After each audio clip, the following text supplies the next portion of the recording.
that evil lurks in the hearts of men. The shadow knows. Blue Coal presents The Shadow, a man of mystery who strikes terror in the very souls of sharpsters, lawbreakers, and criminals.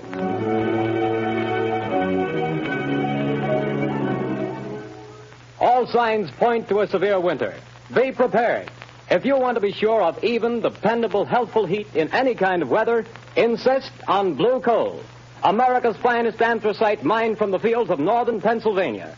The coal that is colored a harmless blue at the mines for your protection.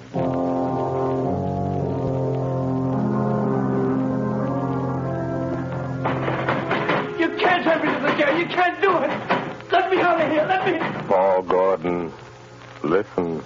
Huh? I can't see anybody. Who's that? I am the Shadow. Stop. We haven't much time. We must hurry, Gordon. You're in the death house, charged with murder. Yes, I'm innocent. I'm innocent. But nobody knows it. Take courage, Gordon. The Shadow knows.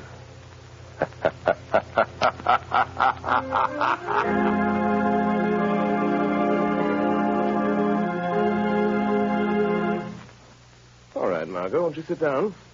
I told Albert to serve our coffee here in the library, unless you'd rather go on the terrace. No, I prefer it here. Then let me see you smile.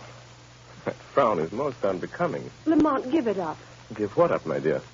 Drinking coffee? I'm serious, Lamont Cranston. When I foolishly let you know that... Do you remember what you said? It will be exactly 5 years next week. But there's still so much to do, Margot. Well, then let somebody else do it. Don't you realize that you can't keep on like this forever? Someone's certain to identify you, and when that someone does, someone else is certain to kill you. Perhaps, but until they do... Oh, darling, stop frowning. I don't mean necessarily to give up your work, Lamont, but this other. Let the Shadow just disappear and come out openly.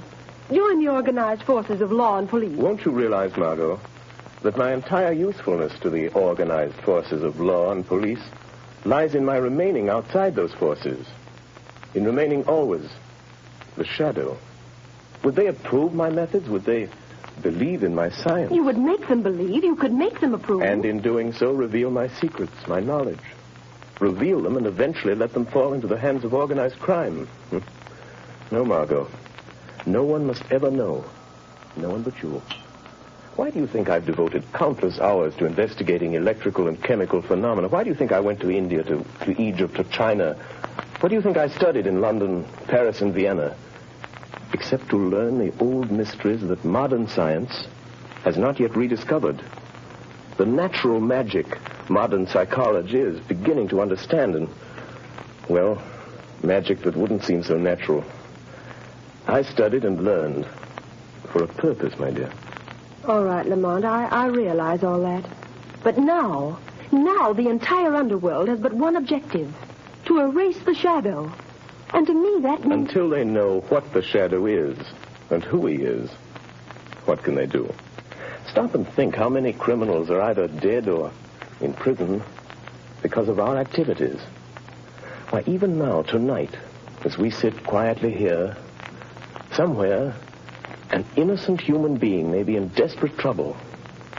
Somewhere, perhaps, there is a problem that can never be solved, except by the Shadow.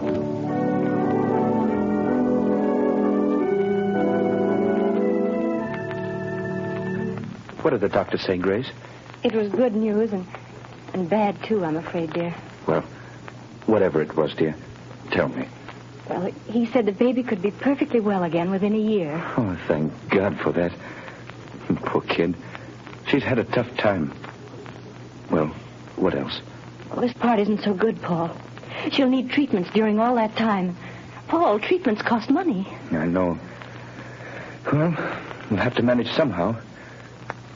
You didn't do a very good job marrying me, dear. Darling. If I could only get a job.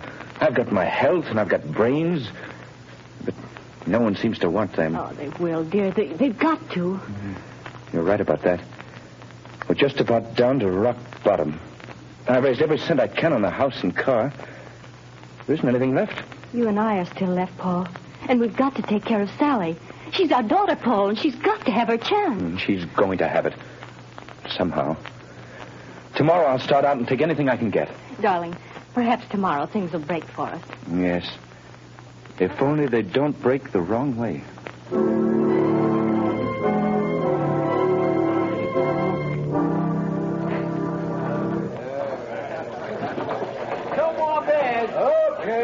Over here. Take these two How over, about some Bill. service?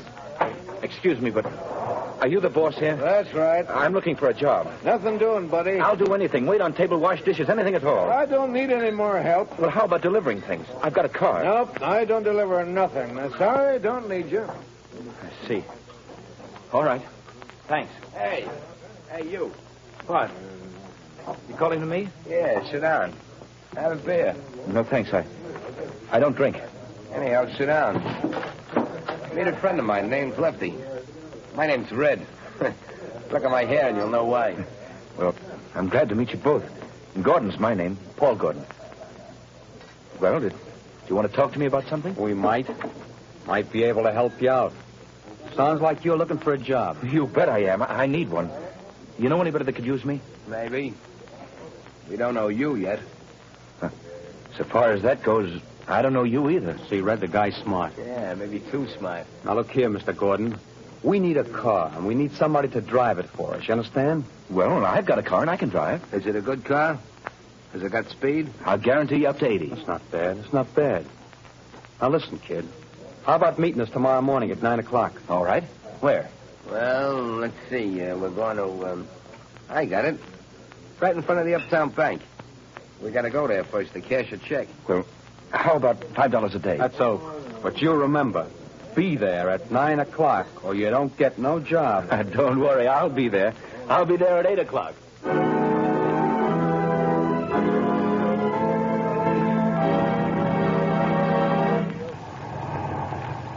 Hey, buddy, you can't keep this car in front of the bank all day. Can't you see that sign, no parking? I'm not parking, officer. I'm waiting for a couple of men. I'm working for them. Hey, what's that? Sounds like shots. In the bank. Hey there! Stop there! You got him, Lefty. Here he is with the car. Come on, you start that bus for us. Step on it, fella. Hey, buddy, you can't do that. Go on, I will shoot. Let him have it, Red. Hold him off. I'll hold him. Wish I'd never have shot that cop. Can't you get no more speed out of this car, fella? She's doing all she can. Shoot at their tires, Red. Missed him. Try the windshield. Say, let me out of this. Take the car. You don't think I'm in with you? That's just what we're figuring on. Now, here comes a curve. After you make that stop. Get ready, Red. I'm ready. I'm just leaving the evidence. Put it under the seat cushion. Right. Okay, goodbye, Gordon. Thanks for the... Hey, wait, you guys. Don't leave me like this. They'll think I did it. Hey, come on back, will you? Come guys. Up with their hands. Come on, get them up. All right, officer. I haven't got a gun. I wasn't in this. They made me drive the car. Yeah, keep your hands up just the same. Go throw the car, Charlie. Okay, Sarge. Now, fella, you might as well come clean on this. I haven't done anything. I tell you, I'm innocent. Hey, Sarge, I got it. Under the rear seat cushion. A bag full of bills and a gun. That's the gun that bumped off my buddy Louie. And you say you're innocent. Yes, I am. Well, it'll take more than saying so to keep you out of the electric chair.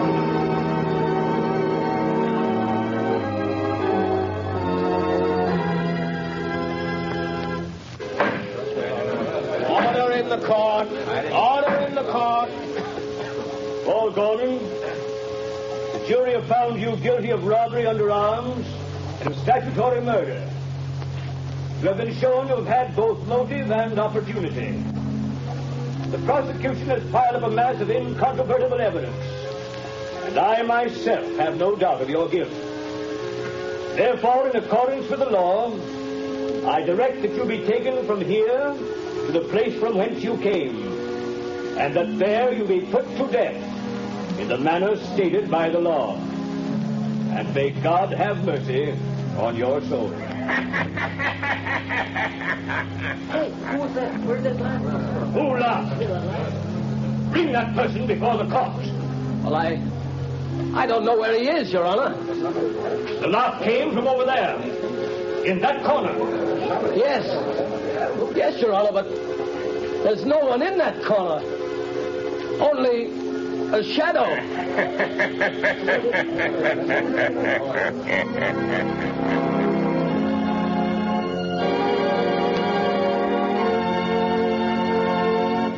Go to sleep, dear.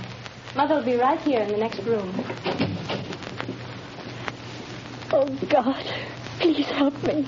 Help me. I don't know what to do. Yes? Who is it? My name is Margot Lane. I have a message for you, Mrs. Gordon. You're not a reporter, are you? No, I'm a friend. I've come to help. Oh, then please come in. What is it you want, Miss Lane? Mrs. Gordon, your husband has a friend who's going to help him. Here's $1,000 in cash. Huh? That's for you and Sally. 1,000? Who was it sent this to me? For that, I can't tell you. But the message with it is not to lose hope. Oh, but there is hope for Paul, then. The man who sent this to you never fails. Who is he? Of that, I can't tell you. But, Miss Lane, you know him. Sometimes I wonder whether I do. I love him. But I wonder whether I know him. What do you mean? It's hard to tell whether I really know the man or only his shadow.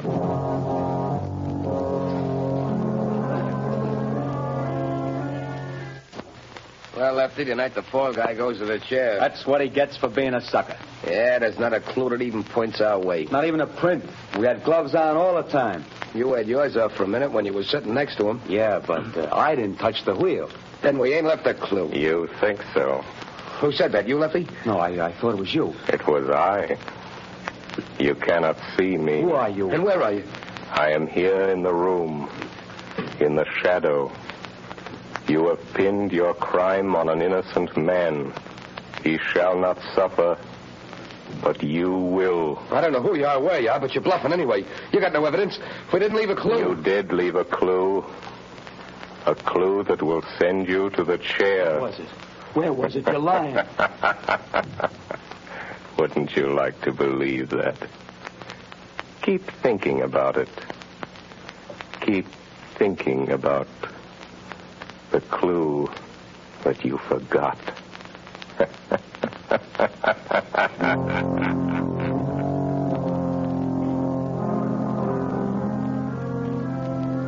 Margot Lane. Paul Gordon is in the death house and is to die in the chair tonight. I am going to him now. We can still save him. Stand by for orders. In a few moments, we will return to the shadow. But before we do, let me stress this one fact. For home heating, anthracite is best. And America's finest anthracite is blue coal. Anthracite is the healthful fuel. It gives steady, uniform heat that helps prevent colds and cuts down doctor's bills. For with anthracite, there is no quick chilling of the house, such as you get with fuels of the on and off type, or with quick-burning fuels that flare up and burn out. Bear in mind that heating plants in this part of the country were especially designed to burn anthracite. So before that cold snap catches you unaware, call your local blue coal dealer. You'll find his name listed in the Where to Buy It section of your classified directory under the words Blue Coal. Call him tomorrow and order a supply of America's finest anthracite.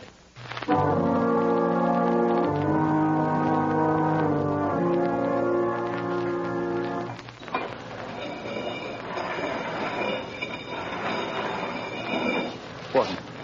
Have you got any word from the governor? I'm sorry, Gordon. The governor refuses to take any action.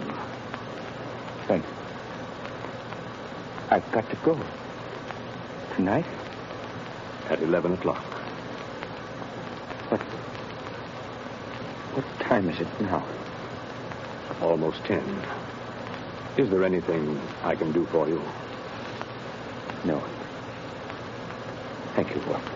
Very well. These guards will move you to another cell. I'll be back in a little while. Ready, Gordon? Yes, Guy. We're just going to move you to another cell. What does it matter? The one you're going to is Nearer. Nearer to the chair, is that it? Oh. All right. Let's go. All right, Gordon. Walk to the left. We'll be right here behind you.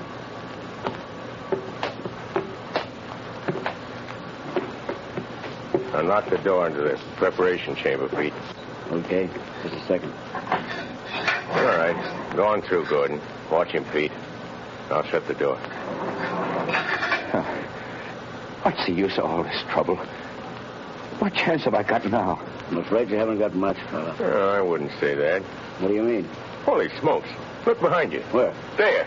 Too bad. I hated to do that, but there wasn't any other way, and he'll only be out for a while. Now, Gordon, listen to me.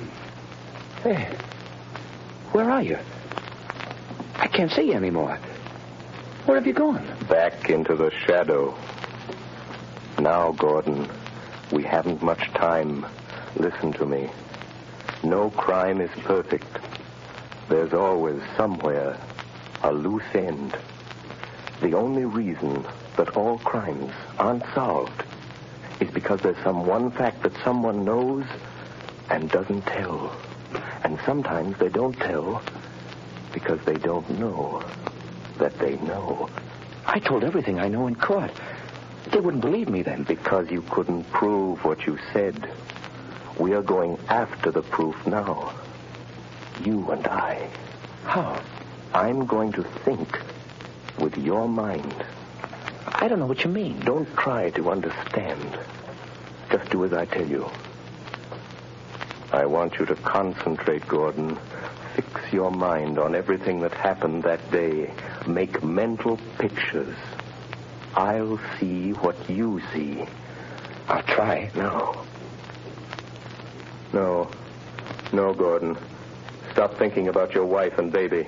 How did you know I was thinking about that? I saw it in your mind.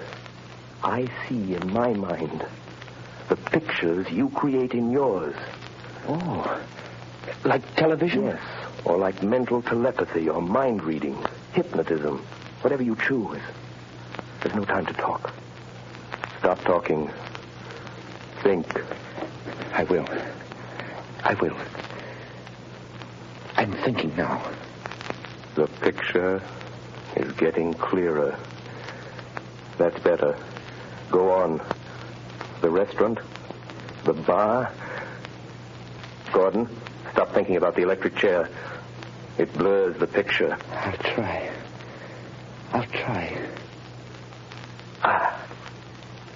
That's better. The car in front of the bank. Yes, I see it. The policeman. The crowd. Yes. Wait a minute. The small man with red hair. He was the one you called Red. Yes,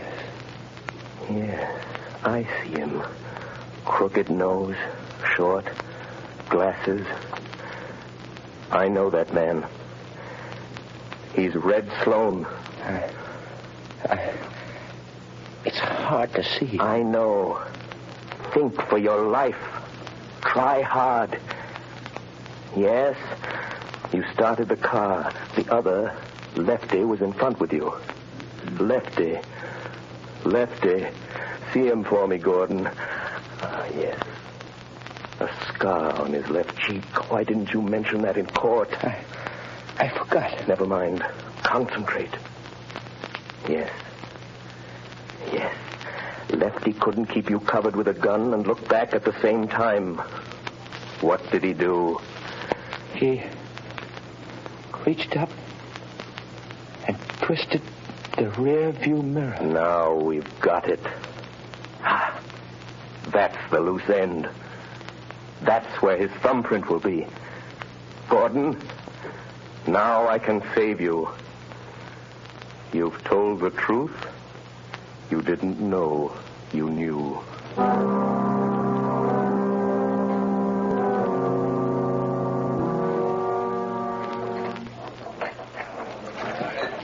on, man. Round two. another one over here. Red, you're a fool for coming in here again. This is the place we picked up that kid that's burning tonight. What do you want to come in here for? This is as good a place as any, ain't it?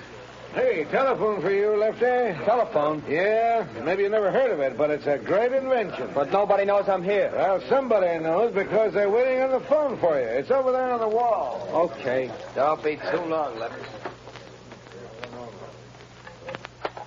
Hello? Say, what are you laughing at? Who is this?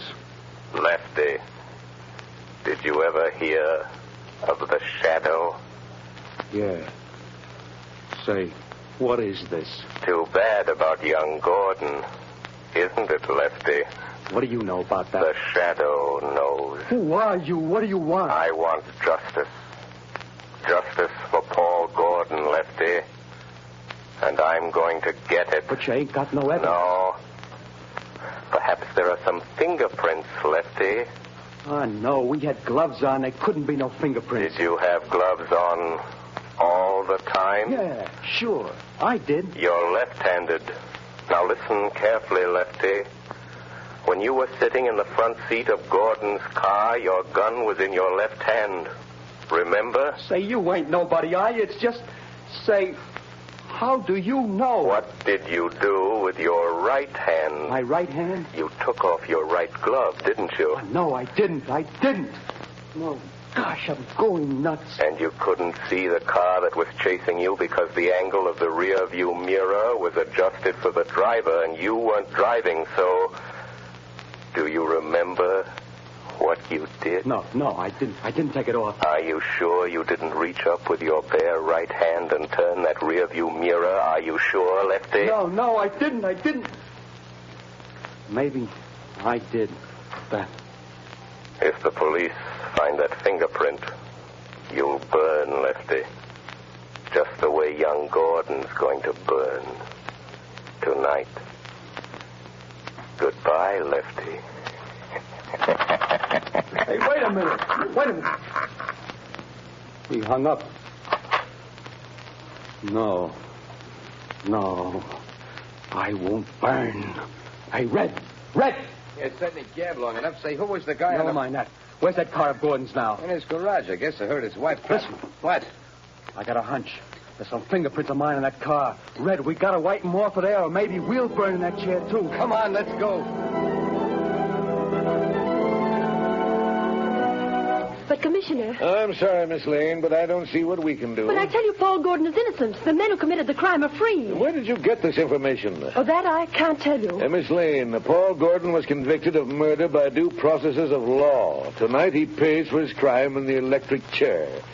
If the police listened to every crank who came in here claiming new evidence... But they can't send an innocent man to the chair. They can't do it. No, but they can send a guilty man. And according to the evidence, Paul Gordon is guilty. Commissioner, suppose that afterwards, when it's too late, they discover that Paul Gordon wasn't guilty after all. And suppose I testify that the police refused to listen. Well, what do you want me to do? If it's within reason, I'll do that. I want you to send some men to that garage. I want you to catch the guilty men and see that justice is done.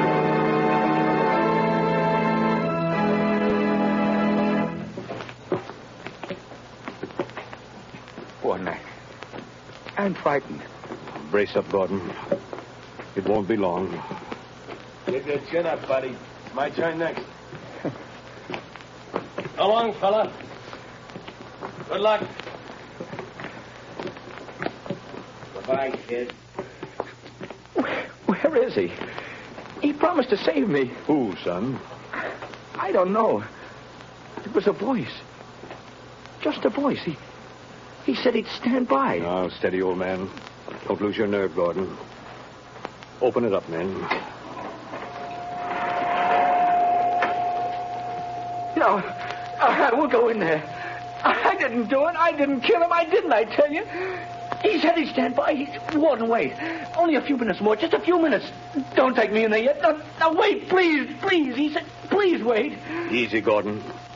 I'm sorry. But if I go in that door, I'm gone. It'll be too late then. Take him in, men. No, wait. Oh, where are you? Where's that voice? Where did he go? Please come back. Warden! Wait a minute, men.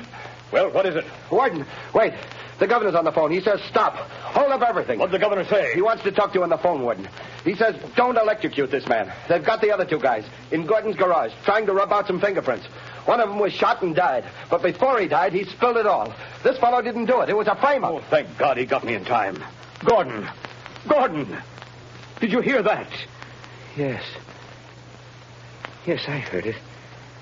That voice said he would. I'm free. You're not going to electrocute me, Warden. You're not. No, Gordon. The governor saved you. Governor? No, it wasn't the governor. It was somebody else. Or something else. But what do you mean, Gordon? Who saved you? I don't know. It was a voice. Just a voice. I never really saw him. He was only a shadow.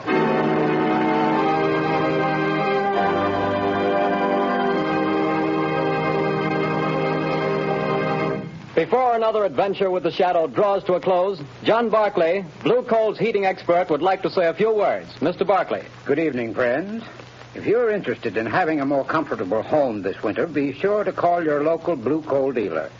For he's more than a fuel dealer. He's an authority on modern home heating. You see, for more than 6 years, I've trained servicemen for these Blue Coal dealers. These men, known as John Barclay servicemen, have added thousands of families like yours to enjoy a greater degree of comfort and to save heating dollars, too. I'm going to read part of a letter typical of many received from satisfied customers using Blue Coal and John Barclay service. I quote in part. The service rendered by your John Barclay servicemen has been invaluable to me. We were burning a ton of coal a week and having great difficulty in keeping our fire going throughout the night. Your serviceman made me many helpful suggestions regarding the proper way to regulate the furnace and recommended the use of Blue Coal. We not only reduced the amount of fuel consumed to 1/2, but actually got more heat. Think of that, friends. In this case, a family cut their fuel bill in half simply by following the advice of a John Barclay serviceman, whose services were given without charge. Now, you don't have to buy Blue Coal to benefit from John Barclay service. No matter what kind of fuel you're using or from whom you've been buying, if you have any heating problems, consult the Blue Coal dealer. He'll be very glad to place his John Barclay serviceman at your disposal to solve your problems. I thank you.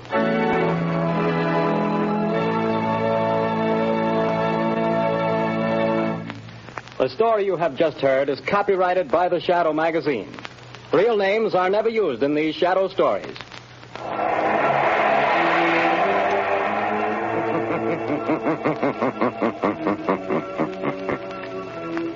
The weed of crime bears bitter fruit. Crime does not pay. The Shadow knows.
Blue Coal presents The Shadow, the mystery man who strikes terror into the very hearts of shopsters, lawbreakers, and criminals.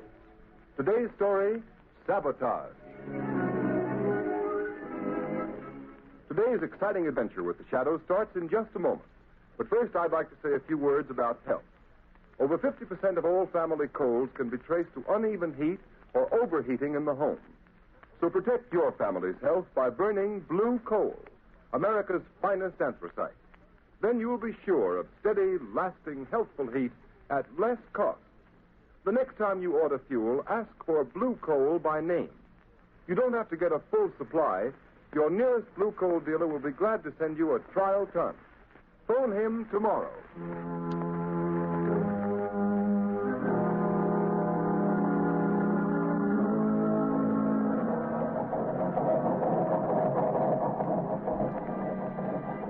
Engine room.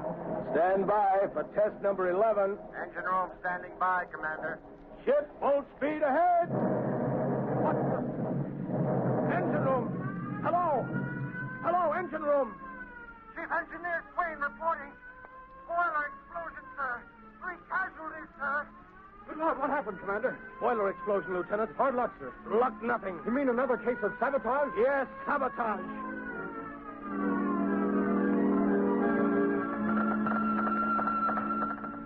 Submarine L-21 calling submarine base. Submarine L-21 calling submarine base. Submarine base answering L-21. Go ahead, L-21. Submarine L-21 in distress. Submarine L-21 down off Diamond Head. Cannot rise. Emergency. Emergency. Pump damage. Looks like sabotage. Looks like sabotage.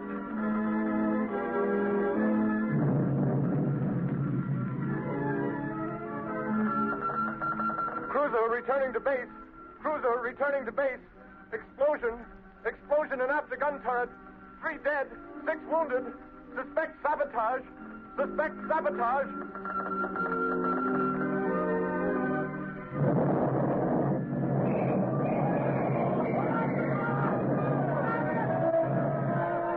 Lord. Hello. Hello. Hello. Sentry post number 4 reporting. Explosion and fire. Explosion and fire in destroyer dry dock. Stag Island Shipyard. Stag Island Shipyard.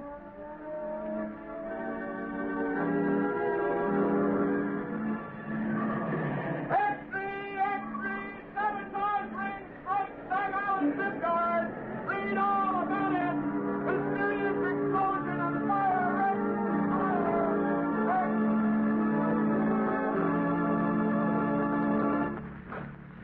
Hey, fellas, here's Admiral Keeley now. Well, what are the findings of the board, Admiral? Yeah, Admiral, what's the dope on this sabotage ring? Gentlemen, the board has authorized me to make this statement to the press. Let's have it, Admiral. Yeah, let's have the lowdown, Admiral. Our inquiry indicates that all ships affected by recent acts of sabotage have all been built, reconditioned, or repaired in the Sag Island yard. Sag Island, eh? Yes. And every resource at the command of the government is being directed toward the apprehension of those responsible for the systematic blows at the naval defense strength of the United States.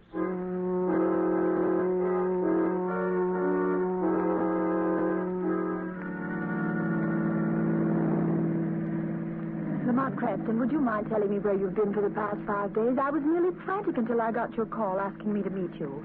And why those old clothes, and why haven't you shaved? I'm sorry, Margot. I've been at Sag Island. Sag Island? You mean where they're having all the trouble in the shipyard? Yes, it seemed to be a case where the Shadow might be of some use to his country. You've uncovered something. Is that why you sent for me, Lamont? I'm not sure, but I stumbled on something last night. It's been a process of elimination. Where are we going? Back to Sag Island? Yes, we're almost there now.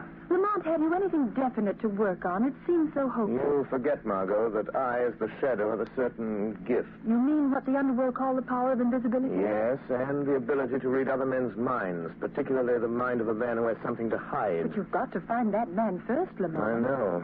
Do you mean that out of the 3,000 men in the Sag Island shipyard, you found the one man who has eluded the Secret Service, the police, and everyone for weeks? I think I have, Margot. I'll know for sure tonight. What do you want me to do, Lamont? We're coming into Sag Island now. I want you to go to the Sag Island Hotel, take a room, and set up the shortwave radio outfit. You brought it, didn't you? Yes, it's in the baggage compartment. Good. Now listen, Margot. Tune in the wave I use as the Shadow and wait. Wait all night if necessary. Stop the car here, Margot. Yes. Lamont, I know you don't believe in woman's intuition. At least you pretend not On the to. contrary, I have a healthy respect for intuition. Now be careful. I have a premonition myself. Lamont, can't you tell me anything more? I can only tell you I'm going into that bar down the street. If this man is the one I think he is, we will have a very interesting visit in that bar.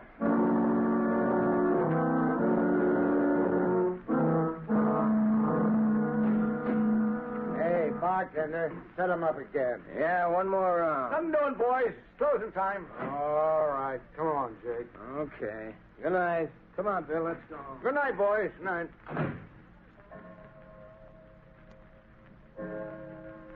Holy mackerel, 2 o'clock already.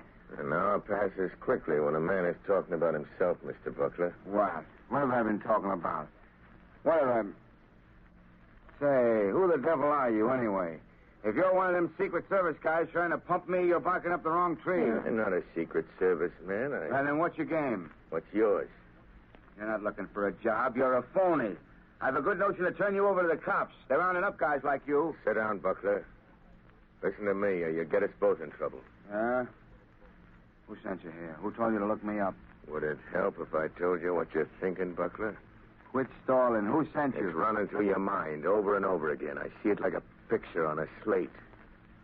You're thinking, did Arnheim send him? Did Arnheim send him? You're a liar. I never mentioned Arnheim's name. Never heard of him. Then why are you thinking of a name you never heard? Don't be a fool, Buckler. I know. What do you know? What did he send you for? What's wrong? Why didn't he... Yes. Nothing. Quit staring at me like that, or I... You were going to say, why didn't Arnheim tell me himself? Suppose we go ask him. No, he don't want anybody to know. If you're in on this, you ought to know that. Listen, you. I don't know how much you know or how much... Hey, you two, it's past closing time. Come on, now, clear out. Tomorrow's another day. My friend and I were just leaving. Yeah? But you'll have to go out to the alley. I locked up the front door, and I ain't unlocking it again. Come along, Buckler. We can finish our talk on the way. On the way to where? Come along. I'll show you. All right. We can cut through the alley. We can talk on the way. Yes, we can talk. After you, Buckler. Okay. Come on. Hey, come on. What's the idea? We're going down the dark alley, ain't we? Hey, you. Cut the comedy and come on. Your companion has left you, Mr. Buckler. He saw your hand slip into that pocket where you carry a blackjack. He saw the picture in your mind. And knowing you meant to crush his skull, he asked me to take his place. What is this, a frame-up? Who was that guy? Who are you? Steve Buckler, you're a traitor. You're selling your birthright, your honor, your country's safety for money you'll never live to collect. How do you know all that? Who are you, anyway? This is your first excursion in crime, isn't it, Buckler? What difference does that make? Who are you? What do you want? If you had any contact with the underworld, you wouldn't have to ask who I am. Have you ever heard of the Shadow, Steve Buckler? The Shadow. So that's it. That's who you are. The man who can hide anywhere that no one has ever seen. Yes, Buckler. The man no one has ever seen. Don't move. Shall I tell you what you're thinking? I see the picture inside your head. You're thinking you'd kill me if you could only see me. You're like that other guy. You can tell what I'm thinking. All right, you got me dead to rights. What do you want me to do? Stop taking orders from Arnheim. Is that all? You mean you're not going to turn me over to the Secret Service? No. No, I'm going to give you one more chance, Steve Buckler. One last chance.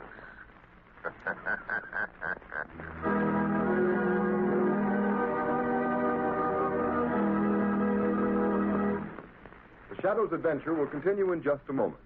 Meanwhile, thousands of homeowners are engaged in another kind of adventure. An adventure in home heating involving the health of your family. I am referring to the purchase of fuel. You know, if you order just any kind of coal, it's a gamble. But it's a gamble you don't have to take. Baltimore families, for example, have found out how to eliminate the risk in fuel buying. They order blue coal by name. That's why the sale of blue coal in Baltimore so far this winter is 40% ahead of sales for the same period a year ago. And this is happening in many other cities. Here is real proof that blue coal, the cream of Pennsylvania anthracite, is by actual test the best of all fuels. It is the only solid fuel actually trademarked with a harmless blue color so that you can tell at a glance that it is the fuel that gives low-cost heating. It is the fuel to buy for cleanliness. Baltimore homeowners like the steady, long-burning qualities of blue coal. This is a decided advantage compared to other fuels requiring so much attention. The Glen Alden Coal Company prepared blue coal especially for home use in 4 home sizes: egg, stove, chestnut, or peat.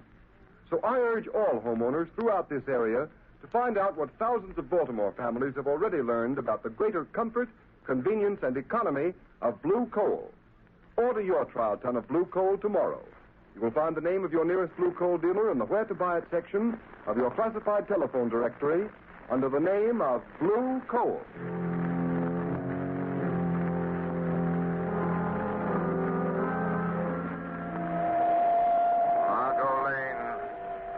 Margot Lane. Stand by. Stand by. I have found our man. He is meeting someone. The shadow will be with them. Stand by.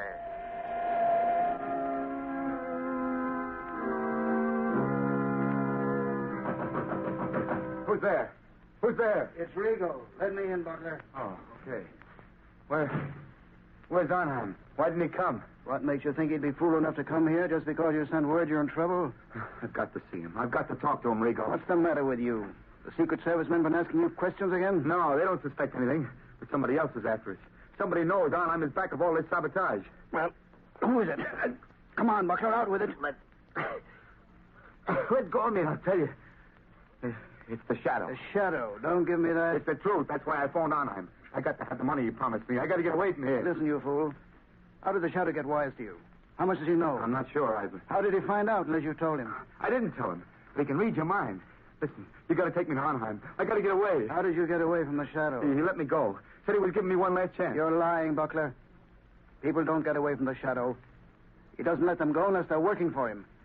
Listen, if you're trying to pull a double cross on Arnheim, you'll never live to tell it. I'm telling you the truth, Rigo. You got to believe me. All right.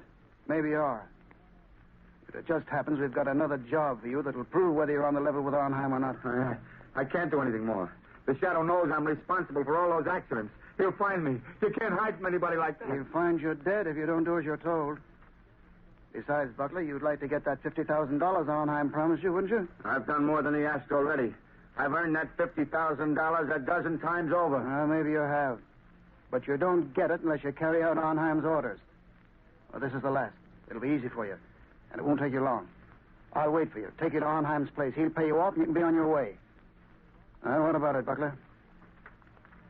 What does he want this time? It's that battle cruiser that's going out on a trial run in the morning. It's too late to tamper with anything now, Rigo. So what? You're turbine inspector. You're scheduled to go along. We know that. But how? What can I do? It's too late, I tell you. I'll show you what you're going to do. You see this metal tube? Yeah. What do you want me to do with it? You're going aboard the cruiser and plant that inside some piece of machinery. Some place where it'll get smashed when the engines start. What's in that tube? Oh, nothing much. Just enough nitroglycerin to tear the turbines out of that cruiser. No, I won't do it. It'd kill every man in the engine room. It won't be the first time, Buckler. I couldn't carry that thing into the yard. They're searching everybody, Rigo. Quit stalling, will you? We know they don't search inspectors. That's why you've been so useful. All right. Suppose I can get it in the machinery. Get off the ship before she sails. How do I know Arnheim will keep his word? Pay me off and let me get away. I didn't come here to bargain with you, Buckler. All I know is Arnheim told me to bring you back after you'd carried out his orders. All right. I'll do it. But this is the last time. Give me that tube. Now you're talking.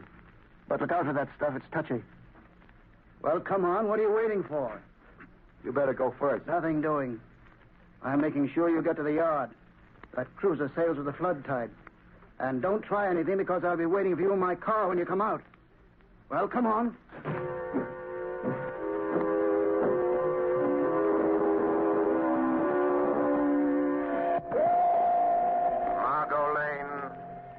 Margot Lane.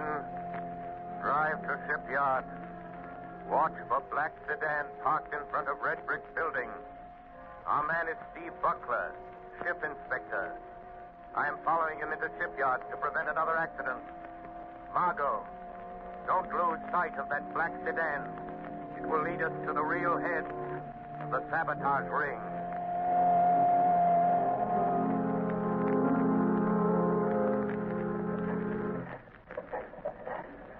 Morning, Mr. Buckler. Oh, morning, Lieutenant. Giving the turbines a bit of final inspection before we start on the trial run? Yeah, I thought I'd have a look around. Go right ahead. I have to check the gauges. Let me know if you find anything that needs adjustment. I'll let you know, Lieutenant. I'll show Arnheim. I'll show him I'm not afraid to go through with this. There, now. Just wait till those tar brines start spinning. Till they smash that metal tube of nitroglycerin. Just wait. Everything looking all right, Mr. Butler? Yeah. Yeah, everything's fine. Just fine, Lieutenant. Fine. Yes. Everything will be just fine. In just a moment. As soon as I've removed this tube of nitroglycerin that Buckler put in the turbine.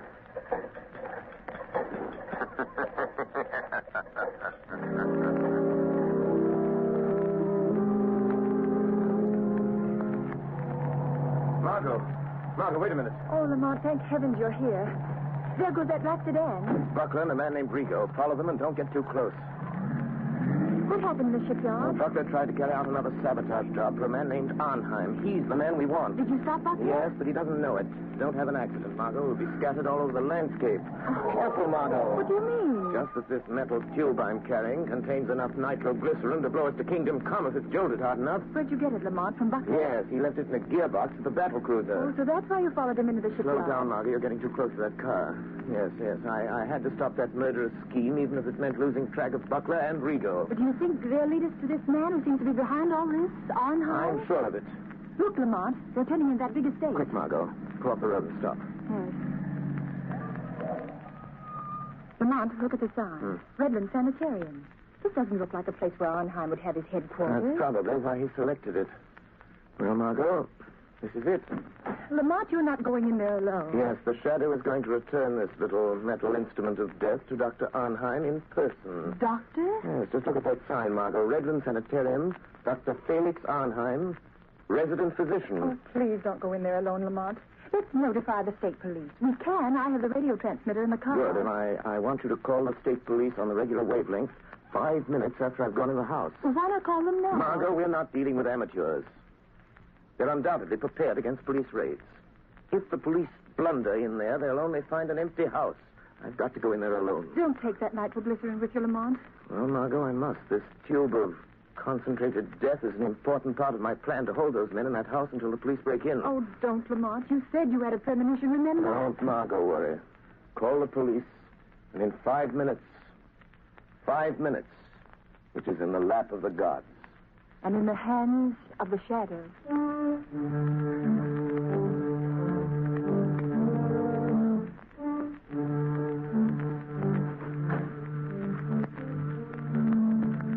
Where we go? Here he is, Dr. Arnheim. So you have to come to tell me you're afraid, Mr. Butler. You wish to go away. Far away. Yes. Yes, I know when I've had enough. And I want that $50,000, and I want it quick. So? Have you carried out my last instructions? Yes, I have. And that's the finish. Pay me off and let me get away from here. I'm afraid we must wait until we are sure of the success of your latest venture in sabotage, Mr. Butler. Listen, Arnheim. Finding that nitroglycerin on the cruiser will be traced to me an hour after the explosion. Every Secret Service agent in this country will be after me. We will see that they do not find you. I'll see to that myself. Listen, you'll give me that $50,000 and let me get out of here now, or I'll... Oh, what? Keep him covered, Mr. Rigo. Don't make a move, Butler. I hate to shoot men in the bank. What are you going to do if we don't pay you, Mr. Butler? Arnheim, I'm warning you. Tell Rigo not to shoot. Do you think I didn't know you'd try something like this? Do you think I'd come here without an ace up my sleeve? Go on, Mr. Butler. Just this. This little bottle filled with some of the nitroglycerin you sent me to plant on the cruiser. You know what'll happen if I throw it, and I'll throw it if Rigo shoots. Mr. Butler, you're bluffing. That metal tube was sealed and could not be opened. You're crazy. I opened it. Poured a little out of it.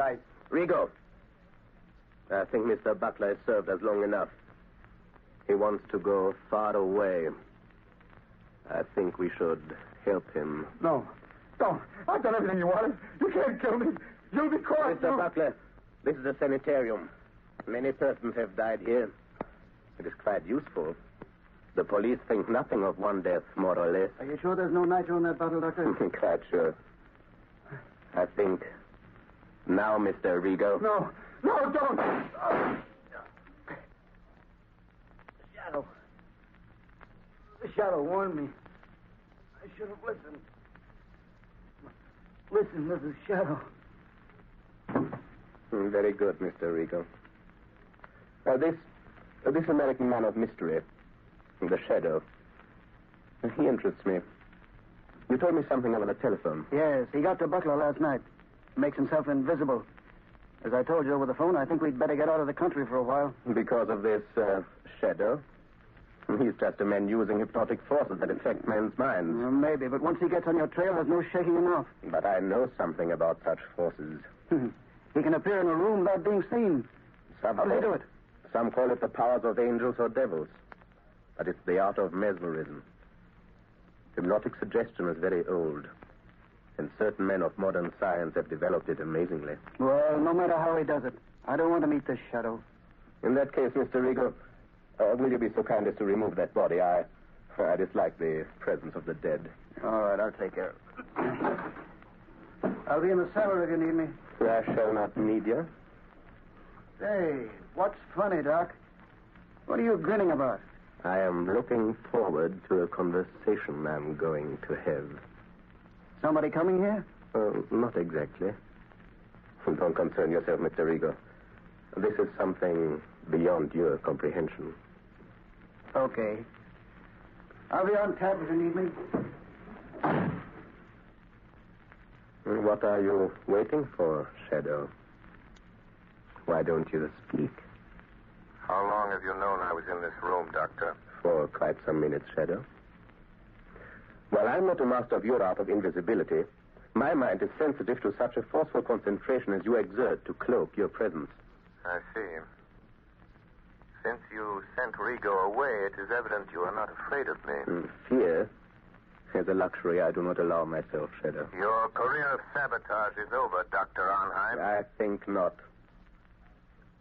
I have never met a man who did not have a price, Shadow. I have only one price for your kind, Doctor. Prison.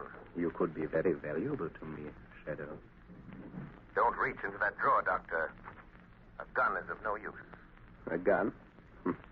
That is a crude way of settling a difference of opinion. But, money, I can pay well. Money won't help you. Then you leave me no alternative. You see that little wheel set into this wall? Yes. I turn it, and... Gas. Yes, Shadow, gas. The room is airtight. Has served me well on other occasions, Shadow. You can't get out. The door is locked on the outside. What good will it do you to kill me if you also die? I'm not going to kill you or myself with this gas. What then? Just enough gas will be liberated to numb your powers of concentration. Enough to destroy your ability to remain invisible. You can't resist it, Shadow. And just the moment you will weaken, become visible, and the moment I see you, the moment I catch the faintest glimpse of a shadowy form, I shoot. The air's becoming quite heavy, Shadow. Yes, but...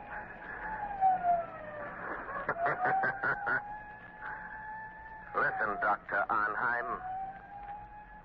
The police are closing in, Doctor. So, you don't trust your own powers. You had to have the police to help you. In a few minutes, the place will be surrounded. That is all the time I need. You will become visible. I shall kill you. And then... And then? I'll take the police a little while to break into this room. When they do, they will find a dead Shadow. But I shall not be here. This door behind me leads to a passageway which leads to a bay. A speedboat awaits me there. I know about the speedboat, Dr. Arnheim. You see? The gas is doing its work. You're weakening. Your power of invisibility is losing its... What is it, Rigo? Doctor, quick, the police. The passageway. The speedboat is ready. We can make it. Hey, what are you doing with that gas? What's the idea? Wait, Rigo. The Shadow. He's here in this room. In just a moment, he will become visible. But you haven't time to wait. The police are already in the house. Don't try to escape in that speedboat. I have turned it into a death trap, Dr. Arnheim. Come, quick, or it'll be too late. Wait, Dr. Arnheim. Death is waiting for you in that speedboat. A violent death of your own making. You can't bluff me. Don't listen to him, Doctor. Hurry. All right. But remember, Shadow, we shall meet again. I'm afraid not, my friend. But first, let me turn off this gas. Take the place. Round up everybody you find. Wilson, Harvey, Davidson, you men take me upstairs. Rest of you follow me. Try that room, Sergeant. Okay. Captain, this room's full of gas. Sergeant, an iron door there. Try it. Looks like they skipped. What was that? Sounded like an explosion down near the water. Yes, it was an explosion, gentlemen. And there will be no more wrecking of warships. It was the tube of nitroglycerin intended for the new battle cruiser by Dr. Arnheim and placed in the gears of the good doctor's own speedboat with the compliments of the Shadow.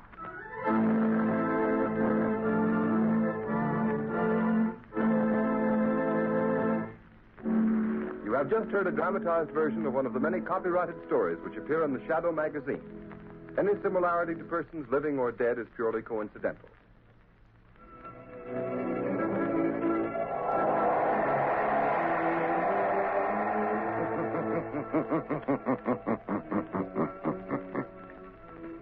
The weed of crime bears bitter fruit.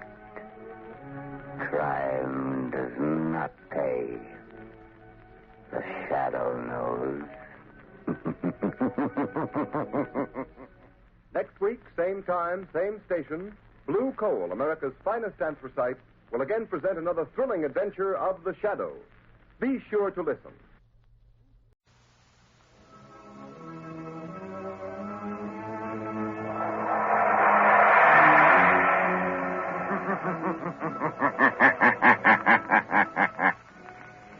The Shadow knows.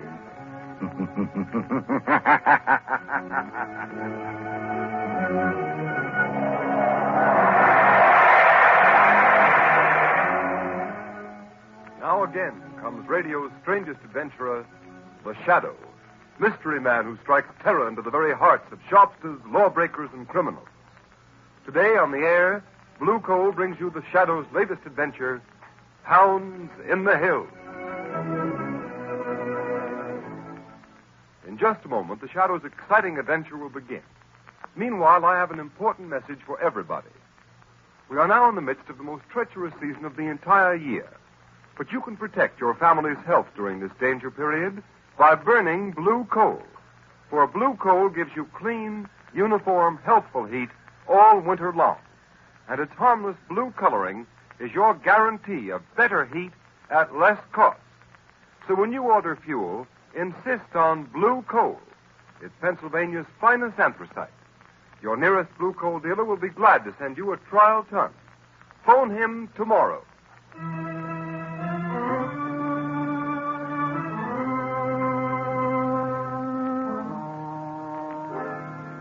High in the pine-clad hills of North Carolina, where backwoods living is neighbor to palatial winter homes, there is a haunted mansion, relic of former grandeur.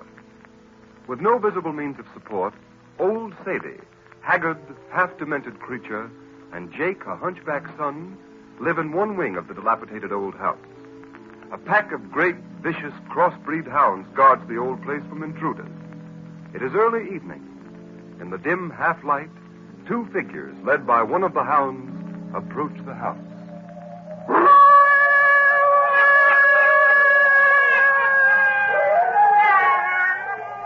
I don't like it here. I want to go home. What's the matter, little boy? You ain't afraid of my pet dog, are you? Yes, I am. I'm afraid of your dog, and I'm afraid of you, too. I want to go home to my mother. I don't want to go with you. I take my dog wherever I go. He won't hurt you. Not so long as you're with me, he won't. Don't tell him what he'd do to you if he got you alone, Jakey. My name isn't Jakey. My name is Dickie Nelson. And if you don't let me go home, my mother will be worried. Now, Jakey, don't be scared, old Sadie. I'm your mother. Old Sadie's your mother. Didn't know that, did you? You're not my mother. And I don't believe there's other little boys here like you said. You wait, Jakey. I got lots of sons now. Old Sadie will show you.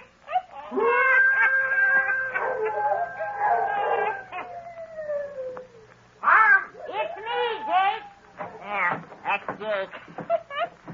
You're what he was before I dropped him and hurt his back. Who's that you got with you, Mom? Who's that? Now, don't you be scared of him, Jakey. I don't like him. He's awful looking. Jakey? He's a hunchback. His mother dropped him when he was a little fellow like you. I dropped him. We'll start all over again with a new Jakey. I won't drop you. You won't be a hunchback like he is. I want to go home to my mother and Daddy. I don't like anything here. Leave me alone. Don't touch me. Don't you touch me. Mom, you crazy old fool. You done it again.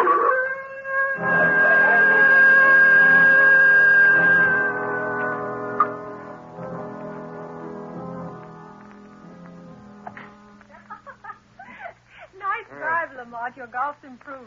So, Cranston, you don't always miss the ball, eh? Well, that's what a vacation in North Carolina does for you. Especially when you're the host, Mr. Rupert. I thought you were always on vacations, Lamont. I've never heard of you doing anything except dabbling in that mysterious laboratory of yours. Yes, just a playboy. Yes, I just dabble. A little science, a little chemistry, a little psychology. I just dabble. Someone's calling you, Gary. It's been a hurry. Well, it's the sheriff. I hope I haven't done anything wrong. Perhaps he saw you drive, Gary. Yeah? Sorry to bother you. What is it, Sheriff? Another child's lost. Gone over the cliff at the border trail. What? Another one? Yes, sir. Little Dickie Nelson this time. Good Lord, Sheriff. This is horrible. Child lost? Is that what you said, Sheriff? Yes, sir. Fourth in less than 2 weeks. Lost? Lost how? On the border trail over the cliff there. Oh, that's awful. Well, what is this trail, Gary? Well, it's a narrow pathway along the rim of a high cliff. It washes out so that a slip on the gravel starts to slide right over the cliff. And you mean to say 4 boys have been lost there in 2 weeks? Yes. 4? Yes, but doesn't it strike you there might be something more than just fate causing the disappearance of these children? Well, but what? That I don't know. Gary, I'd like to look at this cliff.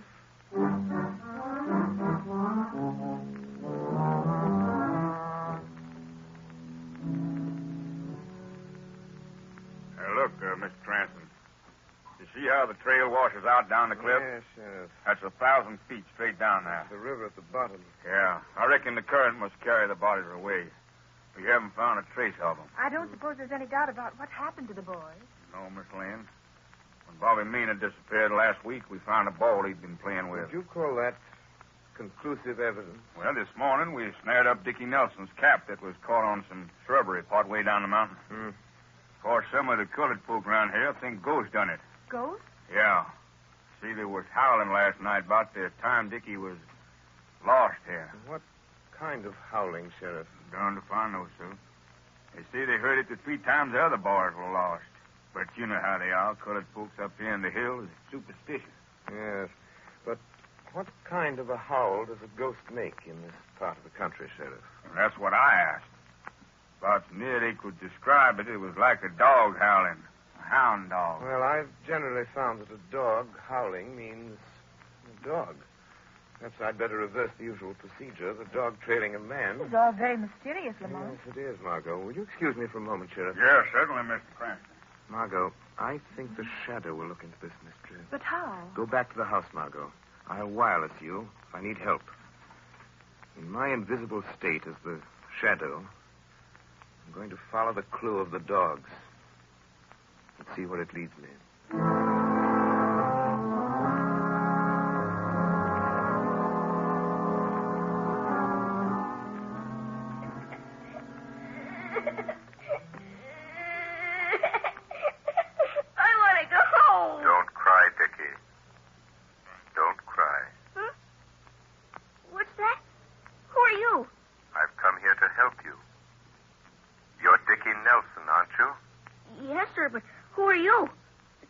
I can't see you.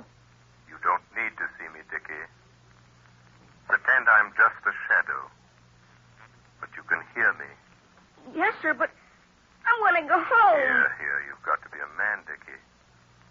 I'll try to get you home. But you've got to stop crying and help me. I'm scared, that's why. Haven't you got a handkerchief? No, sir. Here, use my handkerchief. Thank you. Now dry your eyes and wipe your nose. I want you to tell me something. Yes, sir. Are there any other boys here? Yes, sir, 3 of them. How did you get here? I believed a ghost story, Dickie. And I looked for a ghost who howled like a hound. And then I just walked. But I didn't find a ghost. I found what I expected to find. A dog. In fact, lots of them. Didn't they see you? No. Didn't old Sadie or Jake see you? No, it's dark in here. But even with a light on, people can't see me because I've learned how to make them think they don't see me. I blind their eyes to me. How? Never mind how. You must believe it and don't be afraid of me. I'm your friend. Yes, sir. Trust me, Dickie. Perhaps I can find a way to get you and the other boys out of... Quiet. Somebody coming. If the sheriff finds these kids here, they'll hang us, you crazy old fool. Jake, now don't you touch my baby. He's my Jakey. He's you before you came a hunchback. If you kill him, you'll be killing yourself. He's you, Jake. You keep away from me. Don't you touch me. Jake, don't touch that boy. Who's that? I heard it too. Give me that lamp. I heard it too, Jake. Nobody's in here but us. Us and the kid. He got out. No, I'm still here. His voice. Ain't nobody with us. I heard it too. Well, that's nothing, Jake. I'm always hearing voices. Now you're hearing them. We're both crazy. Reckon it ain't so crazy a voice can scare me. I'm crazy like you, then voices ain't real. Now put this kid out of the way, and then I'll get the others. No, stop. Please don't hit me with that stick. No, Put Jake. down that stick, Jake. Put it down. Now, I ain't scared of voices that ain't real. I said drop it. Who hit me? Look. Look at that place on my wrist. Look. Well, Jake, I've been hearing voices for a long time, but I ain't never been hit by one. You done it. Oh, I did not. I wasn't near you. Then it was the kid. I never moved. Well, then who? I hit you, Jake. Now I'm going to give you a chance to save yourselves.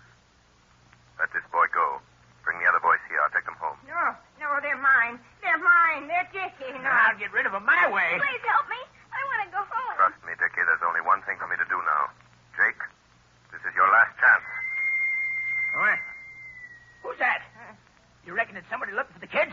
If it is... Jake, it must be them. The Duke and Slim coming to hide out. Listen. Yeah, it's him. Oh, Jake, he'll kill us both if he knows about my baby. Well, what he don't know won't hurt him. Shut the door to the kids' room and lock it. Hurry up, Jake. Let him in. But don't say a word about my baby. Don't worry. Maybe I'm crazy, too, but I ain't that crazy. Well, what took you so long, Jake? Hello, Duke. Come in, Slim. Hurry up. Shut the door. Okay, Duke. What a dump this is. It's better than being in jail up north. If we didn't have this hideout, that's where you'd be. Hello, old Sadie. Come in, Duke. Cops after you again? Shut up. That half-witted old dame talks too much. Hey, you staying for a while, Duke? What's it to you? I don't care. Oh, lay off the guy, Slim. Jake, and you too, old Sadie. Yeah? We're taking a little rest away from the cops, see? Turn the dogs loose in the yard around the house so they can chew up anybody that comes here looking for us. Go on, Jake. Do it now. All right, Duke. Just a minute, Jake. Who's that? Somebody's in here, Duke. It's the voice again, Jake. They can't hear it unless they're crazy, too. That voice again. Yes, Jake, that same voice. And the Duke can hear it, too. Can't you, Duke? Say, what's going on here? Who is that? I tell you, it's in here, Duke. Who's playing tricks on me? Duke, did you ever hear of the Shadow? The Shadow? I have, Duke. I know. That's the guy that talks to you, but you can't see him. Shut up, you fool. Yeah, Shadow. I've heard about you. I never believed what I heard, though. You can believe it now. Listen, Duke. I'm here for only one purpose. To save the lives of 4 little children. Don't believe him. It's a lie. Shut up. I'm handling this. Go ahead, Shadow. Go ahead. Talk some more. All right. Old Sadie and Jake there have put you in a tough spot. How, Shadow? Old Sadie is crazy. She's, well, shall we say, borrowed 4 little boys from places near here and made it appear that they were killed. Killed falling over a cliff. It's a lie. They was killed. I killed them in my Jakey. is back. Shut up. Jake here is almost as crazy as his mother, but he wants to kill the boys. Don't believe him, Duke. Either way, you'll be arrested for kidnapping. Hey, Duke, we don't want no part in kidnapping. Well, Shadow, what's the proposition? If you let me take the boys away back to their homes, you won't be accused of kidnapping. And give you a chance to tip off the police to where we're hiding out? Oh, no. Let him have it, Slim. Look, Duke, the door. He went out the door. He's gone, Duke. He's gone. We can't get him now. Oh, yes, we can. How? The dog. If the Shadow's a man, them dogs can follow his scent. If the Shadow is a man, you mean the dogs will trail him by his scent, even though we can't see him? She's right, Duke. But we haven't got anything to give the dogs to smell, to give them the scent. Maybe he left something in the kid's room. Let's go and see. Yeah. Come on, let's see. Yeah, let's look around here. Ah, he's too clever to have left anything behind. Hey, where'd the boy get that handkerchief he's sniffling into? Handkerchief, huh? Yeah. He never had no handkerchief when he come here. Who gave you this handkerchief, little boy? A man. What man? A man who spoke to me in the dark. You couldn't see him? No. He said I had to believe he was here, although I couldn't see him. Then it's the Shadow's Get the dogs. Get the dogs. They can get his scent from that handkerchief and trail him. The Shadow can't escape this time.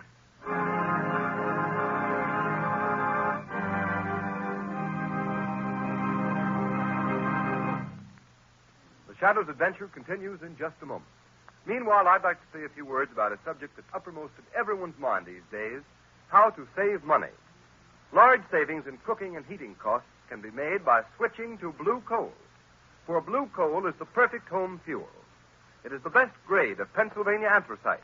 And anthracite is the fuel that furnaces, cooking stoves, and parlor heaters in New England were designed to use. Blue coal gives off a steady, clean heat. It lasts longer and burns down to a fine, powdery ash without giving off smoke or grime common to many other fuels. Blue coal's cleanliness will appeal to New England housewives. For housekeeping is greatly simplified when blue coal is used, because with this dependable fuel, you not only have a more comfortable home, but a cleaner house inside and out. These are the reasons why blue coal is so popular in Pawtucket, Rhode Island. Sales in Pawtucket this winter are 12% ahead of sales for the same period a year ago. Here's another point. You buy American when buying blue coal. It is mined and prepared in Pennsylvania by the Glen Alden Coal Company, especially for home use. So for economy and cleanliness, start using blue coal tomorrow. Order it by name. Phone your nearest blue coal dealer. You'll find him listed in the Where to Buy It section of your classified telephone directory under the name Blue Coal.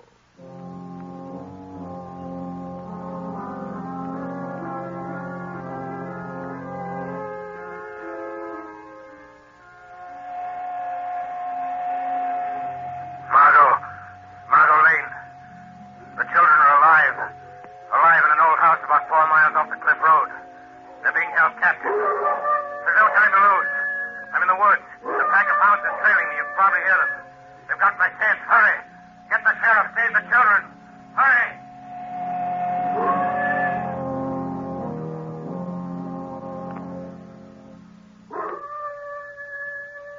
Come on, Jake. Keep up in front where we can see you. Don't try to hide behind the trees. If you think you can sneak back to the house. All right, Duke, all right. Slim. Yeah, Duke?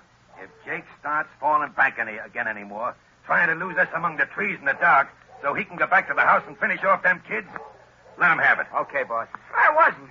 Honest, I wasn't. Okay. Then come on. Hey, you, Jake. Ain't those dogs liable to turn on us? Yeah, if you was alone. Yeah, but I'm with you. You hear that, Duke? The dogs have got the Shadow. It's lucky for us he left his handkerchief with the kids so the hounds could get the scent, ain't it, huh? Yeah. Now, there's only one or two things for the Shadow to do. Stand and be chewed by them beasts, or else climb a tree. He's not invisible to a dog's nose. They can smell him. If he's climbed a tree, we got him, Duke. Hey, there's the dogs jumping around that tree. Right there. See him? Well, what do we do now? Well, we can't do much while it's dark. What do you mean? I mean, we gotta keep the Shadow treed until it's daylight. Yeah, but you can't see him, whether it's light or dark. That's right. Maybe he's beating us after all. Listen, if we wait till daylight, then we can see where he is in the tree. But you can't see where he is. Yeah, but when he comes, he has to shake the branch he's sitting on. And when we see any of them leaves shaking, we'll shoot right at that place. It'll be like shooting at nothing. I know. Say, if we don't get him that way, he has two other things to choose from. Yeah, what's that? We can keep him treed until he gets so weak he can't work his invisibility gag anymore, and he comes down. And then the dogs get him. Well, there's nothing to do but wait till morning then. No, but we got to keep awake. Morning ain't far off, and then we'll see.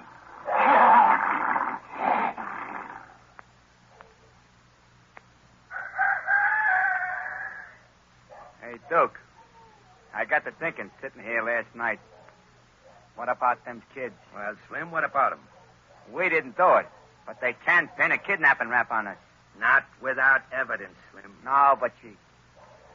Oh, I get it. No evidence, huh? That's right. No kids. What do you think? Yeah. Jake here don't want no evidence either. As soon as we dispose of the man who calls himself the Shadow, no one will know. And then Jake here gets rid of the kids. That's right. Yeah, but how about Jake and old Sadie? I think they could disappear and not be missed. Yeah, that's what I thought. Hey, Duke, look. We can see the whole tree now. But I don't see nobody. No, of course not. But he's there. Now watch carefully, Slim. There's no wind. Any limb or branch that moves may be the Shadow. Yeah. So when something moves, let him have it. I get it. Hey, but how do we know when we get him? He'll come down, Slim. Now, you missed, Slim. Take your time. Hey, what's that? I thought I saw a branch move. We're shooting at the Shadow, Jake. And when he's unconscious or dead, we can see him all right. And then... You didn't do so good yourself, Duke. Those dogs are hungry. Yeah. I bet they look nice from up in the tree, waiting for their breakfast. How can you shoot him if you can't see him? Shut up, Jake. Now, take your time, Slim. Good morning, Duke. He's there. Good morning, Shadow. I hope you slept well. Oh, yeah. And you? Now, watch close, Slim. Yeah.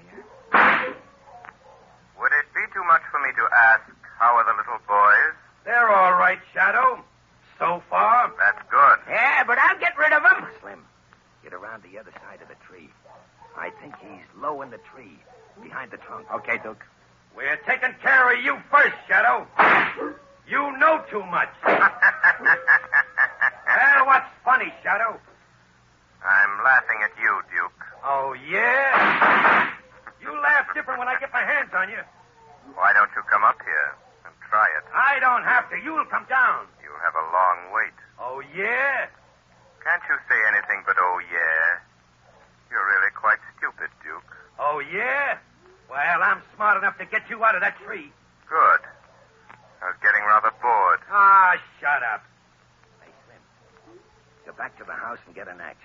This tree ain't too big to cut down. Very ingenious. Yeah, but the dogs. It ain't safe to leave without Jake. The dogs, they won't touch you. They're after the Shadow, and Jake will keep them here. Sure. I'll keep him here, sure. And hurry back, Slim. Now, scram. Okay, Duke. But don't let them dogs come after me. Jake will keep the dogs here. Okay, watch it. Now, hurry back, Hey, Jake, call the dogs off. They're going after Slim. They don't like him. Hey, call him back. Slim, look out.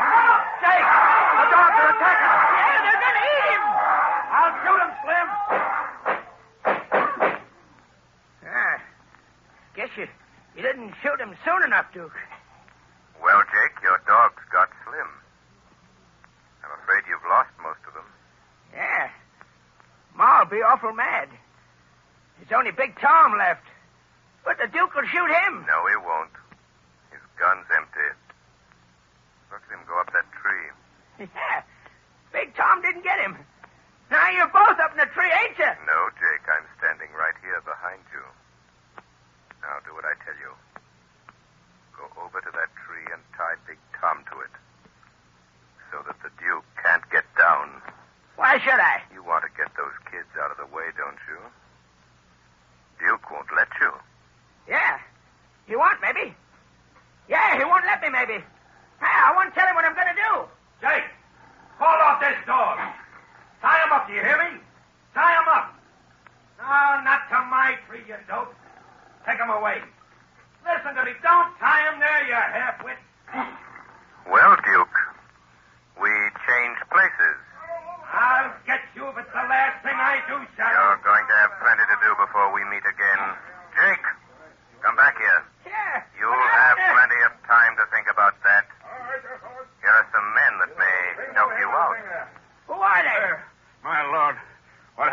I don't know, Sheriff.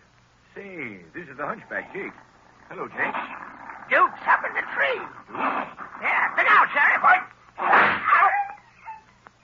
got him. Reckon that dog won't attack anyone else. You killed him. Now, if our friend will come down out of the tree, I'll be delighted to put a pair of handcuffs onto him. I've been looking for him and his partner for some time. From the looks of things, I won't need to put the cuffs on his partner. Well, Margot, you better go back to the cars. All right. Yes, I think I will. I only wanted to see if... Yes, I'll go back. All right, men. Let's take him away. Margot. Oh, Lamont. Lamont, are you all right? Yes, but don't speak my name here. Darling, I was so frightened when I got your wireless message. I thought it was the end. So did I. Are the boys all right? Yes, all the boys are safe. They've been taken into town. A deputy sheriff took old Sadie along. Dickie Nelson is in one of the cars up the road waiting. Oh, Lamont, I feel so sorry for that poor old woman. So do I, Margot. She's demented. We must see that she's placed in an institution, not a prison. A place where she can satisfy her mother-love mania with dolls instead of other people's children. Go to the car, Margot. I'll meet you there.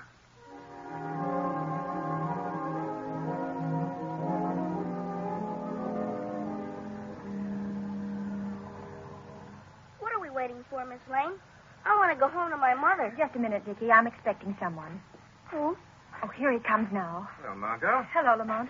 Who's this young man? This is Dickie Nelson. Dickie Lamont Cranston. Hello, Mr. Cranston. Well, Dickie, I hear you had quite an adventure last night. Yes, a kind man came to my room at that terrible house, but I couldn't see him. Well, maybe you dreamt it, Dickie. Supposing we keep it a secret, just between us three. Yes, I think that's a good idea. All right, but it was a swell dream.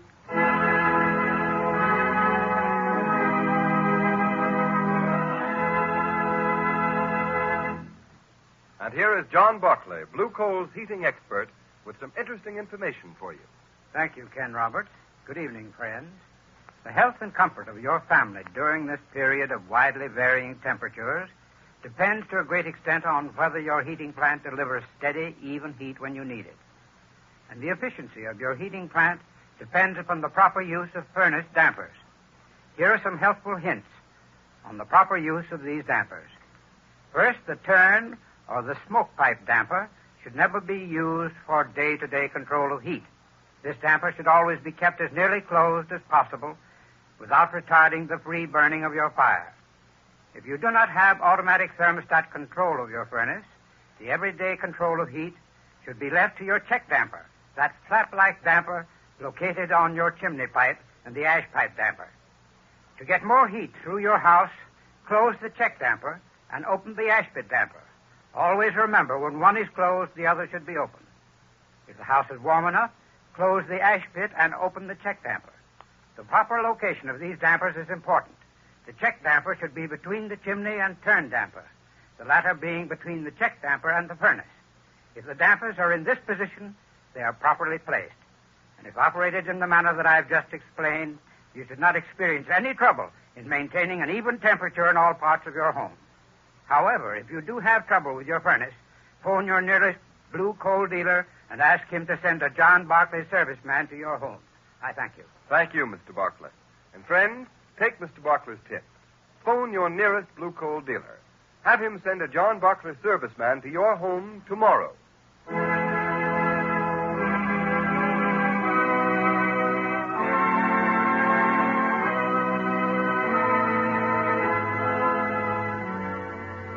You have just heard a dramatized version of one of the many copyrighted stories which appear in the Shadow magazine. All the characters and all the places named are fictitious. Any similarity to persons living or dead is purely coincidental.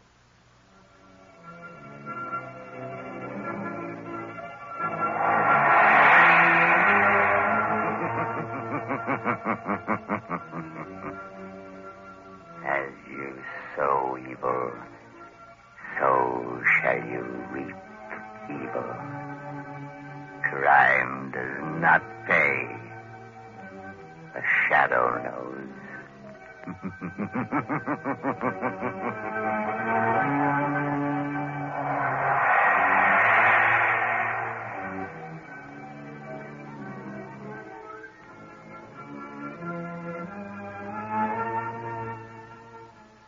Next week, same time, same station, Blue Coal, America's finest anthracite, will again present another thrilling adventure of The Shadow.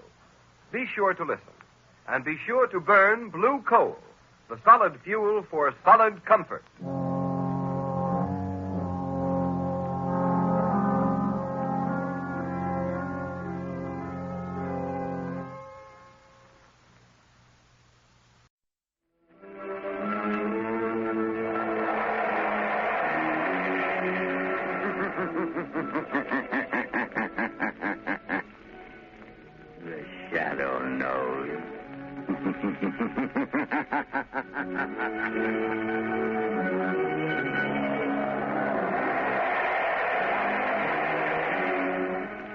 Again, Blue Coal dealers present radio's strangest adventurer, The Shadow, mystery man who strikes terror into the very hearts of shopsters, lawbreakers, and criminals.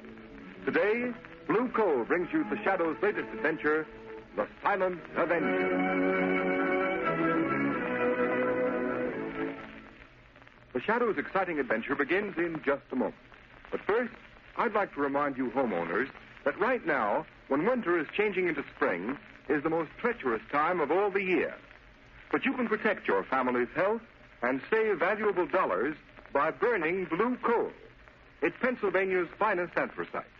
Order a trial ton from your nearest Blue Coal dealer tomorrow. And if you want to read the adventures of The Shadow in complete novel form, in addition to numerous detective stories, crime problems, and features, simply write us for your copy of The Shadow magazine, absolutely free. Remember, all you have to do is mail a penny postcard to Blue Coal, 120 Broadway, New York City, or to Blue Coal in care of this station. Send for your free copy of The Shadow magazine tonight.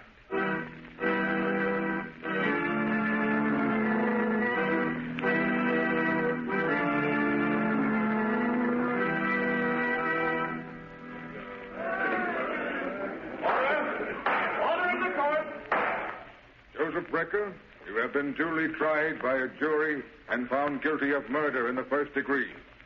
You now appear in this court that sentence may be passed upon you. But before I pronounce sentence, have you anything to say? Yeah, I have. Before you pass sentence on me, I'm going to pass sentence on you. You, Judge Wilson, on Sloan, the prosecuting attorney, on those 12 good and true saps on the jury. And on one more, maybe. The guy that really trapped me in the first place. The only guy smart enough to get me. The Shadow. Order in the court! That will do, Joseph Brecker. You have nothing to say in your own behalf. This is in my own behalf, and you'd better listen, all of you. I know I'm on my way to the death house, to the chair. But I'm warning you. For every day I sit in the death house, one of you will be killed. Starting with the foreman of the jury. He'll die the day I burn. Order in the court! Joseph Brecker, by the power vested in me by the people of this state, I hereby order you to be taken to the state penitentiary, there to be delivered over to the warden, by whom on a certain day determined by this court, he shall in the manner prescribed by law put you to death. And may God have mercy on your soul. Order's adjourned. All right, come on, clear the court. Outside. Well, it's a sheer bluff, I tell you. How can Brecker kill a whole jury? The DA, Judge Wilson, even the governor. I tell you, he's crazy. Still, I'm glad I wasn't on that jury. Yeah, you bet. Some of our gang right now. Brecker's gang are all dead or in jail. I know, but you can't... Get that crack Yes, about the I Shadow. know. Nobody's ever seen the Shadow. He could appear right in this courtroom and not be seen. I'd hate to have anybody like that in it. Well, Margot, let's get out of here. It must be very flattering to inspire such awe and fear, Lamont. It has its disadvantage, Margot. Unfortunately, the mystery surrounding the Shadow inspires fear and terror in the innocent as well as the guilty. The unknown is so often associated with evil. There's no help for it. The Shadow must remain a shadow. Lamont, what do you make of Brecker's threat? Do you think it's just bluff? I wish I did, Margot. Meaning Lamont Cranston is going to don the Shadow's cloak and call on Joe Brecker in prison.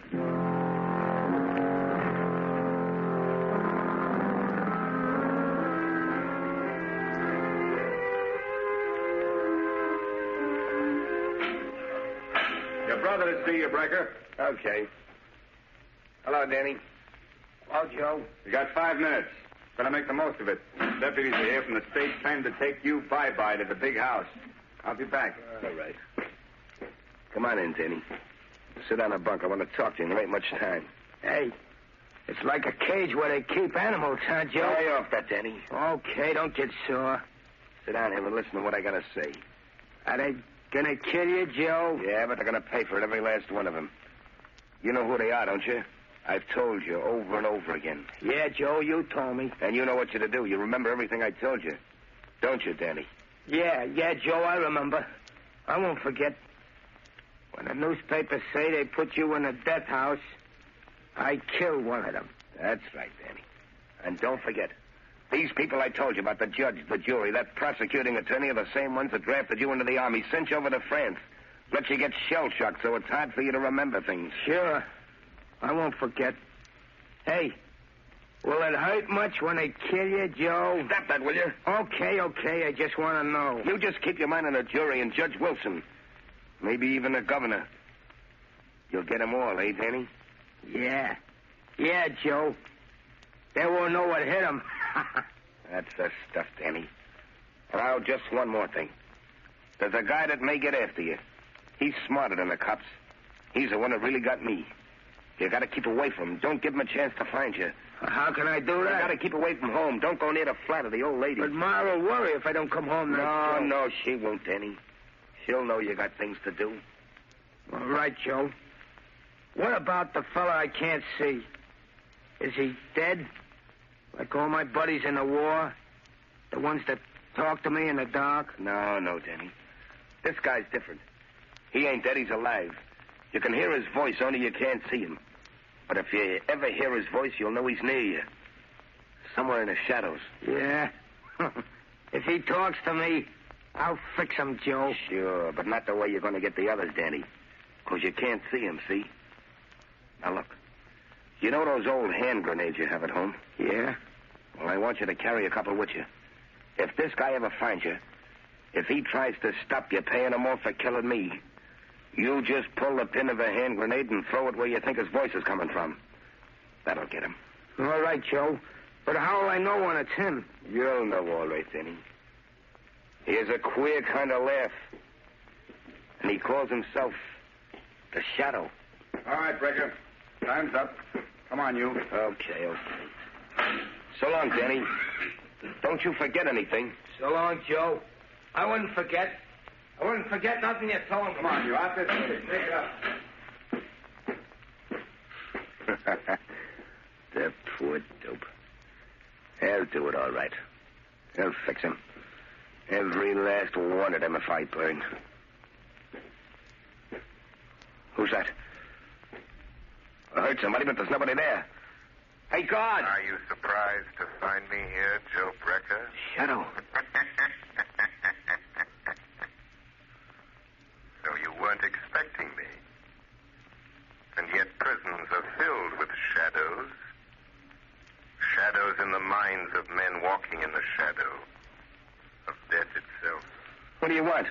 You put me here, sent me to the chair. Why can't you let me alone? Because your career of murder is not over. Because I know you mean to carry out the threat you made in court. Yeah. Yeah, and you can't stop me, Shadow. I can. Because you're going to tell me how the jury, the prosecuting attorney, and Judge Wilson are going to be killed. You're crazy. I'm not telling you anything, Shadow. I'm not afraid of you anymore. I got nothing to lose. You are telling me, Brecker. Yeah? You see, I can read your mind. One thought is racing through your mind now. It's mirrored in your eyes, etched on your brain. You're lying, trying to trick me into telling you. All right, I'll tell you what you're thinking about. You're thinking of a man. He acts strangely. That's it. He's shell-shocked. No. Am I right? No, stop it. This man is very close to you. I've got it. He's your brother. His name is... Danny, isn't it? No, go away. Leave me alone. Thinking that even now your brother, Danny, is hurrying home to get a high-powered rifle out of the trunk. That's true. A rifle equipped with telescopic sights and a silencer. You're thinking of Danny's medals for marksmanship, his decorations for valor as a sniper sniper so cunning he could hide in an open battlefield. So I... Pick his enemies off at long range and not be seen. That's all I need to know, Brecker. All I need to know. No, you're crazy. You're just guessing. All right, suppose he is. You won't find him. You won't stop him, Shadow. Shut up, Brecker. What's eating you? Shut up, Brecker. What's the matter with you? Who do you think you're talking to? It's a Shadow. He's here in the prison. Yeah, well, don't let that worry you, Brecker. There's plenty of shadows where you're going. Come on. Deputies are waiting, and you're heading for the last mile.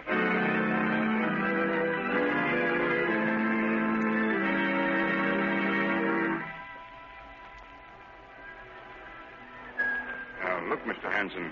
Every one of you jurors are in danger. You shouldn't be here on the street. This death threat may seem like a lot of hooey to you, but I've been assigned to guard you. And if anything happens, they'll send me back to pounding a beat. Well, I'm sorry, Inspector, but I've got my business to attend to, and I can't hide in my office. Hanson, what's the matter, man? Oh, that man, look at him. He's falling down. What's the matter with that man? What's going on here? Get back, everything. Who are you? Greg, homicide squad. Man's been shot. You're crazy. I didn't have no shot. Neither did I. But just the same, he's got a bullet right between the eyes. Looks like Joe Brecker is keeping his word.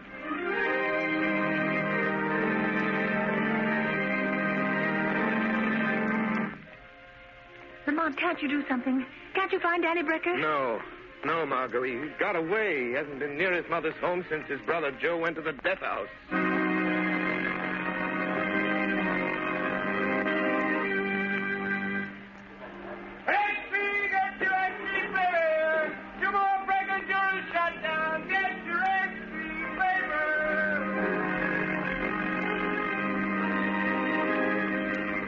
I've got to find Danny Brecker.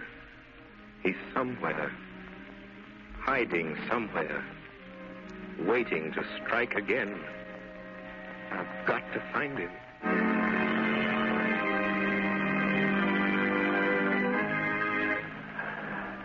Good morning, Mr. O'Hara. I'd like some oranges and potatoes. Good heavens, Mrs. Adams. What are you doing out in the street? I thought the police had detectives watching every one of you jurors that was on the Brecker case. Oh, they've got a detective staying at my house, but I had to have some things for dinner, and I slipped out. Mother, can I have some candy? Yes, dear, of course you can. You just... Oh, Mother. Mother, what's the matter? Why don't you come to me? Sam! Quick, phone the police. Get a doctor. Mrs. Adams has been shot. Oh, I'm afraid she's dead. Yes, the killer has struck again.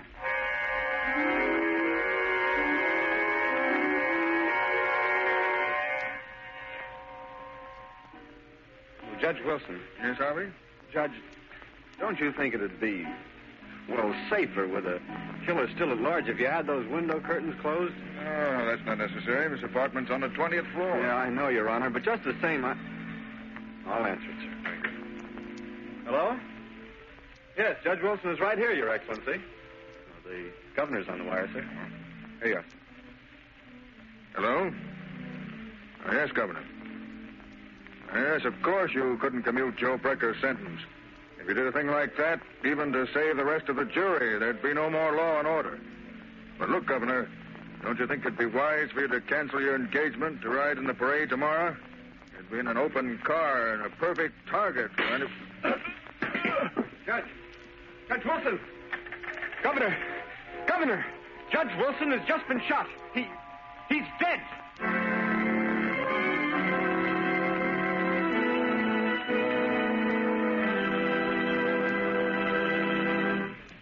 The Shadow will continue with his adventure in just a moment.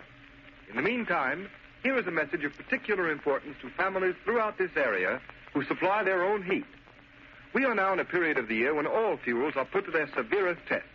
However, homeowners who use blue coal have nothing to worry about, because blue coal, which is especially prepared for home use, is better qualified to meet sudden changes of weather than other fuels.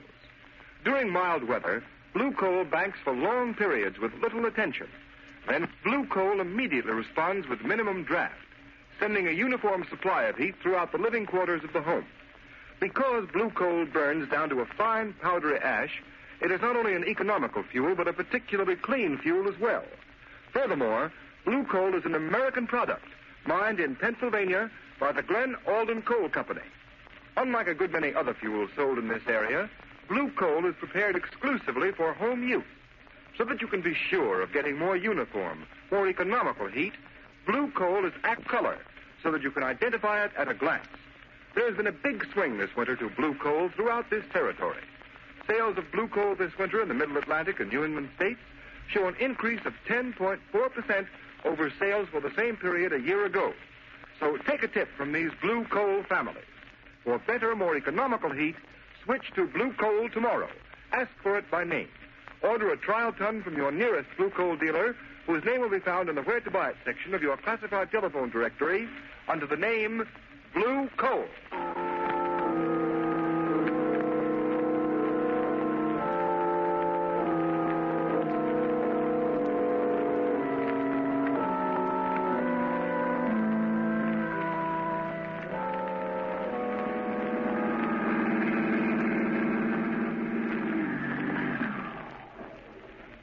Good work, Margot. Hello, Lamont. It'll take you long to get here. Let me help you out of the car.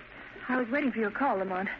As a matter of fact, I've been waiting for days. Where have you been? What are you doing? The same thing the entire police force this city's been doing, Margot. Chasing a will-o'-the-wisp. Are you sure it's Joe Brecker's brother, Danny? Yes, there doesn't seem to be any doubt of it, but the police can't find him, and I haven't a single clue to go on. What do you know about him? I looked up his record. He was shell-shocked during the war in France. He was an expert marksman, a sniper. Society trained him to kill men. They told him they were enemies, that he should kill them off. And now, with a shell-shocked mind, he's remembering what society taught him. To kill. Yes. And another thing.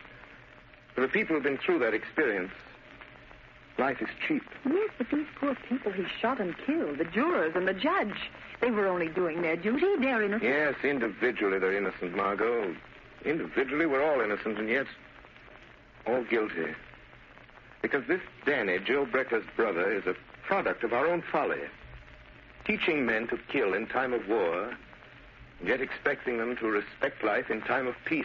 Lamont, why did you want me to meet you here? Oh, I want you to do something for me, Margot. I want you to go into that brownstone house right over there. Joe Brecker's mother lives in the basement. Yes. Joe is scheduled to die at 5 o'clock. It's exactly 10 minutes from now. All right, Lamont. I'll do it. Where will you be? I'll be with you, Margot, as the shadow. I have a feeling Danny may come to his mother tonight, either just before or just after his brother dies. Hurry, I've less than 10 minutes. Here's the house. I'll ring the bell. Lamont, what shall I tell her? That I'm a reporter? Yes, but don't try to make her answer questions. I hear someone coming. Yes? What do you want? Mrs. Brecker, I'd like to speak to you. May I come in? I don't care. You can come in if you want to. Doesn't matter. Nothing matters anymore. Nothing will ever matter again. I know you've been through a terrible ordeal these past days, Mrs. Brecker. How could you know what I've been through? How could anyone know? My one son a murderer, and the other one, goodness only knows what or where. Oh, I'm very sorry. If there's anything I can do. In 3 minutes, they'll be killing my son, Joe. There's nothing anyone can do. It's his brother Danny. Oh, I'm so worried about him. Why doesn't he come? Oh, why doesn't he come home? Ma. Oh, Danny. Yeah. Oh. I'd come. Joe said I shouldn't, but I had to come. I knew you'd want me home tonight. Danny, where have you been? What's Joe been making you do? I just been doing what Joe told me to do for him. Ma, who's that girl there? What's she doing here? Why, she's just a friend, Danny. Just a friend. Come to sit with me. She won't tell nobody I've been here, will she? Oh, no, Danny. She won't tell anyone. Ma, they're gonna kill Joe in a few minutes. 5 o'clock. And then I gotta go out and do one more thing for Joe. Look, it's almost time. Oh, no. No, Danny, no. You can't. I won't let you. Let go of me, Ma. No. Let go of me. Danny. I gotta do what Joe told me. I gotta keep my word to Joe. No, Danny, listen to me. I know who's been killing those people, shooting them. Oh, you've got to give yourself up, Danny. They won't hurt you. They didn't know. You didn't know what you were doing. 5 o'clock.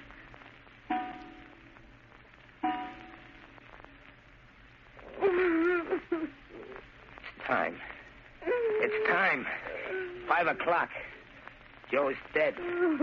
Now I gotta go back to the tower and do the last thing Joe wanted me to do for him. Danny, don't. You've done enough harm. You keep out of this. Joe told me to do this. I gotta. I can still hear a voice telling me to do it. Now you hear a voice telling you not to, Danny. Voice? I know. You're the Shadow. Yes, Danny. And for your own sake, your mother's sake, Danny, Joe told me what to do with you. He knew you'd find me. That's why I got this hand grenade. Oh, Danny, don't. I got my hand on the firing pin. I'm going to pull it out. Stop, Danny, I'm warning you. The voice came from there, in the corner. Joe told me to throw the grenade. Bye-bye, Shadow. What happened? It's all right. I managed to pick up the grenade and throw it through the window into the court before it exploded. Oh, thank heaven. I don't mind saying that's the closest call the Shadow ever had.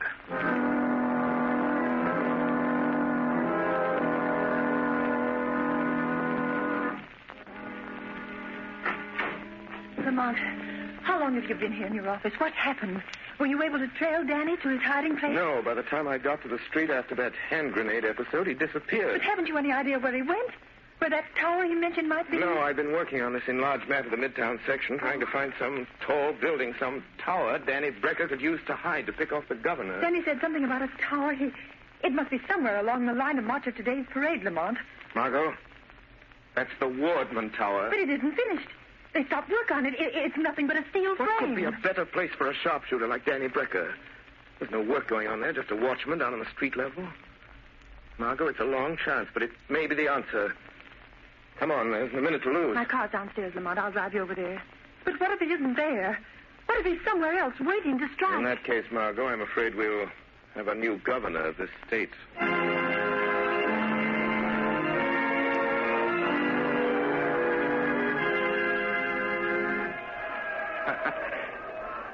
Just a couple of minutes now, Joe.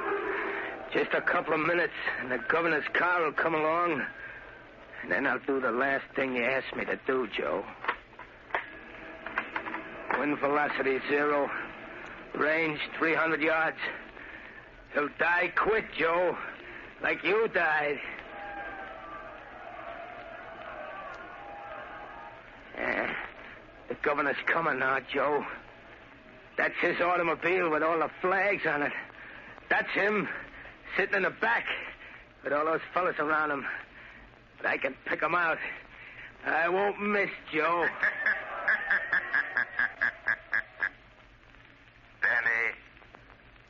Danny Brecker, listen to me. What was that? Who said that? Who laughed like that? Don't you recognize the Shadow, Danny? But Joe said... He said the hand grenade would fix you. You see, Danny, your brother was wrong. Put down that rifle, Danny Brecker. How did you find me way up here? How did you know I was hiding up here among these steel girders? Just like I used to hide in the trees in the war. That doesn't matter, Danny Brecker. All that matters is that you must not kill any more people. But I got to. Just one more, Shadow. Just one more. The governor. Down there in that car. I promised Joe. No, Danny. You will never keep that promise. Put down that rifle. Put it down, Danny. Lay it down on that steel girder and crawl back to the catwalk. All right. All right. I'll put it down. I'll put it down.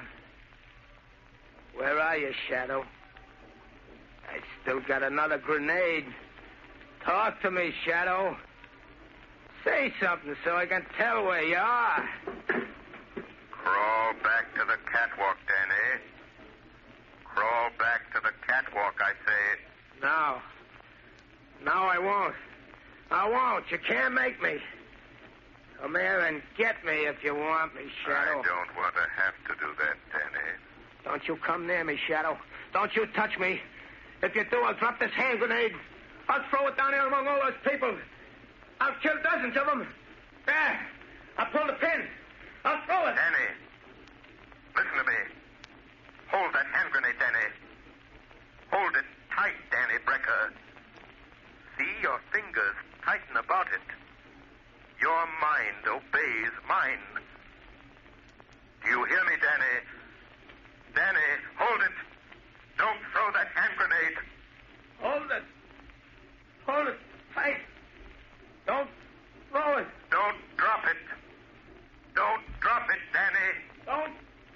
drop it, Danny. Don't drop it, Danny. Don't drop it.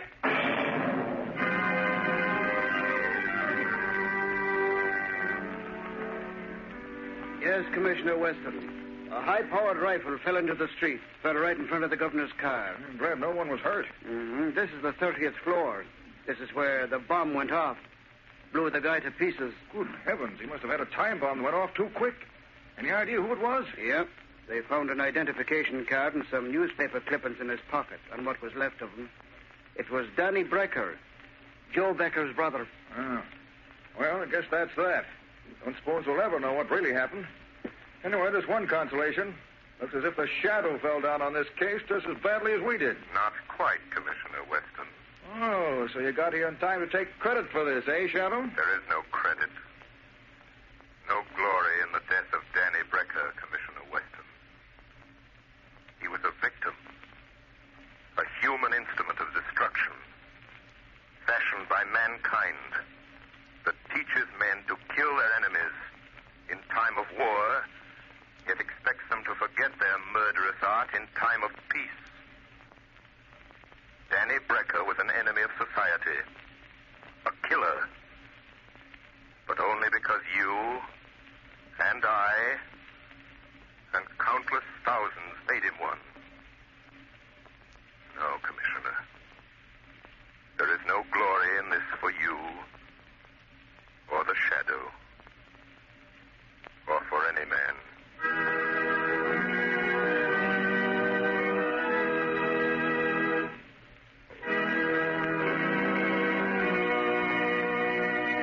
You have just heard a dramatized version of one of the many copyrighted stories which appear in the Shadow magazine.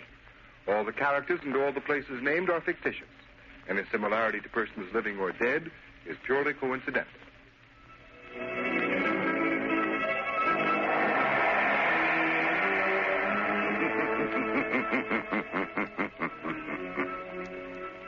As you sow evil, so shall you reap evil. Crime does not pay. The Shadow knows.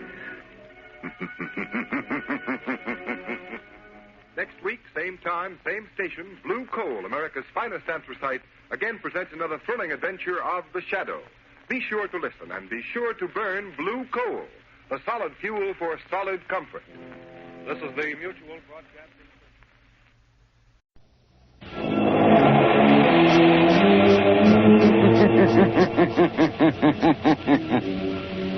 Who knows what evil lurks in the hearts of men?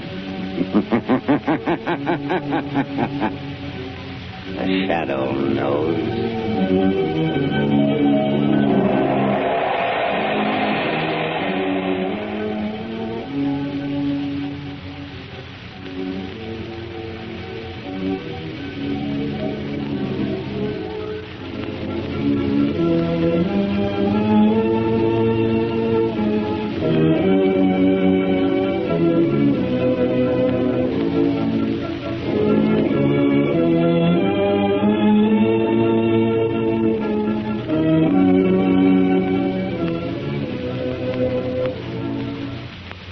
Ladies and gentlemen, the Shadow's exciting adventure will start in just a moment.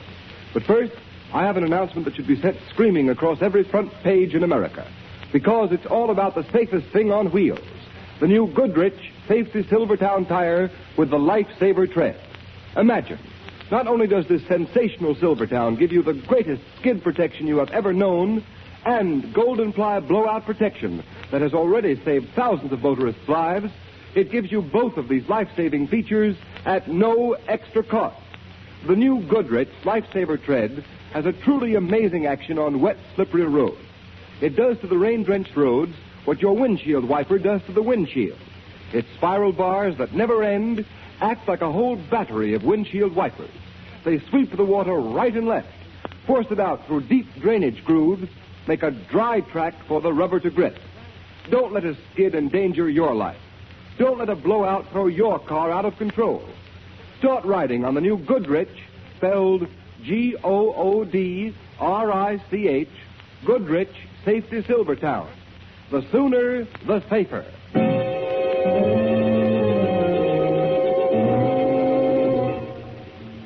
The Shadow, Lamont Cranston, a man of wealth, a student of science, and a master of other people's minds, devotes his life to righting wrongs, protecting the innocent, and punishing the guilty. Using advanced methods that may ultimately become available to all law enforcement agencies, Cranston is known to the underworld as the Shadow. Never seen, only heard, as haunting to superstitious minds as a ghost, as inevitable as a guilty conscience. The Shadow's true identity is known only to his constant friend and aide, Margot Lane. Today's story, Death from the Deep.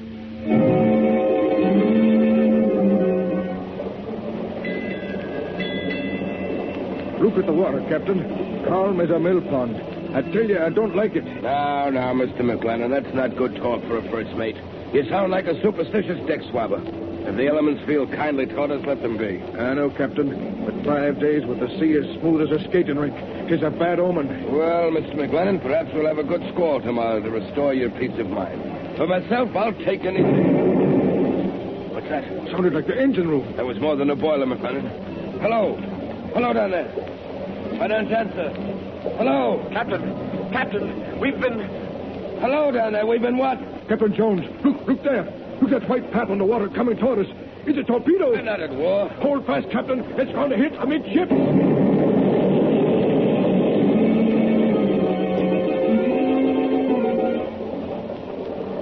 All hands accounted for? Yes, Captain. Are all lifeboats clear? All but this one, sir. And lower away.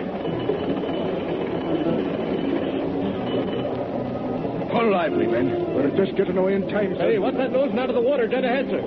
It's a submarine. A submarine? So that's what did it. The blackguards? A man's coming out of the submarine hatch, sir. He's got a machine gun. He's pointing at us. Stop! Stop, for the love of heaven!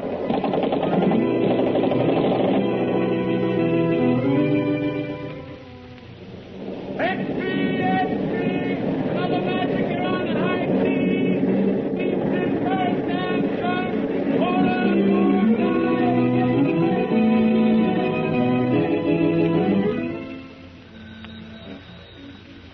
Acme Steamship Agency. I wish to cancel my reservation on the Princess Marie. But, madam, didn't you... I'm not sailing, I tell you. Why, it'd be suicide.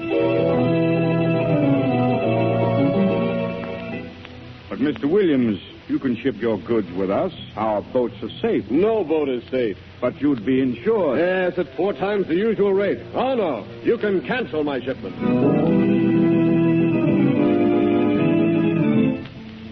Gentlemen of the Maritime Commission, we are confronted with a vital problem. In the past 3 months, there have been exactly 18 ships mysteriously sunk on the high seas. Ships belonging to the United States, Great Britain, Germany, Italy, Japan, in fact, every major power. This series of unexplainable marine disasters has created a panic throughout the nautical world. Passenger reservations are being canceled. Freight shipments are being withdrawn. Crews are deserting the ships. Gentlemen, something has got to be done. Waiter, some more coffee, Margot? Yes, please, Lamont. 2 more coffees, waiter. That's it. Now, what were you saying, Lamont? Just this. 3 months ago, Margot, the first ship disappeared. A few days later, a second ship was sunk. This time, the bullet-ridden bodies of the crew were found dead, afloat in their lifeboats. Horrible. It is.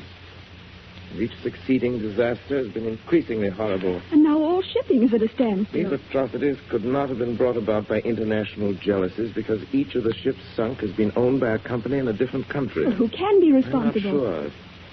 But my deduction is it's the work of a pirate. A pirate?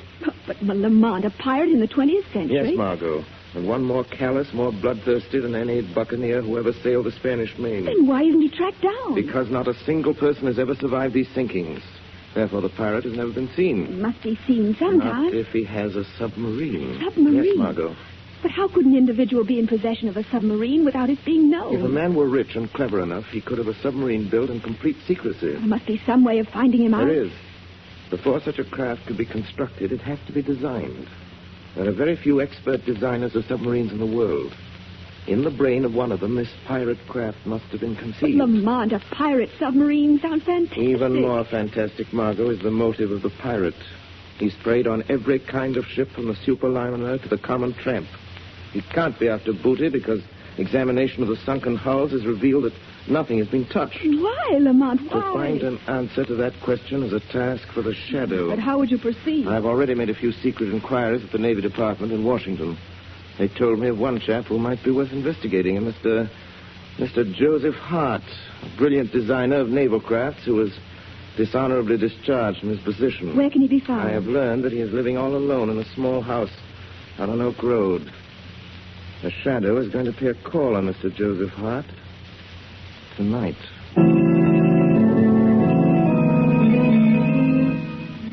Will you pass me that bottle, please, Benton? Certainly.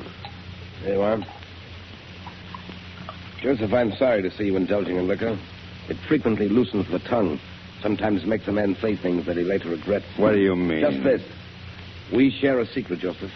A secret which would be most unwise for either of us to divulge. I haven't said anything. I haven't talked. Not yet. My fear is what you might say. Your nerve is deserting you, Joseph. You must pull yourself together. How can I pull myself together when night after night I'm tortured by the vision of a procession of helpless ships sinking down to the murky depths, haunted by the faces of floating corpses, tormented by... Shut up! I was a fool. I designed and built that submarine. A service for which you were well paid. Yes, with money soaked in blood. I'm responsible for the havoc and the terror that your insane... Don't say that, you idiot. I'm no madman, do you hear? Why did you come here tonight, Benton? Because, Joseph, I've been wondering of late why I permit you to live. You're becoming increasingly dangerous to my interests. No. Unless you can prove to me that our secret is safe and that you will aid me in the future. No, I'll never do that. No? And in that case, I feel that you ought to be my guest on the next cruise of the submarine. I'd never come back. Is that what you mean? Quite true. But before you leave us in mid-ocean, you'll have an opportunity to see the splendid efficiency with which your creation, the submarine, operates. No. I'd rather you kill me right now and have it over with. And deprive you of witnessing the thrilling spectacle of my accurate marksmanship? To see them leap from the boats in terror like rats? No, Joseph, you can't miss seeing that. No. I'd do anything rather than be forced to see that. I thought you would. Maintain that attitude, Joseph, or it may be necessary for me to request that you pack your yachting clothes. A contingency which we should both deeply regret. Good night, Joseph. What am I going to do? What am I going to do? I'll tell you what you can do, Joseph Hart. Who's that? There's a way to save you from the evil domination of Barry Vinton. Who are you? I am the voice of one who has come to help you. I am the instrument of your righteous vengeance. I am the Shadow. The Shadow? With my assistance, you can compensate for some of the wrong that you have done. But how? Tell me the secret that you share with Vinton. Oh, no. I can't. I'm afraid. You'll have more to fear if you remain silent. The Shadow already knows enough to hang you, Joseph Hart. You haven't got anything on me. I heard every word that passed between you and Vinton in this room. Oh. Tell me what I want to know and save yourself. Or perhaps, as Vinton so aptly put it, you'd prefer to pack your yachting clothes. Nothing can save me. What I've done is done.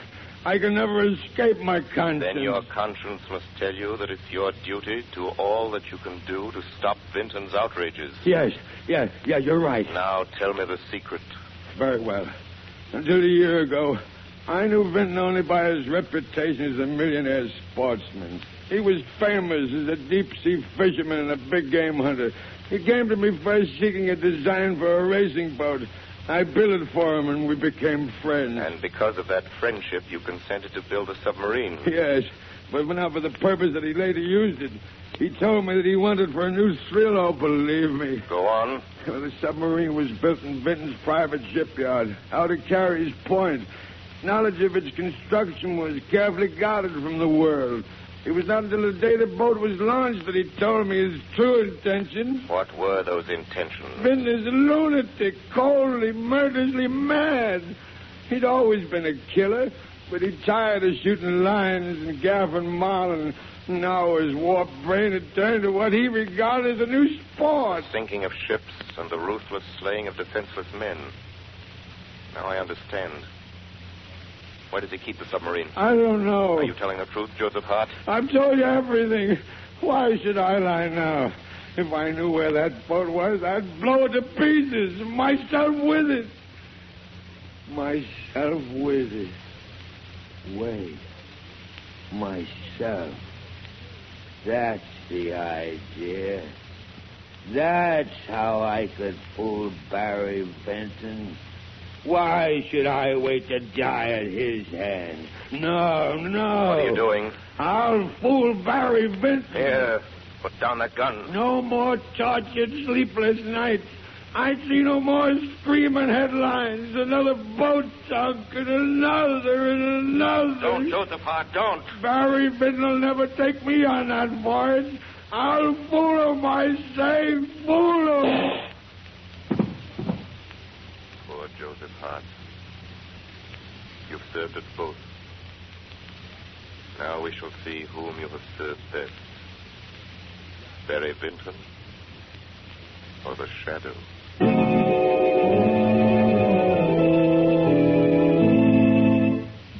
Ladies and gentlemen, in a moment the Shadow will be back on the air with surprises, suspense, and a thrilling, unexpected climax. But meanwhile, here's something mighty important to bear in mind when you drive a car.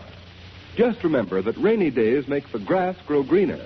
They may bring out the best in flowers, but they bring out the worst in roads. Yes, beware. A road that's plenty safe when dry may become a dangerous skid trap when wet, sending your car skidding, spinning, swerving off the road.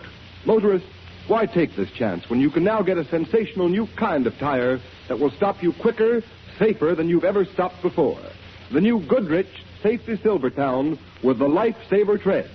Impartial tests conducted by the country's largest independent testing laboratory against the regular and premium price tires of America's 6 largest manufacturers proved that no tire tested, regardless of price, came up to the new Silvertown in non-skid action. Furthermore, these unbiased tests showed that the new Goodrich Silvertown with Lifesaver Tread gave more non-skid mileage than any of the other tires tested in its own price range.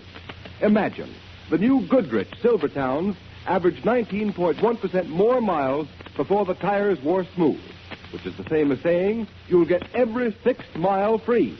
Yes, many tires cost more than the new Goodrich Silvertowns, but no tire at any price can give you the unequaled skid protection of the Lifesaver Tread, the exclusive blowout protection of the Golden Ply. Keep danger a stranger.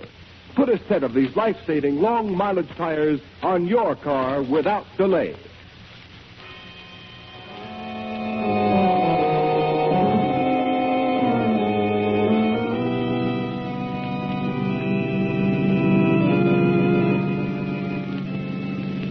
And so, Margot, Hart finished telling me the story, and before I could stop him, he shot himself in the head. Poor man. Perhaps it was better that way. But Lamont, now how will you find the submarine? Joseph Hart told me that it was built at Vinton's shipyard out at Carey's Point. That's the logical place to start my search. Is that where you're going now? Yes. Do be careful, Lamont. Remember, that man's a lunatic. He'll stop at nothing. The Shadow hasn't anything to fear from Vinton. I hope you're right. Well, this is as far as we can safely drive without being seen. This is a desolate spot. Don't like it. There's a light. Yes, the shipyard. Appears to be surrounded by a high wall. It looks like a prison. Perhaps it is a prison. For those within its gates. Margot, before we go any further, I'll give you your instructions. Yes, Lamont. I've already been in touch with the United States Coast Guard. They've been promised to give me full cooperation. Yes. Once I've found the submarine and know Vinton's plans, I shall communicate with you by our private wireless. And then? Then you will relay my message directly to the Coast Guard headquarters in Washington. I understand. Good luck to the Shadow. The Shadow thanks you.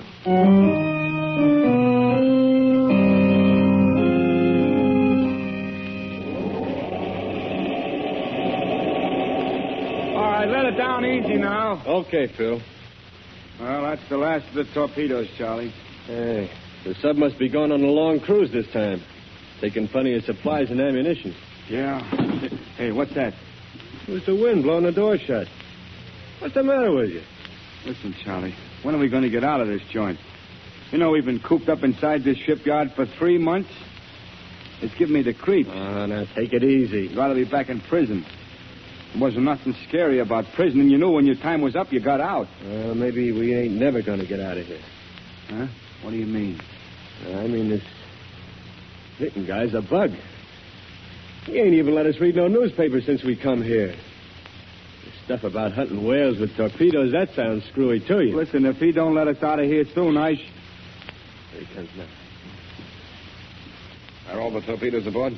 Yes, sir. We just sent down the last load. Very well. Take care of these empty crates. Then you may turn in. Yes, sir. Mr. Vinton? Yes? We was wondering... We? Yeah, me and Charlie here was just talking about the... how we've been in the shipyard here a long time now, And what Phil is trying to say, Mr. Vinton, is...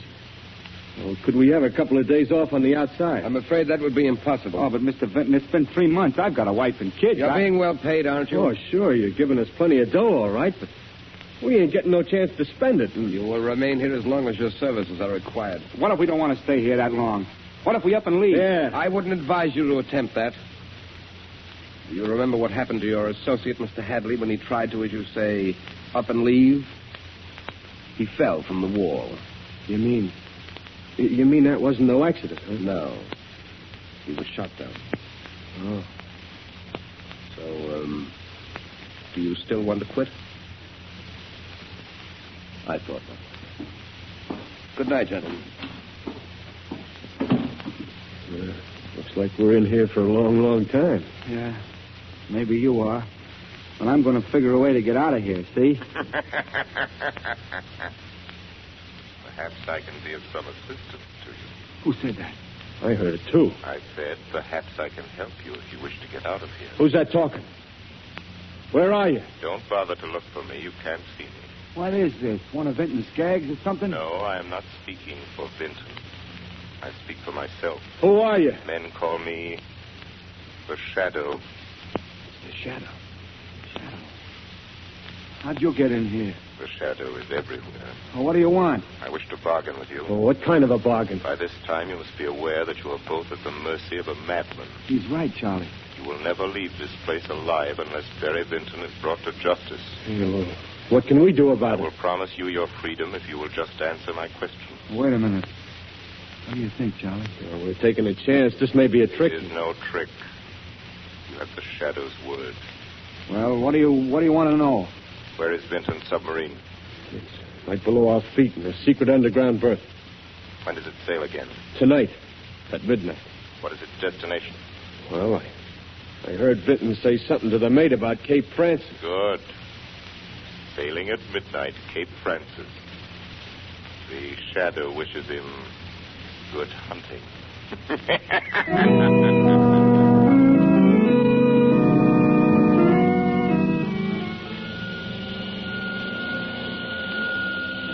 Calling Margot Lane. Calling Margot Lane.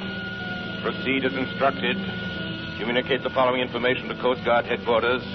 Pirate submarine sails at midnight for waters off Cape Francis. Impress on Coast Guard the importance of following directions implicitly if wish to bait the madman who is terrorizing the Atlantic.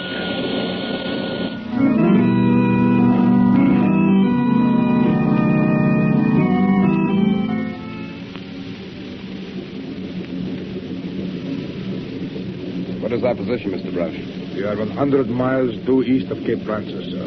Are we in the regular shipping lane? Yes, Mr. Vinton. Have we enough visibility for clear observation? The sun has just risen, sir. Good. I'll take over the periscope now. Very well, sir. A fine day for hunting, Mr. Brush. Hello, what's this? Have you sighted something, sir? Take a look. See what you make of it. There is smoke. It looks like a steamer. Splendid. Signal the engine room. Full speed ahead. Yes, sir. Yeah, it is a steamer. I can see a funnel. Full speed ahead. Ah, this is the life. There's nothing like it. The sighting of fresh quarry on this periscope. The excitement of the chase, the spine-tingling thrill when the torpedo finds its mark. And then the climax, on deck, shooting them down with a machine gun like scurrying rats. Mr. Browse, stand by the torpedo tubes. We're coming up fast. Yes, sir. Stand by the torpedo tube. Aye, sir. We'll cut across our bow and swing to starboard. That should give us a perfect shot. Very good, sir. Be prepared to rise to the surface quickly. We make a direct hit with the first torpedo. Very good, sir. Stand by the valve and elevate off. Aye, sir. We're almost within range. Cut to half speed. Half speed ahead. Torpedo tubes number 1 and 2 are loaded, sir. Torpedo tubes number 1 and 2 are loaded, sir. Look, Broush. It's a fine, big liner. Let me see, sir. Why, that is the Orpheus. The Orpheus. I remember now reading of her sailing. She has a full passenger list. Several ambassadors are aboard. Full passenger list, eh? That sounds most promising. Number 1 tube, ready to fire. Number 1 tube, ready to fire. Now, I'll bring her a little more to the starboard. A little more. There. Number 1, fire. Number 1, fire. Yes, it's heading straight for his side. No deflection. Should be a perfect hit. Closer. Closer. It's going to hit. Now. Why, hail to explode. What a dud. Number 2 tube, ready to fire. Number 2 tube, ready to fire. Number 2, fire. Number 2, fire. We won't fail this time. Yes, you will, Mr. Vinton. You've just fired another dud. Who dared say that? I did. Who are you? Come out here where I can see you. You will never see me. I am the Shadow. Shadow, eh? I've heard of you. The torpedo hit, but it failed to explode again. Reload the torpedo tubes. Yes. That would be a waste of time, Vinton. I've seen to it that all of the torpedoes are dud. You'll regret this, Mr. Shadow. This is the one time that you've matched wits with a mind cleverer than your own. Blow out the ballast tanks for a quick rise to the surface. Yes, sir. I'll show you. I'll sink that boat with my deck guns. Vinton, you're a madman. Madman, am I? Very well, I'll show you the full extent of my madness. Decks awash, sir. Open the conning tower hatch. Deck crew, stand by to man the guns.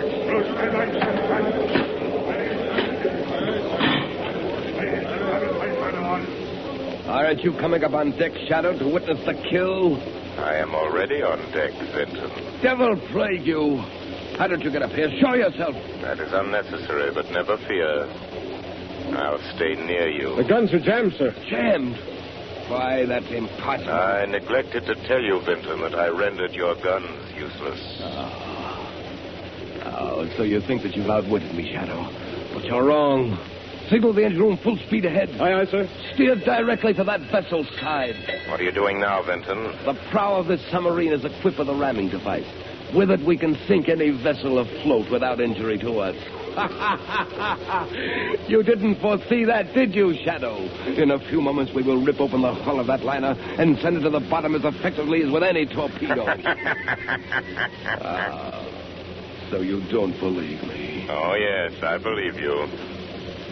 But that liner is completely deserted. It was set adrift there by the Coast Guard. It is a veritable floating mine with enough explosives aboard to blow you to kingdom come. You're lying. You'll know soon enough. You haven't far to go. Reverse engines! Reverse engines! Will we stop in time?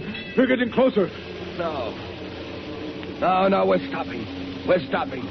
We're not going to hit.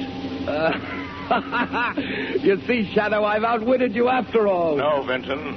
You've maneuvered your submarine alongside the ship just as I planned. All right, up there. Here's your men. Put up your hands! Put up your hands, all of you! The Coast Guard. It's a trap. It's a trap. Yes, a trap, Barry Vinton. And this ends your reign of piracy and ruthless murder. Very smart, aren't you, Shadow?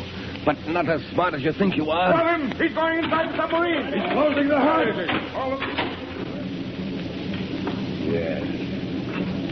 Yes, they all think they're so clever. But no one can outsmart Barry Vinton. I'll go to the engine room. I'll maneuver the dive. They'll never get me. I'm master below here. Now check the valves. That's right. I'd love to hear what the Shadow is saying up there now. He's probably saying it's no use trying to maneuver that dive, Barry Vinton. You, how did you get here, Shadow? Why, I merely followed you. Show yourself, Shadow, and I'll shoot you down in your tracks. Here I am over here in this corner. Come ahead and shoot, Mr. Vinton. Well, Shadow? Well? You just missed me. Why, you... Your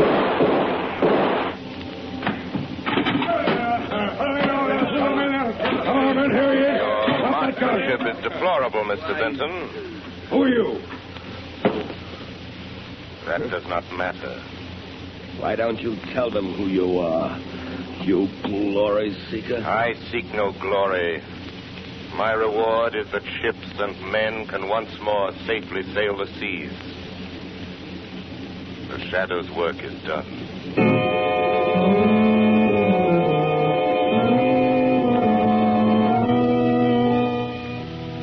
You have been listening to a dramatized version of one of the many copyrighted stories which appear in the Shadow magazine.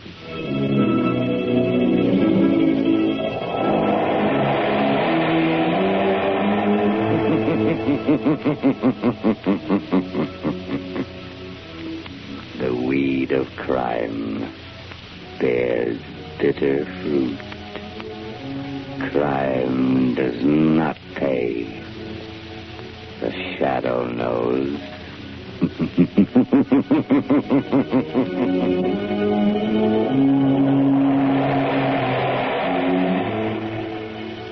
All the characters and all the persons named are fictitious. Any similarity to persons living or dead is purely coincidental.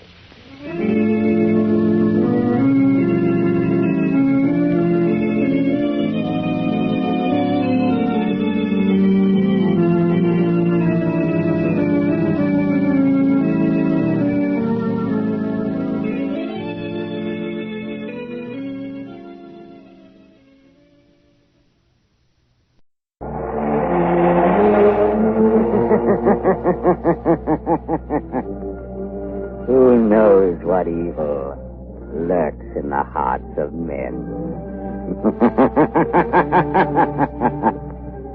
The Shadow knows.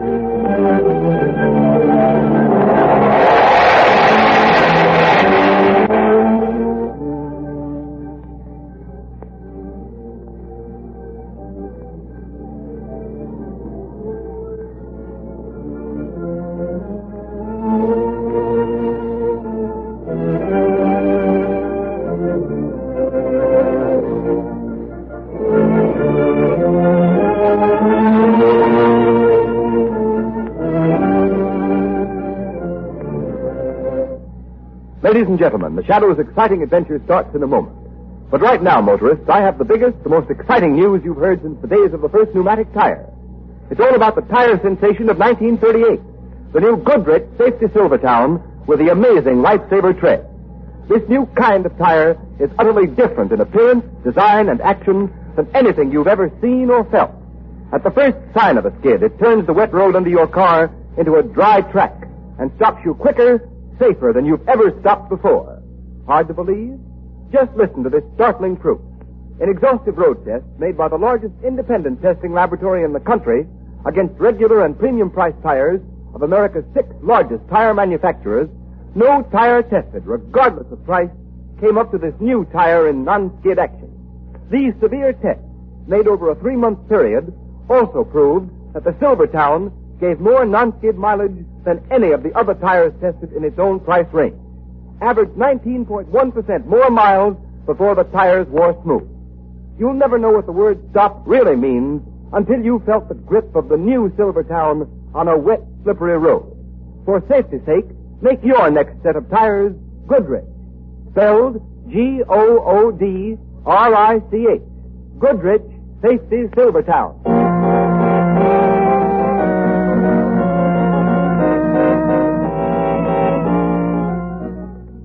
The Shadow, Lamont Cranston, a man of wealth, a student of science, and a master of other people's minds, devotes his life to righting wrongs, protecting the innocent, and punishing the guilty.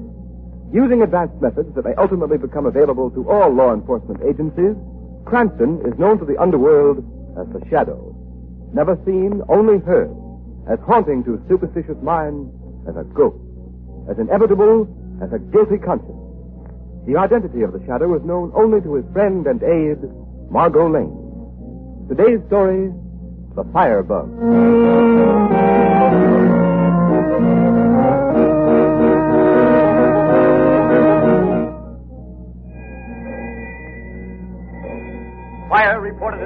Chestnut Street.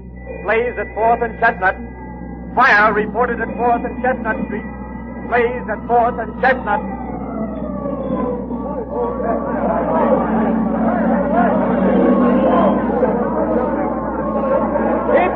Keep back of those fire lines! Let me through! Let me through! My baby's in there! I've got to save her! I'm sorry, ma'am. We can't let you in there. You'd be burned to death. Look, I've got to get through there. I've got to, I tell you. My brother and sister are in that I don't care. Get back. Hey, you, get back. Stop that guy. Don't let him get in there. Stop him.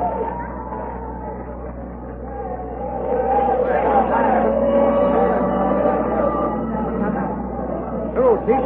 Now, where's the Firebug get this time? Oh, hello, Commissioner Weston. I had a notion this would bring you out. Near as we can check, it's 3 dead and 6 badly burned. Oh, that's bad. Any idea how it started? It's the same story as the last 6 tenement fires, Commissioner. It started in the hallway with an oil-soaked baby carriage. Callahan, there's no doubt about it. We're dealing with a pyromaniac. These 6 tenement houses fires all started in hallways and in an oil-soaked baby carriage. I know.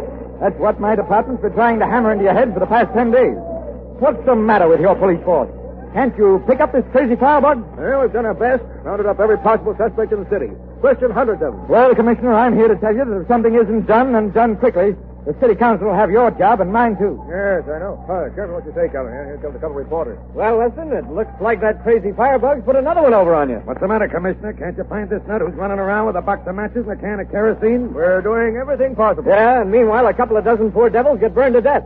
The whole town's scared stiff, wondering what this maniac's going to burn next. Maybe it's time you called in that mysterious friend of yours called the Shadow, Weston. Yeah, why don't you get the Shadow to help you? We'll capture the maniac without the Shadow's help. Hey, look out! Look out! Get back there! Get back! Get back there! Back! The walls! They're caving in!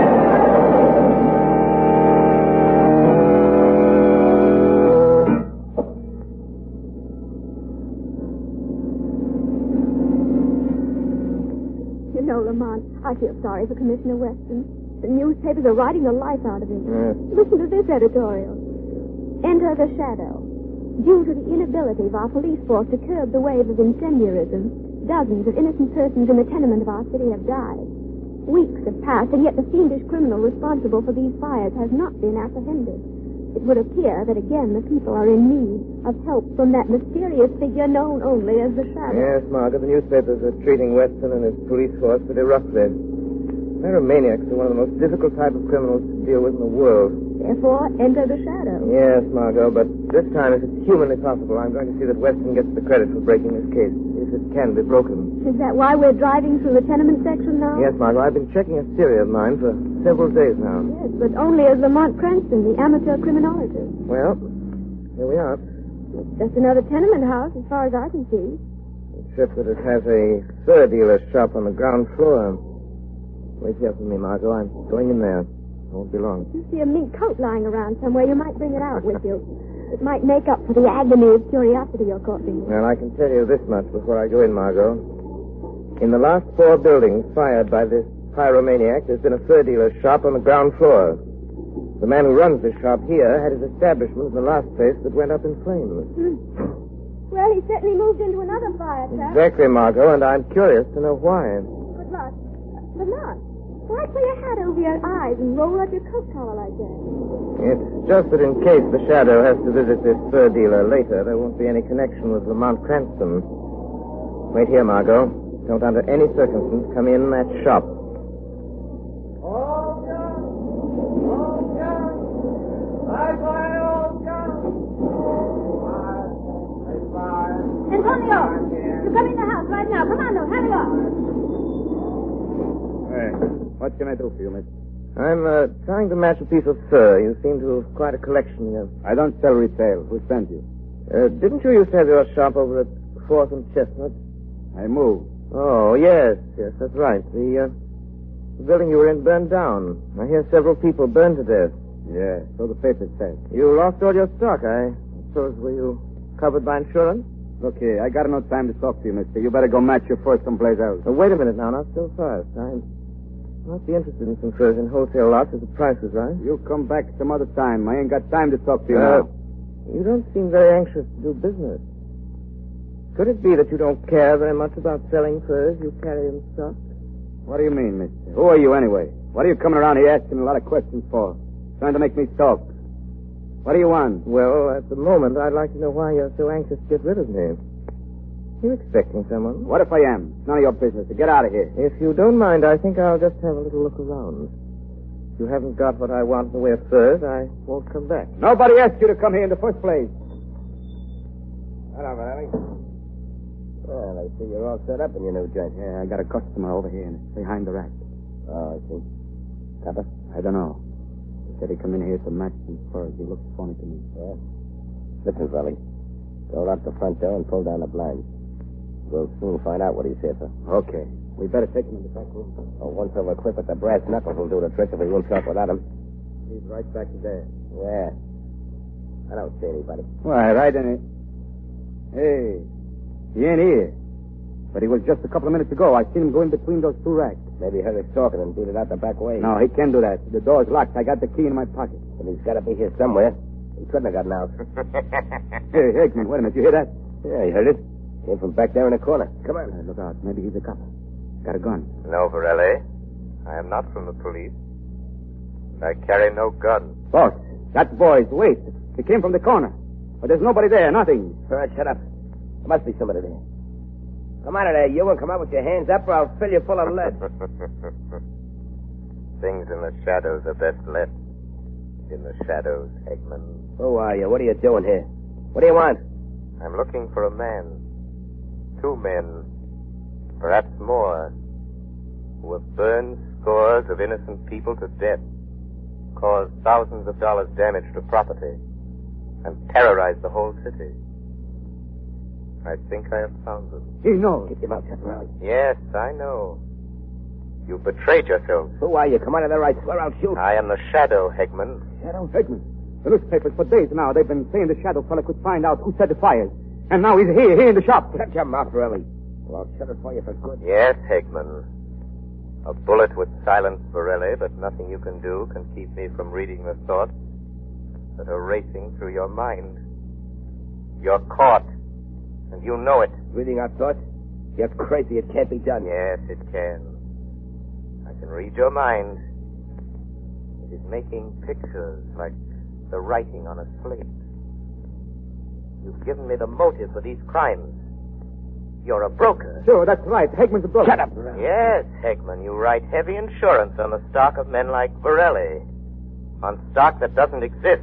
You're not reading my mind, Shadow. You're just guessing. You're smart, but you're not smart enough or you wouldn't have walked into this place. And I'm telling you here and now, you'll never walk out. The door's locked. I don't care how much you know. Because you'll never live to tell it. A bullet from that gun won't save you. You've set your last fire. Hey, boss, he knows everything. What are we going to do? I tell you what we're going to do. Riley, get me that can of kerosene. But it's in the back room, boss. I'm afraid to go. go. As I tell you, you yellow-livered fool. So I've set my last fire, have I, Shadow? Yes, your last fire. Riley, don't stand there. Do as I tell you. Get that kerosene. Go on. Hey, but this Shadow, I can't see him. I don't know where he is. Listen, you fool. I've heard about the Shadow. He has some trick of being able to appear in a room without being seen. But he's here all right. And if he lays a hand on you, if he tries to stop you, grab hold of him and I'll do the rest. Go on, I tell you. Lamont! Oh. So you don't work alone, Shadow. You've set a trap for us. Well, you're caught in your own trap. Quick, Riley, get that kerosene. All right. I'll get it. Lamont, Andre, are you in trouble? Why don't you answer, Shadow? I'll deal with you alone, Hegman. Lamont, I'm going to get the police. Before the police can break in here, you'll be burned. Here's the kerosene. Pour it on the floor. Throw some on those fur racks. Hurry up. That girl's gone for the cops. We go out the back way and lock the door, huh? And then this Shadow, he die quick. All right, Shadow. Now, you just try to come through this back door, and I'll finish you off with a bullet before the fire can get you. Come on, Burley, that's enough. Get back. Get ready to slam this door the minute I touch a match to this newspaper. You're signing your death warrant, Hegman. No, Shadow, yours. Don't think you can break through the front window and get out because it's covered with steel wire. All right, come on, boss. You go up quick. Hey, boss, what's that noise? Just a car in the street. Come on. We're getting out. Close the door. Lock it.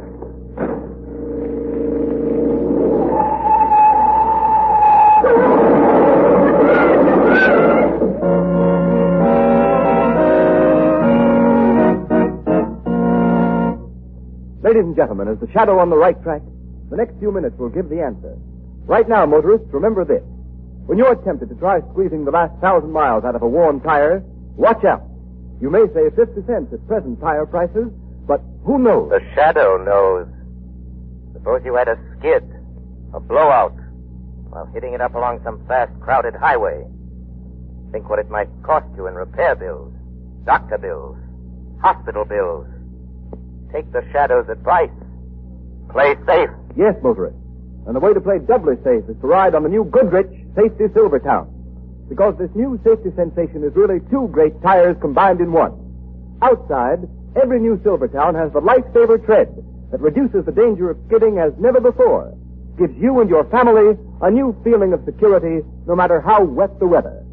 Inside the Silvertown tire is the famous Golden Fly protection against high-speed blowout that has already saved thousands of lives.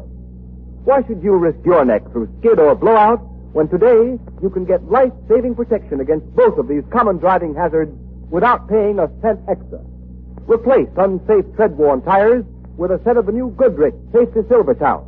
The tires that give you the skid protection of the sensational lifesaver tread, plus Golden Fly blowout protection at no extra cost.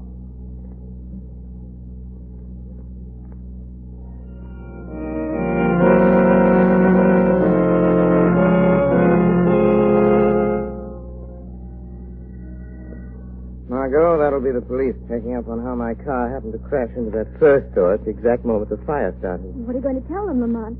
I got away in the crowd before anybody had a chance to see me. Police said over the phone that my car was being driven by a young woman. Then they suspect... I don't think so, Margot. I told them the car was stolen. And that makes a criminal out of me, doesn't it?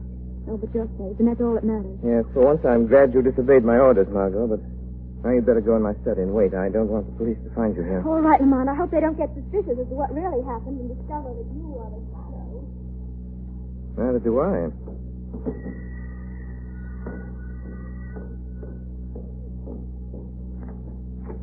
Oh, good evening, Sergeant. Come in.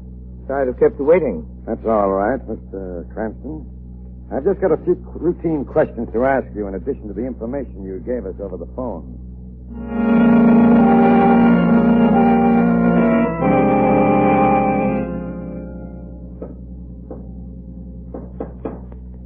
That you, Varelli? Yeah, quick. Let me in, boss. What'd you find out? Where'd that girl go? I got around to the front like you told me, boss. I see her slip out of the car, and I follow. She get in a taxi, but she don't get away from me. Where is she now? I follow her to where she lives. We get her tonight, if you say so, boss. Perhaps she'll lead us to the shadow. But how do you know for sure the shadow got away? It's in the papers. They put the fire out before it spread upstairs, and now the cops are looking for you as the owner of the first. Hey, look, boss. You say you take care of me if the police get after me. You swore it. Don't worry about the cops. I'll get you out of town in a day or two. First, we got to get the shadow. As long as he's alive, we're both as good as in the death house. Yeah, sure, but how are we going to get it? Throw that girl, you dope. We'll get her and leave a note for this guy Lamont she was calling to before she drove that car into the store. And I'll bet you 2 to 1 he's the shadow. When he comes to get her, we'll walk into a trap he won't get out of. Yeah, that's it, boss. We get him here in your place. We make a big fire down here in the cellar and we get rid of both of them, eh? Yeah. Come on. Show me where this girl lives. We got to get a hold of her tonight or it may be too late.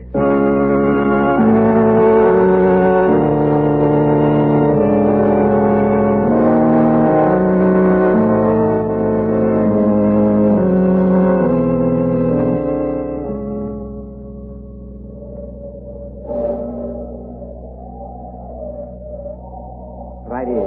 This is the house I trailed the girl to. That's the window in a bedroom. Yeah? She's got a maid, but I think she's gone now. Okay. She's had plenty of time to get to sleep since that light went out. Go in the window into her room and get her, Varelli. But suppose she wake up. Maybe she screams. Not if this gag you put in her mouth quickly enough.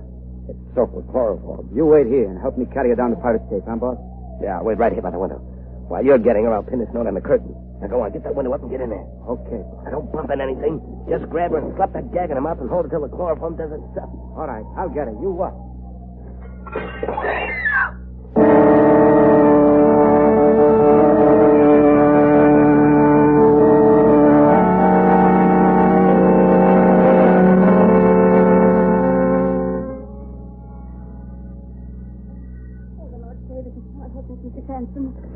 Hello, Ellen. Oh, thank the good Lord, it's you, Mr. Cranston. Ellen, I came here the minute I got your message. What's wrong? Is Miss Margot ill? Oh, Mr. Cranston, it's worse than that.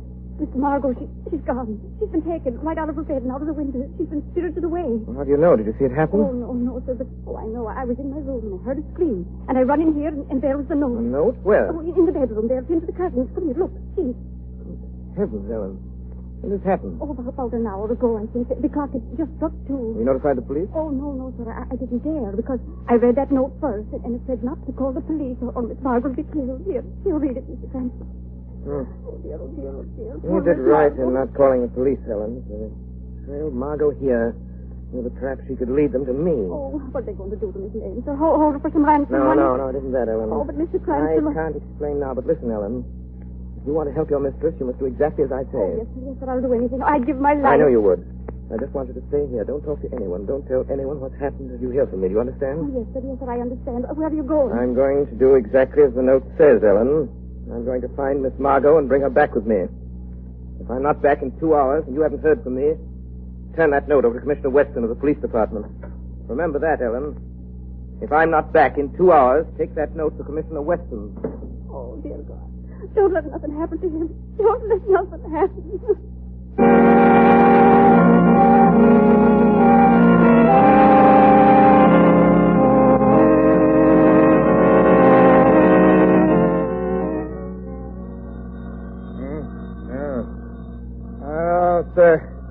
Have fine time of night to be calling. Hello? You! How did you get my private number, Shadow? I've had it for a long time. Well... Commissioner Weston. Now, what is it this time? I suppose you caught the Firebug. I suppose you're all set to make a monkey out of me and the whole police force. The newspapers have done you and your force a grave injustice, Commissioner. But it is not my doing. So what? Would it be worth the loss of a few hours' sleep if you could trap the Firebugs before morning, Commissioner? Now, who are they and where are they? I have an appointment with them within the next hour. When I'm finished with them, they're yours. You're ready to take them. And with them, you can have the honor and credit of ending their reign of terror, Commissioner. What am I supposed to do? Wait here and twiddle my thumbs? No. Throw a cordon of police around the district bounded by 4th Street and the river, and from Spruce to Medley Square. Why, you're crazy. That'd take half my force. You're worth it. All right. What then? Keep in touch with headquarters. If you've not heard from me by 4:30, a note will be delivered to you, telling you where to find the Firebugs and the body of the Shadow.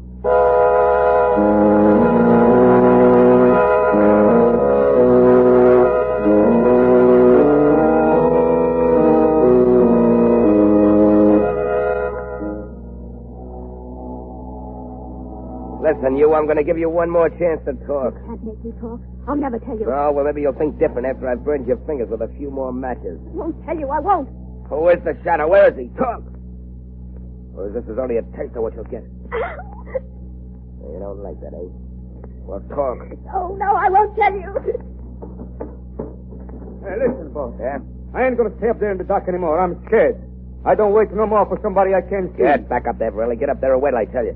You don't, I'll give you something to be scared of. But it's dark. I can't see. All the time in the dark, I keep hearing noises, sounds. Just now, I think I hear somebody laugh. Oh, something slammed the door. So we meet again. Boss, he's here. The Shadow's here. Shut up, you gibbering fool, Willie.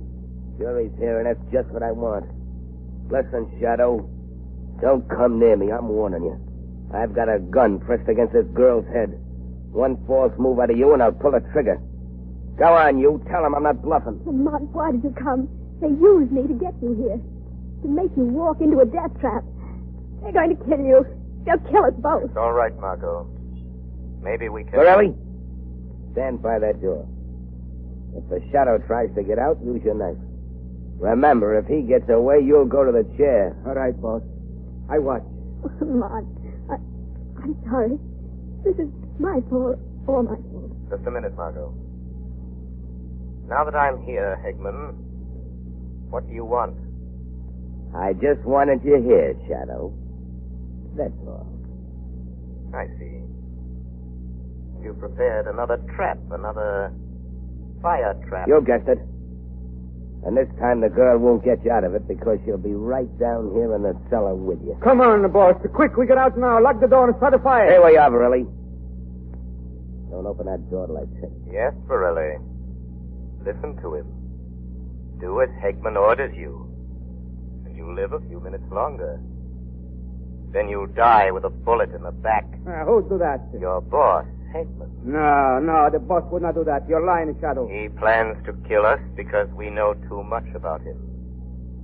But you, Varelli, know more. Not until you're dead will he be safe. It may be a few minutes, an hour, days. What do you mean, Shadow? Don't listen to him, Varelli. He's thinking about killing you, Varelli. I'm not going to kill you. You can trust me. You forget I can read Hegman's mind, Varelli. Don't you believe him, Varelli? He's just saying that to get you. But he can read the mind. In the shop, he did it. No, I tell you, you're my friend. You know too much about Hegman, Varelli. The Shadow is right. I know too much. Only when I'm dead will you be safe, boss. Two can keep a secret. Only when one is dead, Varelli. When one is dead, Varelli. Listen to me. When one is dead. When one is dead. When one is dead. Now listen, Varelli. That's it. When one is dead. Now, Varelli, keep away from me. Put that knife away. So don't listen to him. He's hypnotized your mind. That's another one of the Shadow's tricks. No, Varelli. Oh. All right. Yeah, I meant to kill you, Varelli. I was going to do it the minute we got rid of the Shadow and his girl. But I don't need you now. I got them trapped, and I'll give you yours now. Here. You killed me. But before I die, I'll get you, boss. Get up. I stab you. I take you with me, boss. We keep a cigarette together. Lamont. Here. Let me cut your rope, Margot. And get out of this place and go back to the apartment. Get that note from Ellen. Destroy it. The secret of the Shadow must remain a secret. Lamont, come with me, please. There's nothing more can be done here. The pirate investigates. Yes, Margot. The Firebugs have set their last fire. One more thing to be done. What's that? I must get in touch with Commissioner Weston. I promised him I'd give him the credit for capturing the criminals. And he and half the police force of the city are waiting out there in the streets. The Shadow always keeps his word.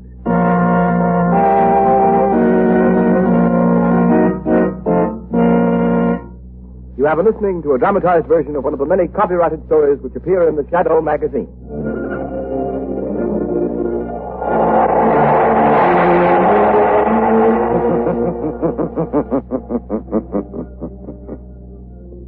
The weed of crime bears bitter fruit. Crime does not pay. The Shadow knows.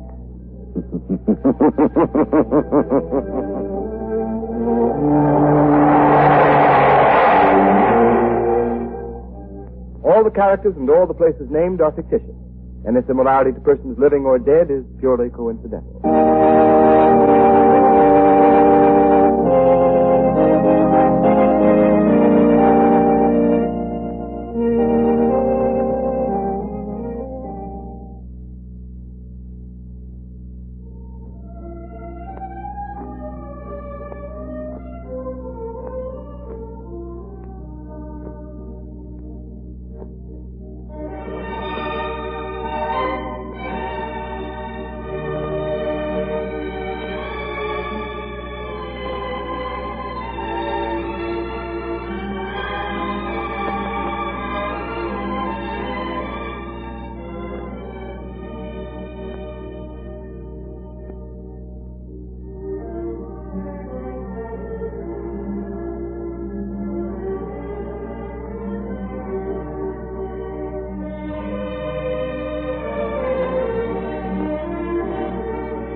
shadow, Lamont Cranston, a man of wealth, a student of science, and a master of other people's minds, devotes his life to righting wrongs, protecting the innocent, and punishing the guilty.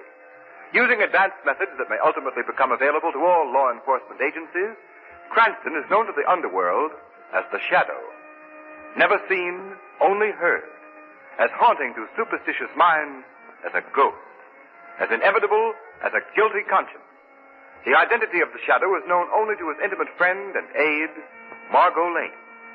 Today's story, The Blind Beggar Dies.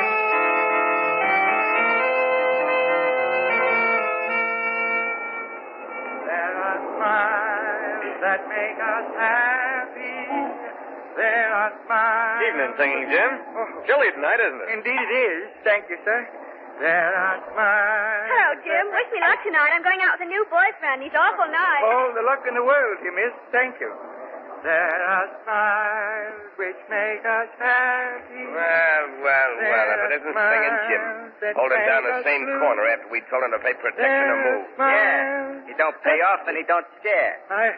I don't make enough to keep body and soul together. Now, you go away. Let me alone. Oh, so you're going to try to buck our record, eh? All right, Buddy, bring him back in the alley. Oh, now, wait. Maybe we can make him see things Now, out. take your hands off me. You let me alone. Come on, let me alone. We just want to talk to you a minute. We got a proposition for Yeah, you. but now I told you, I don't need protection. I have a license because I'm blind. The police don't bother me none. Bring him back over here, Marty. No. Private enough. Now, Okay, Spike. Now, wait. Easy on that blackjack. Get up and hold your mitt over his mouth so we don't let Now, out don't. the Okay. I'm an old man. I can't stand it. I haven't any money to pay. I tell you. All right, give me once over. Right. Now, listen, Singing Jim. Next time you fork over $1 a week or you'll get the worst. Okay. Marty, dump him over the wall there and let's go.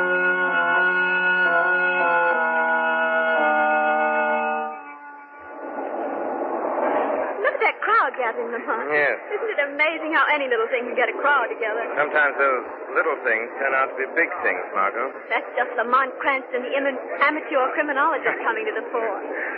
Oh, look.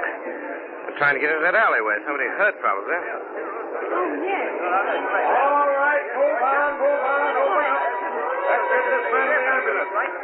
Oh, good evening to you, Mr. Cranston. Oh, what's wrong, Clancy? It's poor old Singing Jim. Somebody found him in the alley all smashed up. Looks like a truck run over him. All right, out of the way. Move on now. Move on. Poor old Jim. Lamont, look at his face and head. He doesn't look like he's been run over. Oh, don't hit me. I can't pay. I can't. Okay, Jack, back to the hospital and make it fast. Oh. This old boy's in a bad way. Lamont, somebody beat him up. But who'd do a thing like that and why? I don't know, Margot. I've known Singing Jim for years. So have I. Everybody knows him and helped him out. Margot, he looked pretty bad. I think I'll go to the hospital and see what I can do for him. More than this than meets the eye. Want to come along? Yes, Lamont. I hope we're not too late.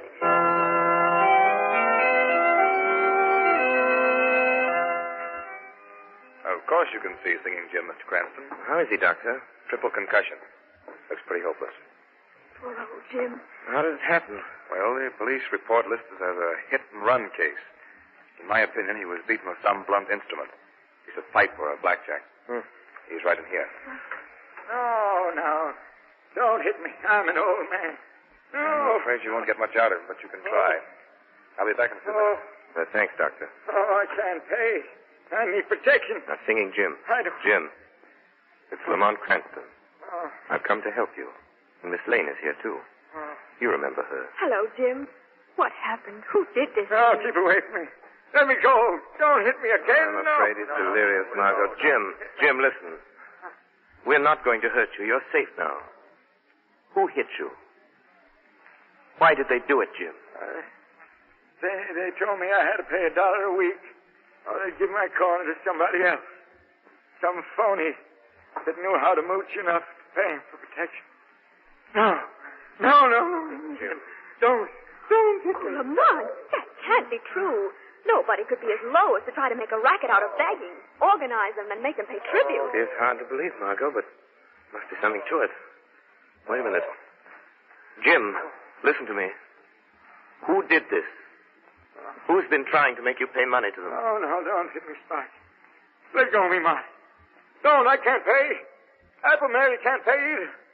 You took Apple Mary's stand, and now you're trying to take mine. Don't leave me again. Don't! Lamont, I'd better get the doctor. He's unconscious. Yes, Margot, but I'm afraid it's more than that.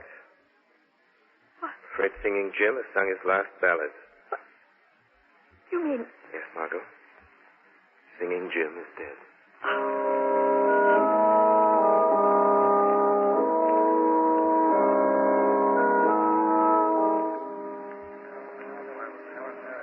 Folks, I guess you're all kind of wondering why the word went out over the beggar's grapevine for us to meet here in my place.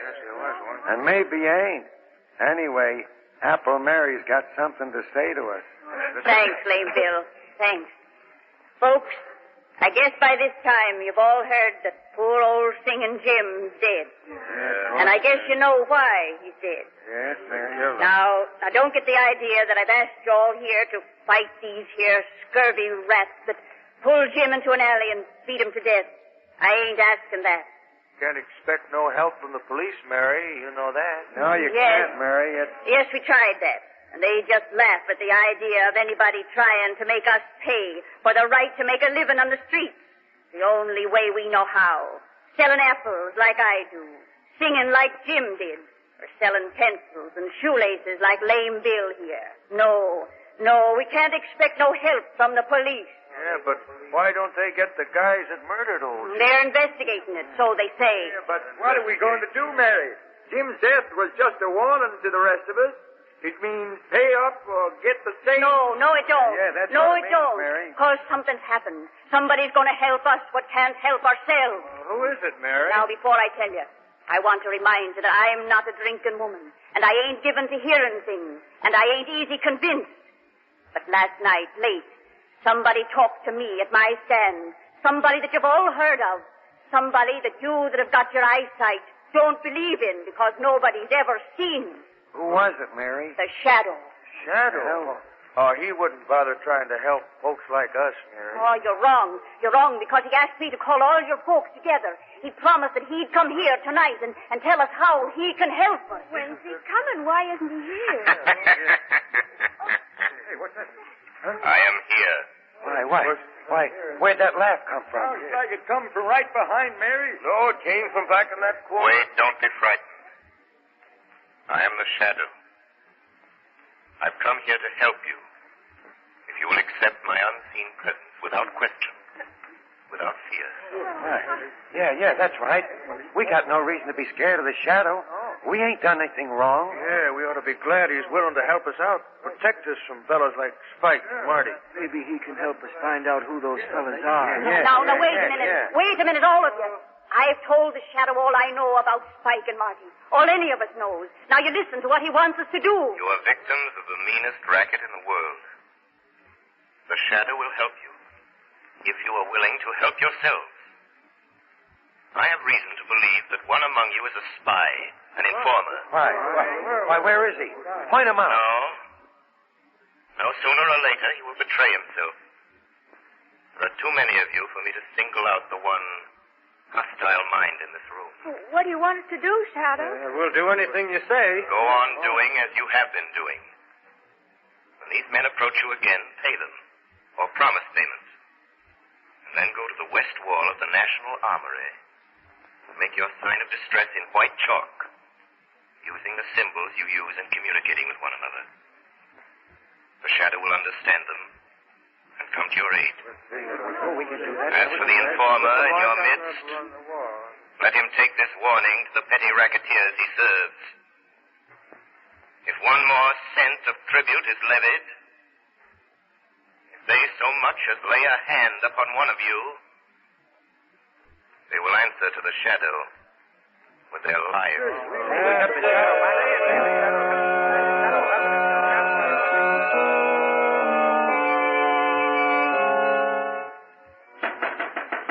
Yeah, who's there? That you, Marty?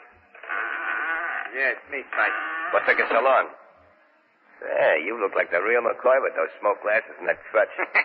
I used to make a living taking this blind and lame gag before you showed me how to make some easy money. Well, what happened at that meeting at Lame Bill's place? Plenty. You look like you've seen a ghost. No, I ain't seen no ghost, Spike. What then? I heard something tonight that I don't want to hear again. The voice of a guy you couldn't see.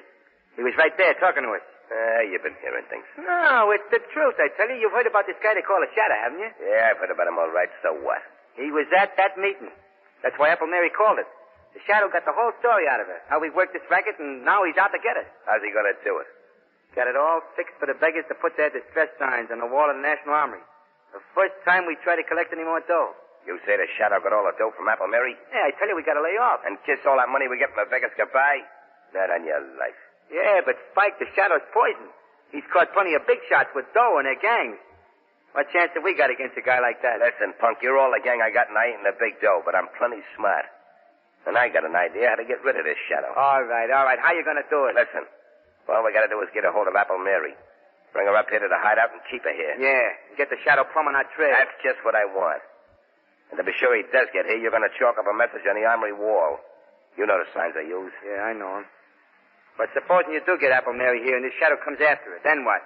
Then he's going to walk into the sweetest little trap you ever saw sprung. But you can't see the guy. I don't have to see him. All I have to do is hear him talk or laugh. The way they say he always does. All right, Spike. Okay, I hope you know what you're doing. I haven't given you a bad steer yet, have I? We'll grab Apple Mary tonight and bring her down here.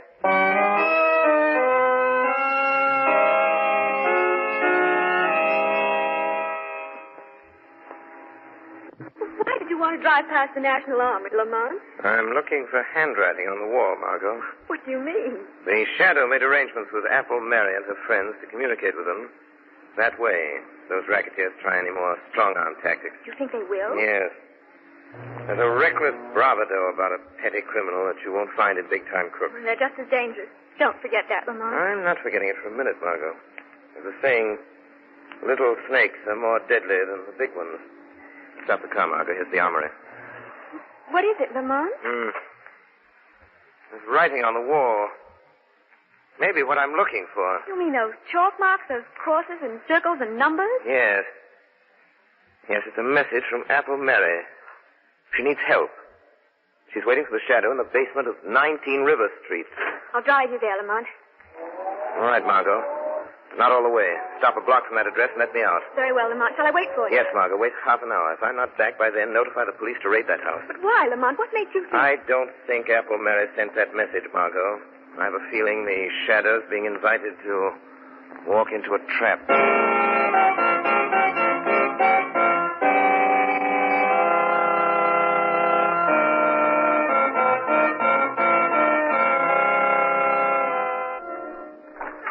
That you, Marty? Yeah, it's me. Where are you? How about some light? Okay, I just wanted to be sure. Hey, what's the idea? We're sitting down here in the dark.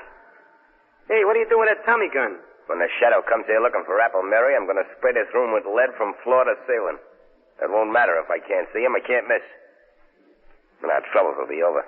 I put that message on the armory wall. How long ago? About an hour. Then he'll be here soon. That guy moves fast from what I hear. Hey, how are you going to know when the shadow gets here? What if he don't talk or laugh? He's got to open that door, ain't he? He can't walk through it.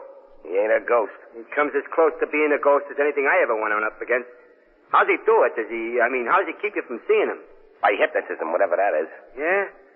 I know a guy in a circus that could do that. Leastwise, he claimed he could. Shut up. Go and get Apple Mary in here. She's in that back room. Okay. Hey, you. Apple Mary. Come on out here. I'm coming. Don't think I'm scared of the scum of the earth like you two. Pipe down. What do you want with me? Bring her over here and shove her into this chair. You heard him. Come on. Take your hands off. Maybe old and blind, but I take no guidance from scavengers. Take that can away from her. She might get free with it. Give me that stick. I'll give it to you. Here, take it. Why, you she-devil. Put her in that chair and hold her there. Get your knife? Come on, sit down there. Yeah, I got my knife. Get it out. She tries anything when the shadow turns up, let her have it. Right between the shoulders. Okay. If you know what's good for you, you'll sit still, Mary. The shadow. So you know he's after you. So there was a squealer at the meeting. That was no squealer. It was me. And we're expecting your pal, the shadow, most any time now. I put a little message from you on the armory wall, telling him to come here. Yeah. Just wait till that door swings open.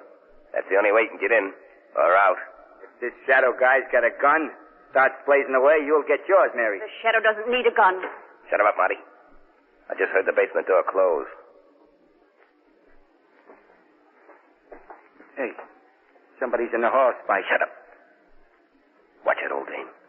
If he opens her mouth, better have it. Right. Got that Tommy gun ready? Yeah.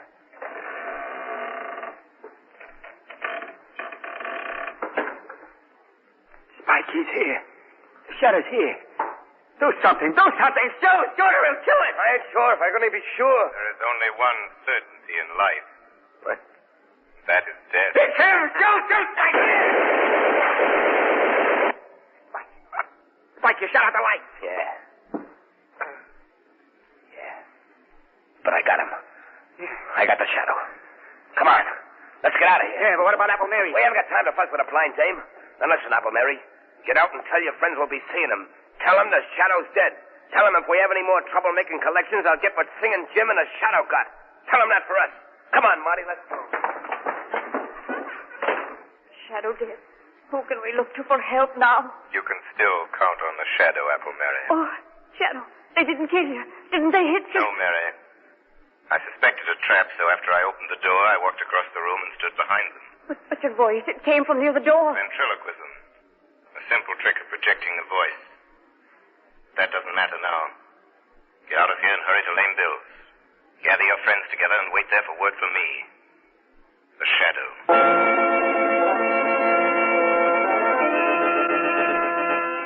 Margot. Oh, there you are, Lamont. I was beginning to get worried. Half hour's almost up. What happened? I'll tell you later.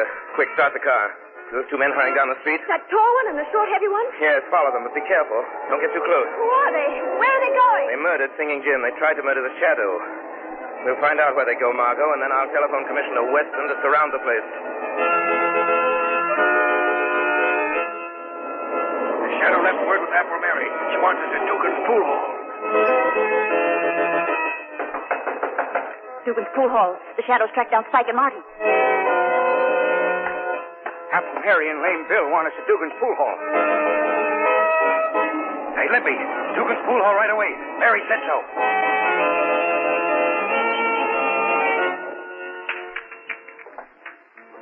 What's the matter with you, Marty?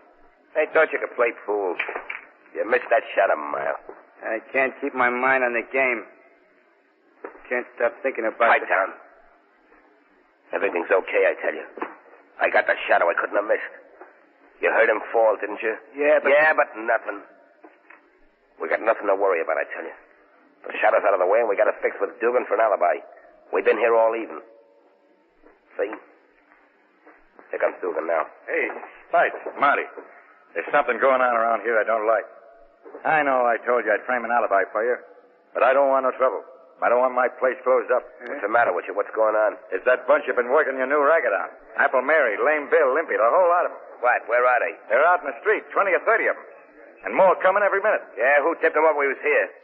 Is this a double cross, Dugan? No, honest. Somebody must have tailed you here. Listen to them. Hey, Spike. They're after us. Come on, let's get out of here. Yeah, maybe we better. They tear us to pieces if they got their hands on it. You guys better slip out that back door there. It leads into the alley. The crowd may be lame and blind, but I don't give much for your chances if they get hold of you. Come on, Spike, let's go, will you? Yeah, okay, let's scram. We'll get these monkeys tomorrow, one by one. I'll teach them to try to gang up on us. Come on, Marty, come on. First, Spike, wait. Look down the alley there. Holy cat. Cops? Yeah. Half a dozen of them.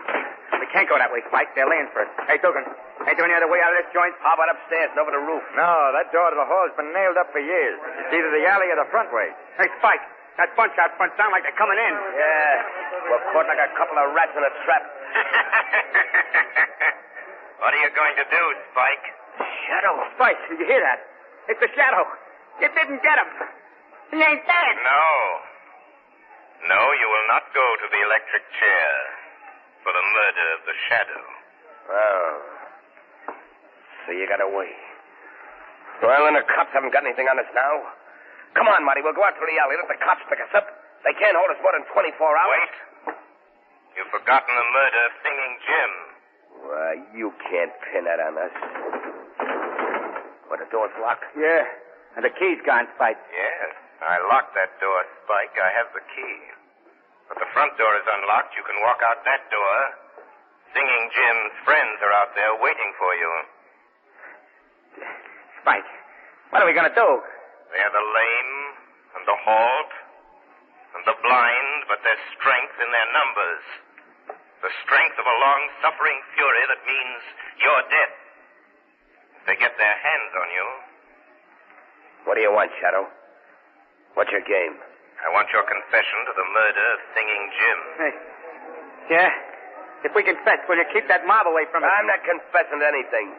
I'm not writing myself a one-way ticket to the death house. Take your choice. A chance before a legal jury or that mob. Quick. Stop him! Stop him, Shadow! I'll confess.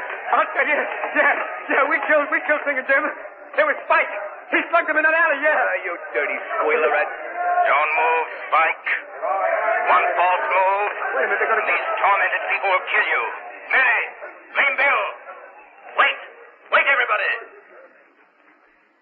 This is your last chance. There's a blackboard behind you, Spike. There's a piece of chalk. Write your confession to the murder of Singing Jim and sign it. Write what I dictate to you. You win, Shadow. We, Spike Grogan and Marty Nelson... We, Spike Grogan. Confess... Marty Nelson. That on Tuesday night at 5 o'clock... Confess. That on Tuesday we night... did willfully beat Singing Jim to death... Willfully beat. With a blackjack. Singing Jim to death. With a blackjack. Sign it. Now you, Marty. Okay. There. Now what, Shadow? Walk to that back door. Open it. Call to the police in the alley. Tell them to come and get you. Well, it's locked. You locked it and took the key. I unlocked it again. Go with Spike Grogan, Marty. Beyond that door, a blindfolded woman with a sword in one hand and finely balanced scales in the other waits for you. You've mocked her long enough, but she is patient because her name is Justice, and her revenge for your mockery will be death.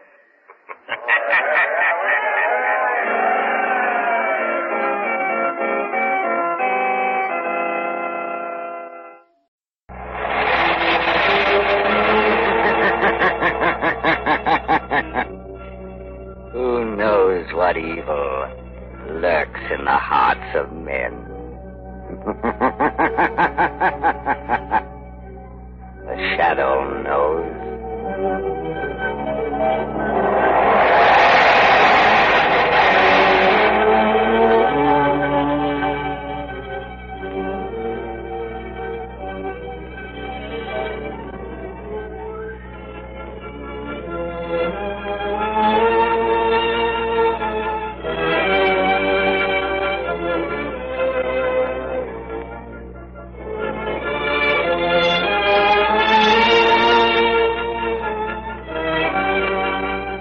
Ladies and gentlemen, before the curtain goes up on the Shadow's latest exciting adventure, let me say this.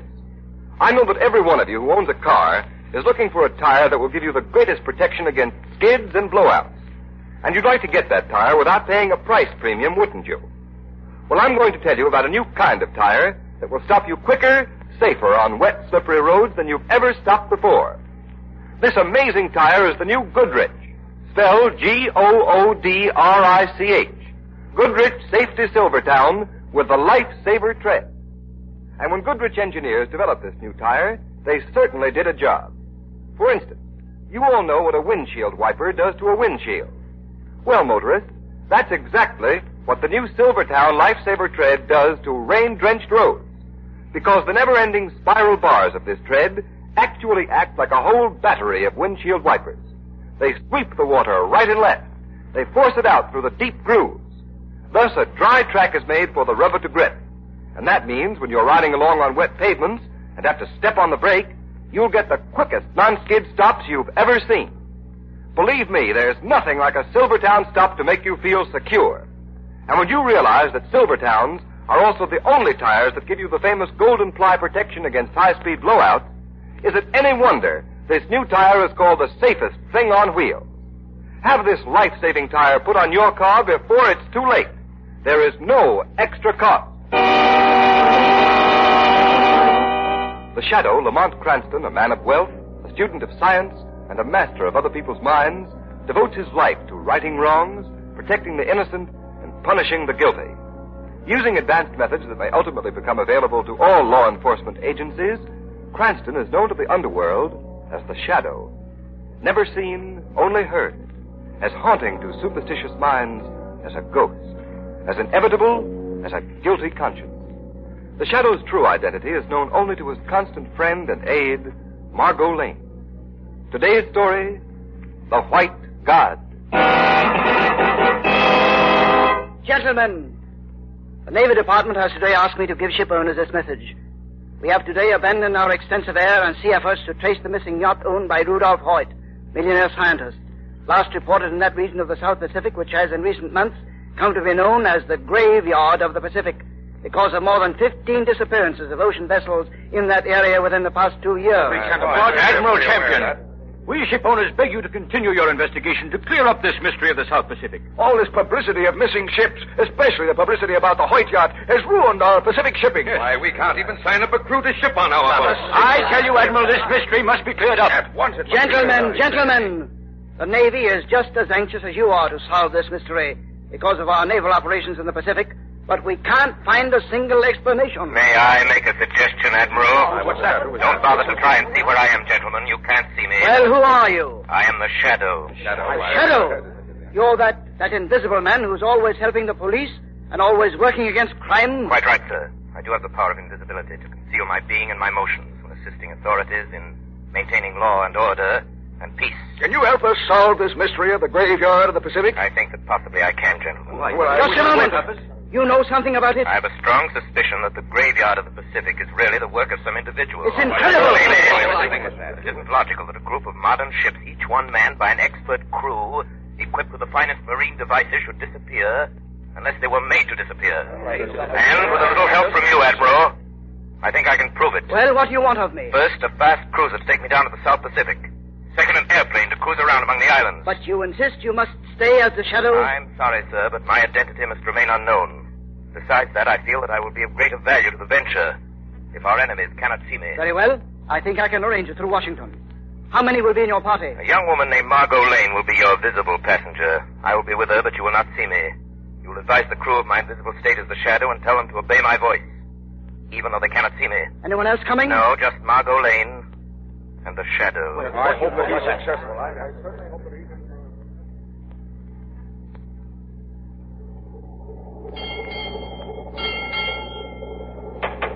Who is it? It's the Shadow, Margot. May I come in your cabin for a moment? Certainly. You may lock the door now. I'm inside. Now, we're all alone? Yes, it's safe for you to become visible now as Lamont Cranston. Well, how do you like being an honored guest on a Navy cruiser? Very exciting, Lamont. But how do you expect to find the graveyard of the Pacific? No one knows where it is. Well, that's what I've got to find out. How? I'm not quite sure yet. Is there any way I can help? Yes, Margot. This cruiser will put in at one of the South Pacific Islands tomorrow. I'm going ashore. I may be gone a day or two or a week, trying to get my information. I'd like you to stay close to the shortwave set. The moment I have any information, I'll contact you, please. As soon as you hear from me, do the thing I ask you to do at once.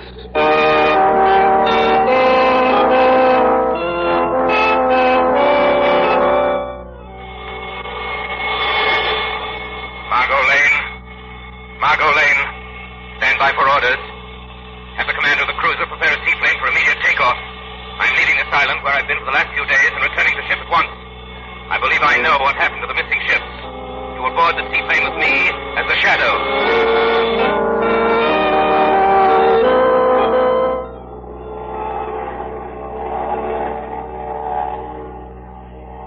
Where is this seaplane taking us? Taking us to an island on which there lives someone the natives call the White God. A witch doctor told me about him. The White God? Yes.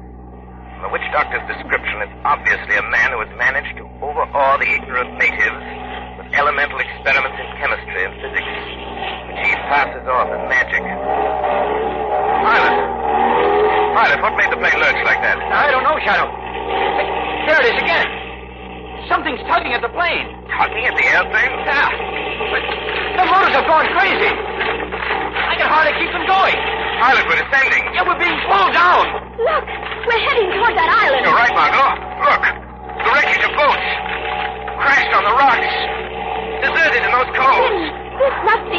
Yes, Margot. The graveyard of the Pacific. Hey, look at the wings of the plane. The rivets are being torn out. Yeah. There goes a white ring front. They're diving into the sea. Pilot, can you level the plane off? Oh, I can't. Level off, or we'll all be buried in the plane at the bottom of the seas. Okay. Get ready to jump. We're going to hit the water.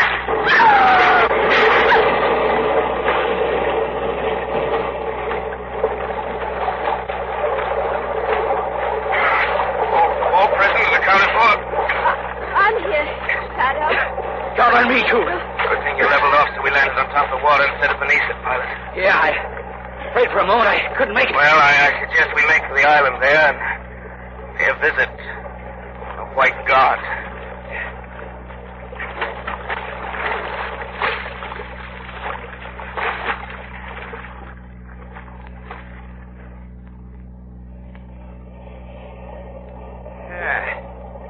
So this island is the graveyard of the Pacific. The wreckage of those boats convinces me that it is. Look at them, piled up on the rocks, some of them out there in the cove. Yeah. They all look deserted. Yes, I don't see a soul. What I can't get is what happened to the plane. It was like a magnet pulling us. What might be more truth than poetry, who knows? What do you mean? I have an idea that this island is a huge magnet. A natural magnet, you mean, because of rocks and minerals? No, a man-made magnet. Are you kidding us? No, I don't think so. There's no natural magnet strong enough to attract ocean vessels and cripple airplanes. What? You see this hill in back of us? Yeah? Rises up like a sugar cone. I was noticing it from the air. There's a huge hole in the top of the hill. This must be an extinct volcano. I have an idea that it's been converted into a magnet. A magnet pulling ships to their destruction. Well, I'll be... Listen. Drums. Natives. Yeah, sounds like a big time going on the other side of that hill. Yes. This calls for a little exploration. Margot, you and the pilot wait here. Nix, I'm not going to miss the fireworks. I'm going with you, too. All right, if you insist. You go around the other side of the island, come up through the woods I saw from the plane. We don't want to stumble into any cannibals. Okay, let's go. Let's hope they don't try to make a banquet off of us.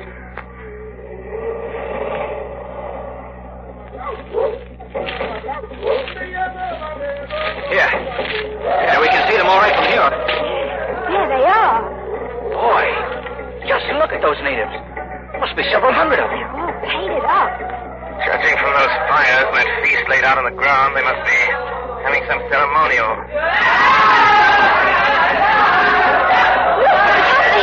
Well, I'll be... Where did he come from? The White God. He came right out of the top of the hill. You're right, Margot. Remember I told you that hill was an extinct volcano. That means that inside of it, running down through it, there's a shaft through which the volcano used to erupt. He merely made his appearance by coming up through that shaft. Say, the natives seem to think he's a god by the way they're acting. Exactly. He's made them think that he has some magic power by which he comes up right through that hill. Look! Holy smoke! The natives are carrying a white man up the hill to him. That white man is Rudolph Hoyt. Hey, look. They're setting burning torches to the guy's body. Margot. What is it? They're going to sacrifice Hoyt. Sacrifice him? Yes, a human sacrifice to the White God. Stop putting those torches against me! Stop putting those torches against me! Mr. Hoyt! Collins. Roy Collins. What are you doing here? Since being dismissed as your assistant from the university, Mr. Hoyt, I have become a god. A god? Yes, a white god here at the mouth of this volcano, able to perform miracles of magic, even to pull great vessels and lighters from their courses to sea to my very feet. You recognize that magic, Mr. Hoyt? Recognize it? Of course I recognize it. It's the whole new application of the principles of magnetism which you stole from me. Harsh words to speak to a god, Mr. Hoyt. You must be punished for them. Burn him! Apply the torches to his body. You haven't said, Colin, stop him. Oh, stop him, Colin. Oh, stop this torture. The fact that you are sailing within range of my magnetic devices was sheer fate, sheer coincidence. But I am delighted to have had the opportunity of receiving you and your colleague. Oh, what have you done with my daughter? With the others from the yacht? You will join them presently. Oh, where are they? In the very bowels of this volcano, my friend. You mean you've thrown them down into the crater? Precisely. Oh, you I will not attempt violence, Mr. Hoyt. The natives resent having their guard abused. And now I kill two birds with one stone. First, I remove you and become sole possessor of the secrets of my magnetic theory. My theory, you mean? And secondly, I satisfy the thirst of my subjects for a sacrifice. Seize him! No! Colin, out the message, take Colin. Throw him to the altar of the white god. Throw him down into the sacred volcano. Colin! Throw him in! Colin!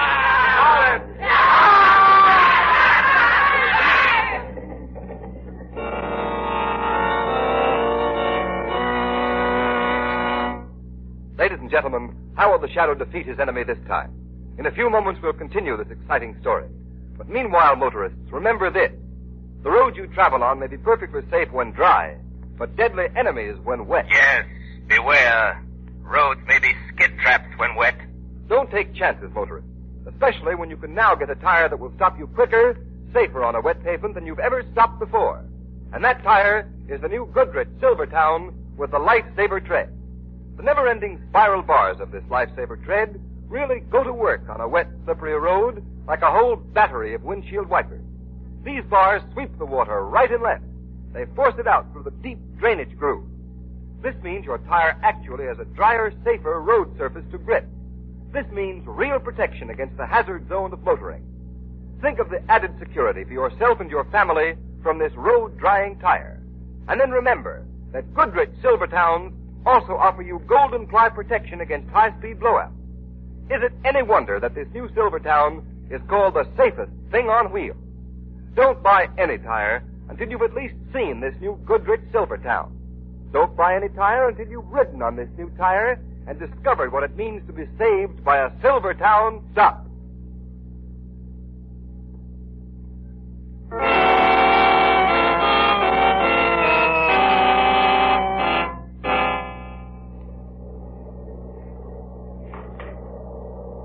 Careful of your footing going down this rope ladder. Yes, Shadow. You slip, you're done for. No foothold on the side of this crater. Do you think this is the way the white god came up out of this volcano on this ladder? I'm sure of it. I can hear water below us. There must be some entrance from the sea into the bottom of the crater here. What he undoubtedly does is come into the crater from the sea, then climb the rope ladder to the top. The natives think it's some hocus pocus. The primitive mind is eager to believe anything that savors of the supernatural. Wait a moment. What is it? Wires. Look. There are dozens of them embedded in the rock. The whole crater must be wired. I wonder for what? This must be the way he generates the magnetic force into the hills. Through these wires. See, I told you, this whole crater can be converted into a huge magnet. Yeah. I see the wires right here. Look out, don't touch them. Oh! Hang on to the ladder, Margot. Hang on to your life. You too, pilot. I can't hold on, Shadow. Something's pulling me off the ladder. Have you any metal on you at all? Yes, my flying belt. Then take it off, quick. I can't get it off. It's caught. Lamont, what happened to it? Oh, please come out of the invisible saber alone now. I want to see you. I'm frightened. That flying belt. The magnetism in the mountain attracted it. It dashed him against the walls of the hill. His touching the wire set the whole magnetizing mechanism going, Margot. We're inside a huge, monstrous magnet that'll pull everything metallic for miles around to destruction. Lamont, the vibrations are shaking me off. I can't hold on any longer. There's water down below. Dive into it, Margot. Maybe we can find a way to swim out of here. Dive, Margot. All right, Lamont. Good. I'm following you. Well, there must be a way to get out of here. Out to the sea. Better find it before the mountain crushes us to death, too, with its vibrations.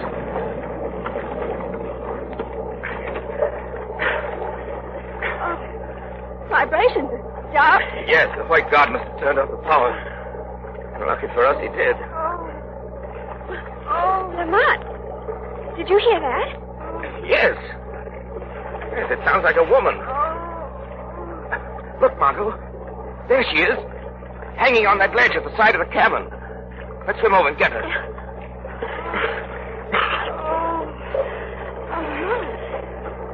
Seems more dead than alive.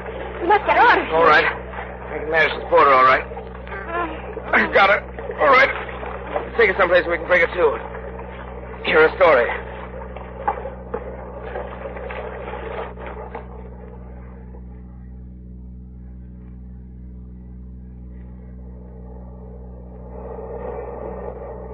I believe in you, Mr. Shadow, although I cannot see you. Yes, I'm Rudolph Hoyt's daughter. I was supposed to be sacrificed like all the rest, but I landed on the water, and it broke my fall. Tell me, my father, do you know whether... Is he? Yes. I'm sorry to say, he's dead. Oh, Father. Miss Hoyt. Miss Hoyt, as long as that fiendish white god exists, that monstrous magnet at his command, not a soul, not a ship for miles around is safe. He must be destroyed. And I need your help to do it. I'll do anything. Good. Wasn't your father engaged on some research with new applications of magnetism? Yes. Had he completed them, magnetism would have taken the place of motors and steam engines and things. I thought so. Did he have any enemies in the world? Only one. A man named Lloyd Carlin, who used to be his assistant. Then, the white god is Lloyd Carlin. He knew about your father's work in magnetic phenomena. He tried to steal them. I remember that, Miss Hoyt. Are you willing to help me try and destroy this monster? Yes. Anything. Good. Tonight, then, we'll show the white god and his natives a brand of magic. Magic? Tonight, Margot, you, Miss Hoyt, and I shall perform the magical feat of reviving the dead in a burst of glory.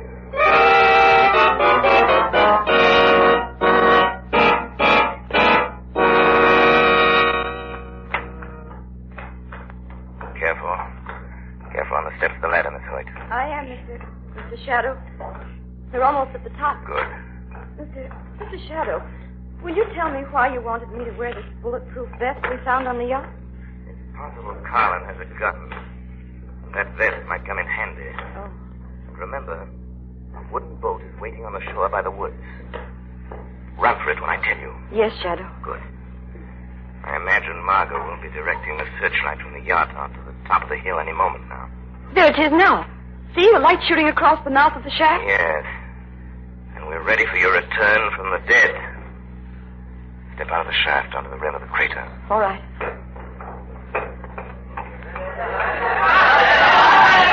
Look, the natives have seen me. They could hardly miss you in that searchlight. Now, walk down to that ledge. I'll be with you, although you and the natives cannot see me. Yes, Mr. Shadow. Remember, let me do the talking. A masculine voice coming from a reincarnated woman should prove quite a shock.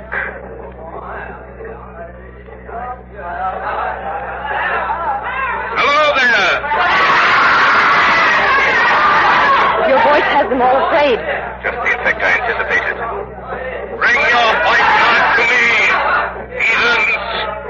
Let me challenge him for what he is. A vile and murderous imposter. Will the natives understand that kind of language?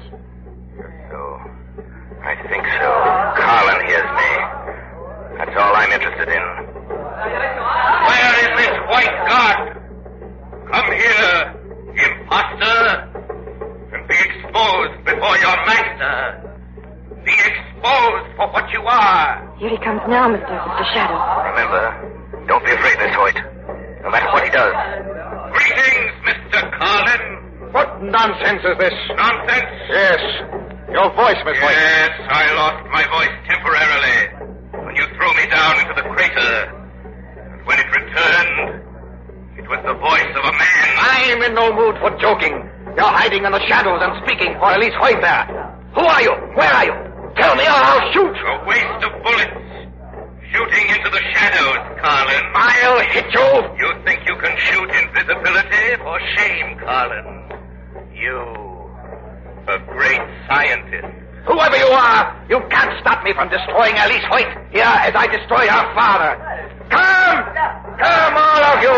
The girl must be destroyed in the sacrifice to the white god! Throw her into the crater! I say, come and destroy this woman! I'm afraid your power over the natives is slipping, Carlin. Then I'll throw her into the crater myself. Keep away from her. Knock me down, will you? Get her off the ground, Carlin. God shouldn't get so close to us. I'll kill you wherever you are. Look, my friends, look. The white girl returns from the earth where you threw her. Why?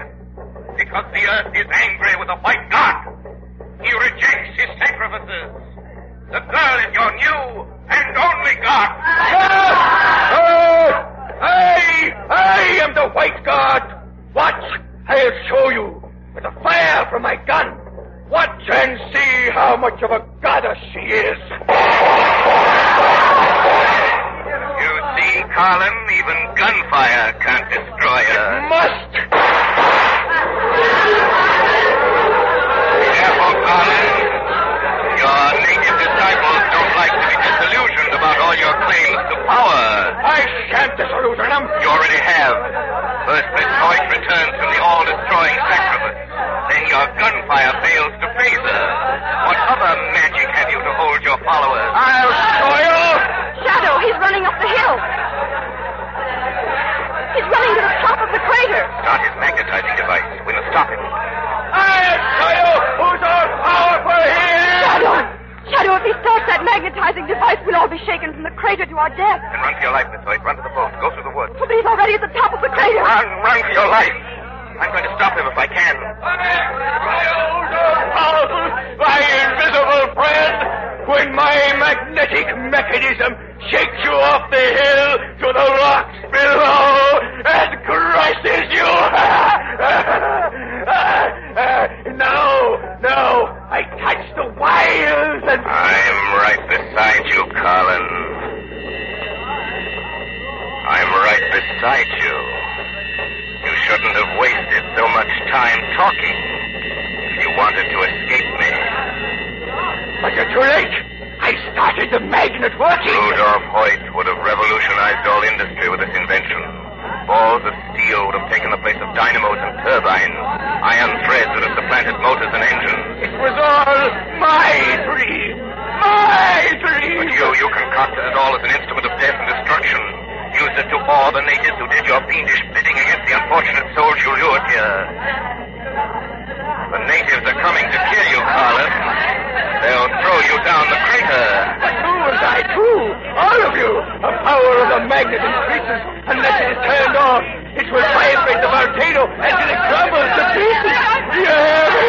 You will die too.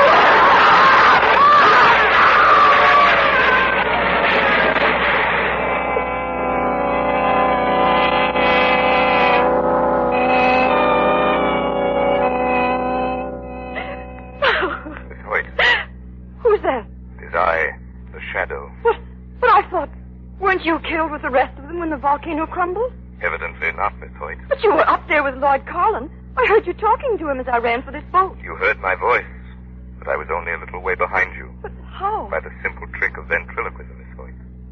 Carlin thought I was standing next to him in the shadows when his own invention destroyed him and those unfortunate natives.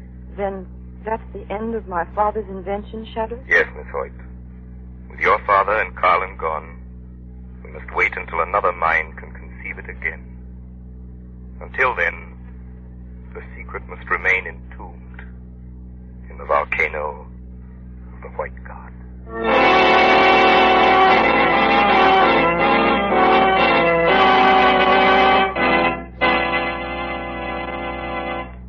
You have been listening to a dramatized version of one of the many copyrighted stories which appear in the Shadow magazine.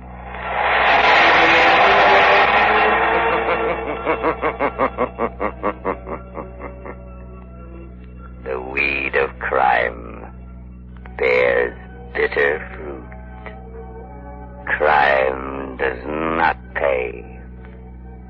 The Shadow knows.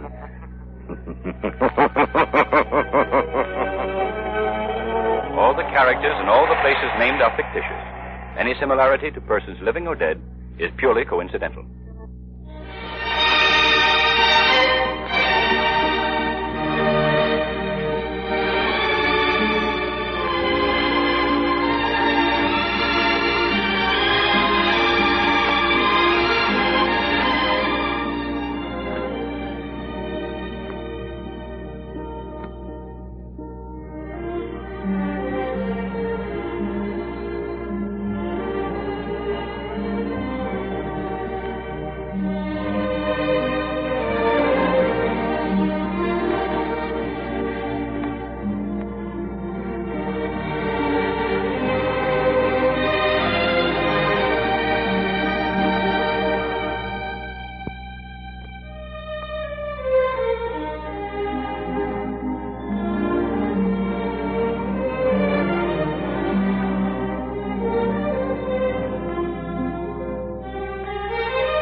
Who knows what evil lurks in the hearts of men?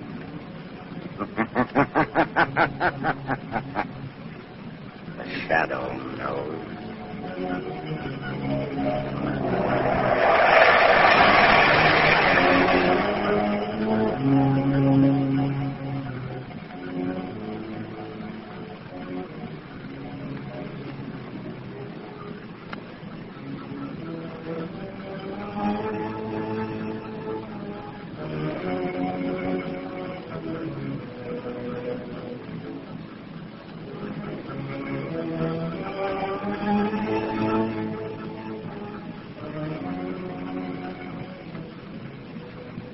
Ladies and gentlemen, The Shadow's latest adventure will be on the air in just a moment.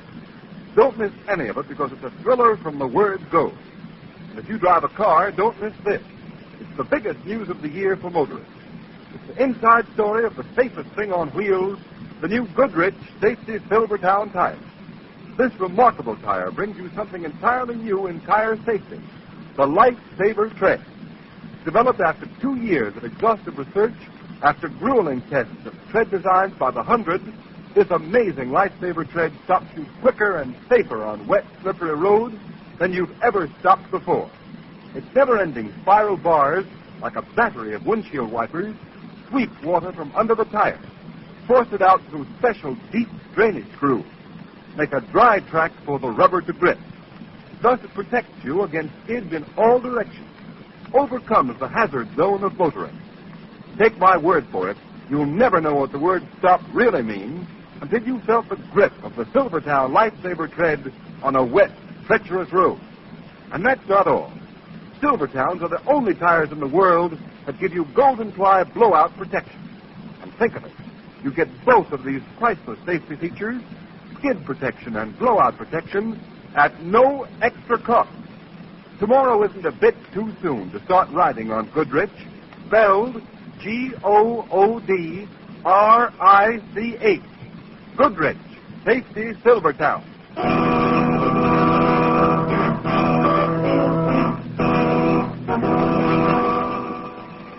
The Shadow, Lamont Cranston, a man of wealth, a student of science, and a master of other people's minds, devotes his life to righting wrongs, protecting the innocent, and punishing the guilty. Using advanced methods that may ultimately become available to all law enforcement agencies, Cranston is known to the underworld as the Shadow. Never seen, only heard. As haunting to superstitious minds as a ghost. As inevitable as a guilty conscience.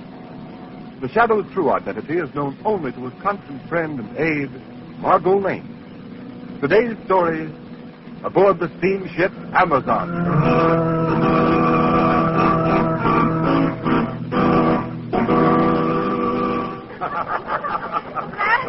Randolph's on. Oh, come on over, Randy. Join the party. What's the celebration for? Jane's been lucky. She's in the money. She gets right on the ship's run for the day. Yeah, come on and join us. Can't let Jane take all that cash she wanted to rip Rickwell when we dock tomorrow. Don't mind me. I just supply the money. What would it be, Randy? Oh, nothing now, thanks. I'm looking for my stepmother. Anybody seen her? Oh, sure. She's over there with Dr. DeVista. Oh, yes. See you later. Oh, say, we're going for a swim in the deck pool. Want to come along? Not this afternoon, thanks. Oh, I don't think you'll like us. Hey, it'll be a lot of fun, though, wouldn't it? Hello, Mother. Afternoon, DeVista. Sit down, Randolph. Oh, thank you, Mother. Well, tomorrow we'll be in Rickaguan.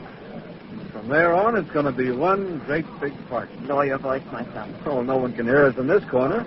Time for the hush-hush is almost over. Well, it will be short. Well, I hope your little revolution is half as much fun as smuggling those munitions out of the United States has been. It will be more exciting, I assure you. When the revolution is successful, you will be a hero, Tom. My countrymen will never forget what you have done for them. Well, just as long as it's fun, I don't mind putting up the money. But you will make a fortune also. The people of my blood will show their gratitude in practical ways. You know, the more I think of it, the funnier it gets. The luxurious steamer Amazon on a pleasure cruise, with enough ammunition and guns down in its hold to overthrow 3 governments. Be careful, Tom. Oh, don't worry. Nobody knows about those boxes marked electric refrigerators. No one but us and Tang Sui. Yes. Your Japanese valet is more practical than you thought. He is interested in the money he is going to make. Sure. Well, Mother, tomorrow should be a great day for you. Yes. To rule the land I was driven out of, an exile. Yes, Larry. The general has promised you great power. Master. What is it now, thanks, sir? Message come to stateroom. I bring a message. It is a radiogram. Well, let's have it, thanks, sir. Here, Master. Oh, that's all, thanks, sir.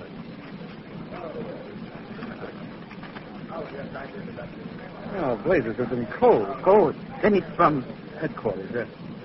From the general. Oh, it may be important. We'd better decode it right away, Master. Sure. No, not here, Tom. Oh, hardly. I'm not a complete fool, Doctor. Anyway, there's code books in my cabin. I'll meet you at dinner. Your stepson. This thing is all allowed. He does not confidential. Randall, he is a fool. But he will not be quite so gay if an accident happens. If he had stood against the wall and shouted. That would be unfortunate, Dr. DeVista. Yes, for him. But if he were, you would come into all his money. Have you forgotten that? No, my friend. I have not forgotten that.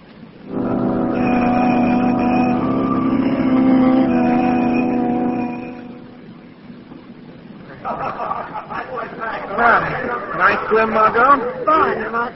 Join me to walk on deck. I'd love to. I don't see young Todd doing his famous jackknife in Deathhouse. Now, Lamont, Randy's a nice boy. I've known him for years. A little too much money, but that's all. And he travels around with a strange crew. His stepmother looks rather formidable. Stop making deductions. You're on vacation. Please the devil. Hello, Tom. Hello. Randy, what's the matter with him? Well, he's very polite, wasn't I he? never saw him act like that before. He was like a man in a daze. You look worried. You had bad news. Bad news? Yeah, since you noticed, he had a radiogram in his hand, straight in his pocket. There's no coming. He certainly shot out of his stateroom in a hurry. Yes, and he wasn't really going anyplace. He stopped and standing there by the rail. All by himself. That isn't like Randy either. Margot, perhaps he needs help. Why not talk to him?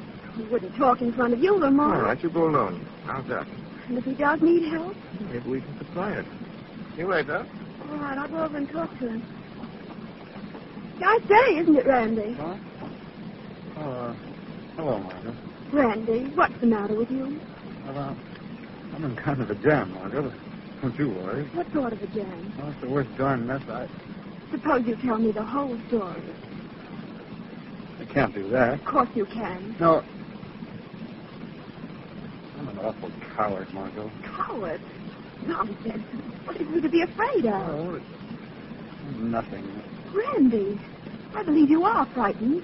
Are you in danger? Margot, what would you do if... No, I can't tell anyone. Tell them what? Oh, please, leave me alone, Margot. Randy. Stop pestering me, will you? I can't stand it. Randy, come back here. Randy. Shadow, Yes, Margot. you heard everything? Yes, I was here beside you. Randolph Todd must have some cause for his fear. I think I must talk to that young man. Talk to him soon. And the shadow.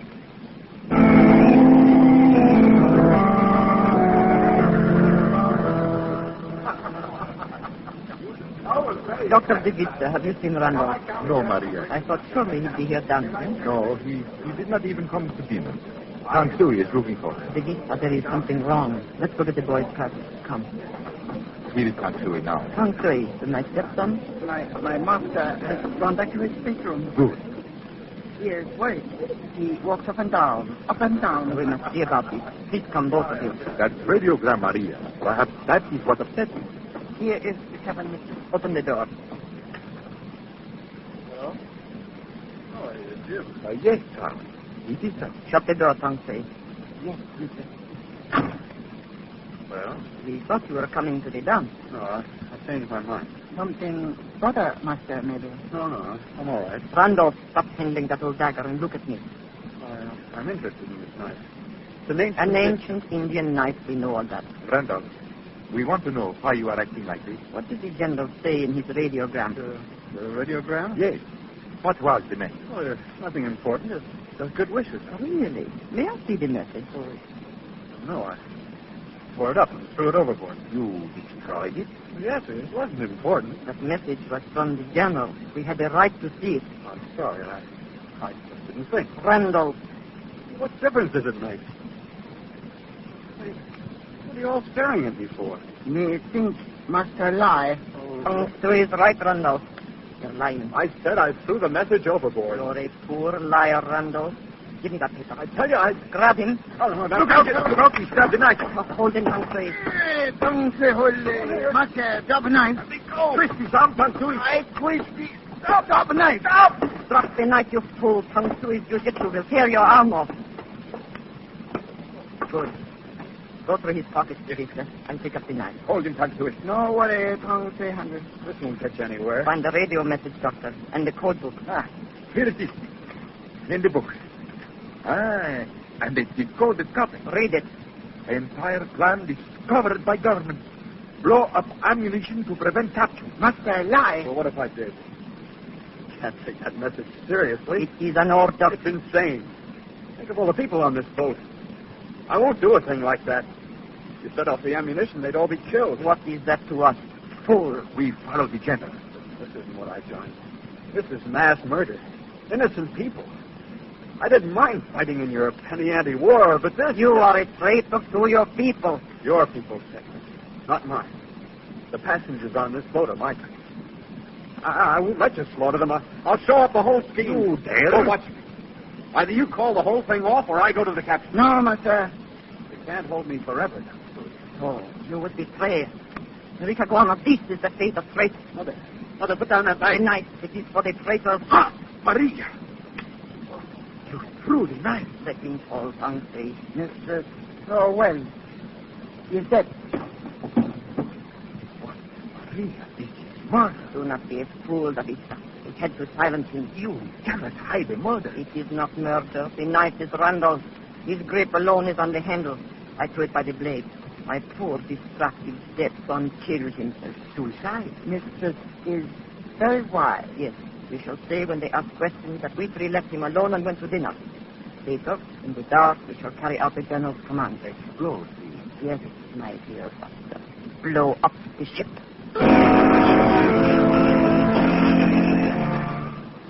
Oh, hello, Margot. Hello, Mr. Cranston. This is Randy's cabin. He promised to throw a party at his last night on board, and he's walked out on us. Doesn't that say? No, and I'll bet he's found asleep in there. Randy, you lover, let us in. I don't get anyone inside. Oh, Stuart, come here a moment. Yes, sir? Here, a moment, sir. You know Mr. Todd in his cabin? He once for the last I knew. That explains Todd didn't wish to be disturbed. There, what did I tell you? I'm going to keep on knocking till he pays some attention. Oh, just a minute, then. Mr. Cranston has an idea. Good. Will pass key. Let's open the door first. Well, no, sir, I don't know that... Of course you will. Mr. Todd's playing a joke on the young lady. We mustn't let him. No one will know. You'll let us in. Oh, thank you, sir. Also, it's all in fun, sir. Oh, it's dark. Randy, where are you? The light switch is by the door, sir. Oh, yes. Here we are. Lamont, he isn't here. Oh, yes, he is, sir. Look, he's lying on the floor. Yes, come on, Randy, wake up. Lamont, that knife in his breast. Yeah. Is he... Randy Todd is dead.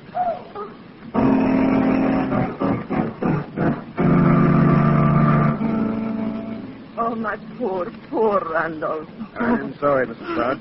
Oh. The stepson appears to have committed suicide. You're sure, Captain McKee? Yes, I'm sure, Mr. Cranston. There should be some reason for suicide, Captain. I am afraid our young friend was bored with life. He was ill and depressed when we left him before dinner. Exactly, Dr. Savista. I had the ship's doctor check the fingerprints on that knife. They all belong to the dead man. No one else has touched it. If only he'd come to me. You must not reproach yourself, Madam. Captain. Yes, Mr. Cranston? I met young Todd this afternoon. He seemed worried about something. Yes, I, too, noticed that he was troubled. The question is, Dr. Savista, what was he worried about? Who knows? He was a moody youth. Yes, poor boy will never know his reason. Captain, Todd had a radiogram this afternoon. Missing now. Randolph received many messages, Captain McKee, concerning the estate. Did he show you this one, Mrs. Todd? I never interfered with his affairs. We're wasting time, Cranston. I think not, Captain. This message may have been important. Not sure. Did you see it? Don't know nothing. I'll ask the question, Cranston. Very well. You might ask Mr. Cranston how he knows the radiogram is missing. Yes. How about that, Cranston? Todd was wearing the same suit when I found him, so I looked through it. You mean you searched the body? Yes. Stewart was here as a witness. Well, I must say you've got your nerve, Cranston. Perhaps the suicide with a knife isn't very common, Captain. Now, look here, Cranston. It's bad enough to have a suicide on board without you trying to twist it into something worse. No one saw young Todd after his three traveling companions left him. I respect that. Captain McKee, this is outrageous. Must we be badgered by this young man? I can't stand his manners.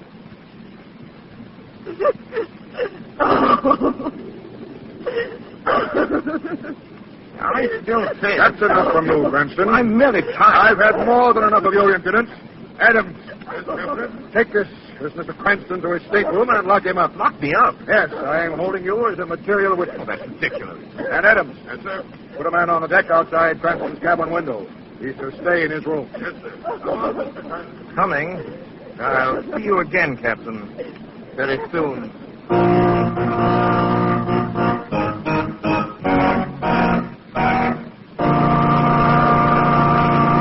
Ladies and gentlemen, while we're waiting for the Shadow's hair-raising story to reach a thrilling climax, let me say something about a new kind of rainy day driving safety that may save your life.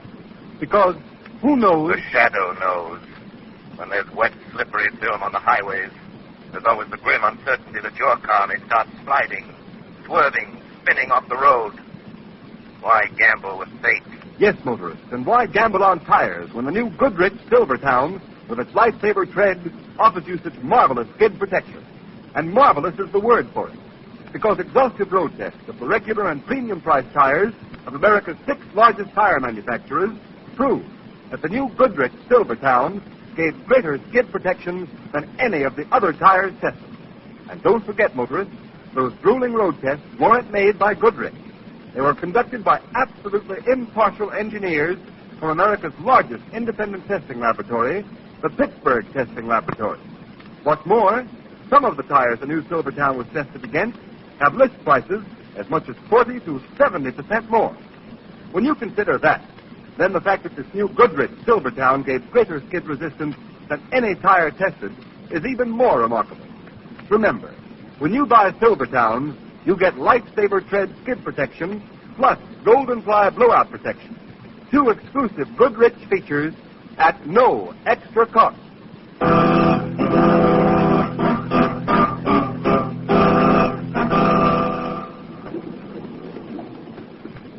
Here. Let's go in that bag, Stuart. All right, you are. Think that is all. Smart idea, Mr. Sanctuary, packing ahead of time. Most people leave it to the last minute. Board docks tomorrow. Right you are, early in the morning. That was terrible, your boss was in charge of killing himself. Most tragic. Tang Shui, very fond of young master. Yes, very tough leg. I'll answer. That's funny. Funny, what is? Nobody at the door. No one? The passage is empty. Never mind, steward. You can go. Right you are. Shut door, please. Steward, I said go. Who laughed? I did, Tang Shui. You. Where are you? I cannot see you. I am here beside you, Tang Shui. Only voice. Yes, Tang Shui. The shadow is a voice. Asking for the truth. The truth about Randolph Todd's death. Tang Shui know nothing. Tang Shui lies. The shadow knows. Where is the radiogram your young master got this afternoon? I not know. You are a wicked servant, Tang Shui. Where is the radiogram? I did nothing. Where is it? Here in pocket. Put it on the table. Yes, Shadow. Why was it taken? What does it say? I give it to you. Now, go away, please. No, Tang Shui, not until I know the truth.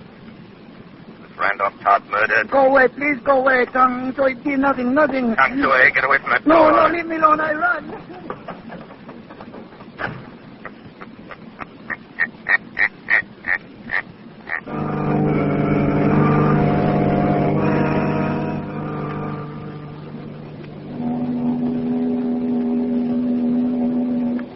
Nonsense, Tang Shui. Such a wild story. No, true. Tang Shui talk with Shadow. No, ma'am. Just Shadow. I don't believe it. It's true, mister. Shadow take radiogram from Tang Shui. The radiogram?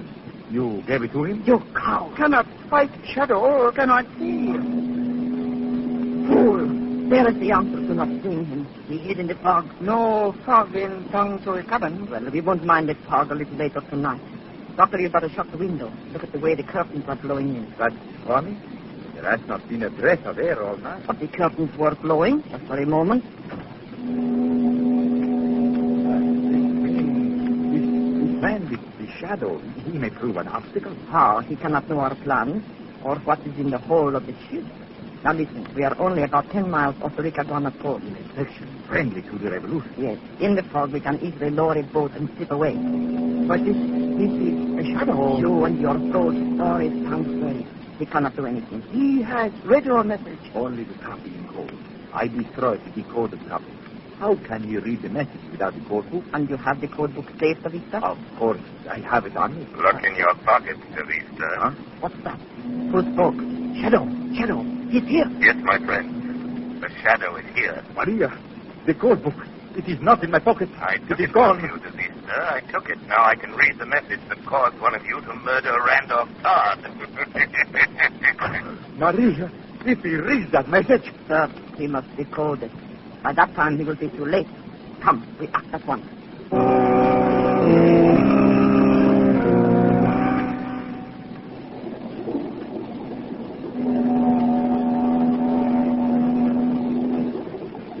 Half speed ahead. Half speed it is, Captain.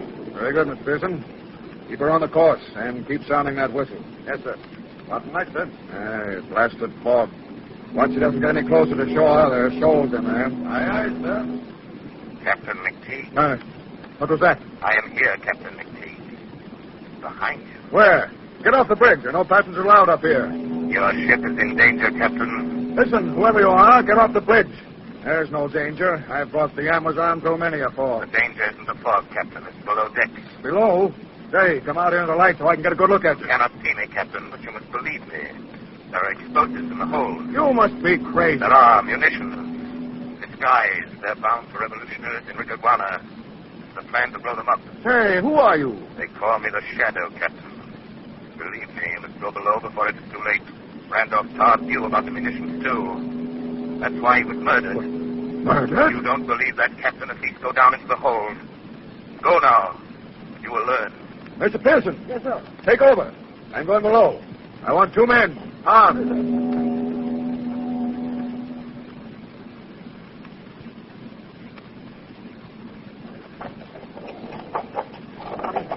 Get the top off that box. Yes, Maria. Tang Shui, hand me that hatchet. Yes, sir. Yes. This one has the fuse. Quickly, start tying one up to the powder. If one box blows up, they'll all go. Yes, and the ship with her. What is it? Someone come. What? Tang Shui, Quick, switch out the light. Yes, sir. Good. Now, Punctual, stay by the switch box. Don't turn them on till I give the word. Yes, Richard. Quiet. Quiet. Black as pitch in here. Got your flash speeders? Yes, Captain. Find the light switch. If you ask me, this is the craziest... Now, Punctual. Hey, who turned on those lights? Do not move, Captain. Got a gun, sir. So I see. How's the woman? And I am a good shot, sailor. Keep your hand up. Mr. Todd and Mrs. Todd and Dr. DeVista. Hey, what are you doing down here? Good evening, Captain. And young Todd's valet, too. Put down those guns. What the devil do you mean by... Do not command now, Captain. That's mutiny. Throw your guns on the floor, gentlemen. I'll be... You'll be dead if you don't. Throw guns. What do you say, Captain? Go ahead, boys. Not much we can do now. Here's my gun. The other, please, quickly. Line up facing the wall, gentlemen. Keep those hands up, Captain. You don't expect to get away with this. But we do. We will. There will be a certain loud noise, and you... But never mind. Punctual. Yes, listen. You will shoot the first man who turns around. Yes. Come back to the vista in a hurry. Bring the hatchet with you. Yes, I am coming. You. What's your name, Dang Sui.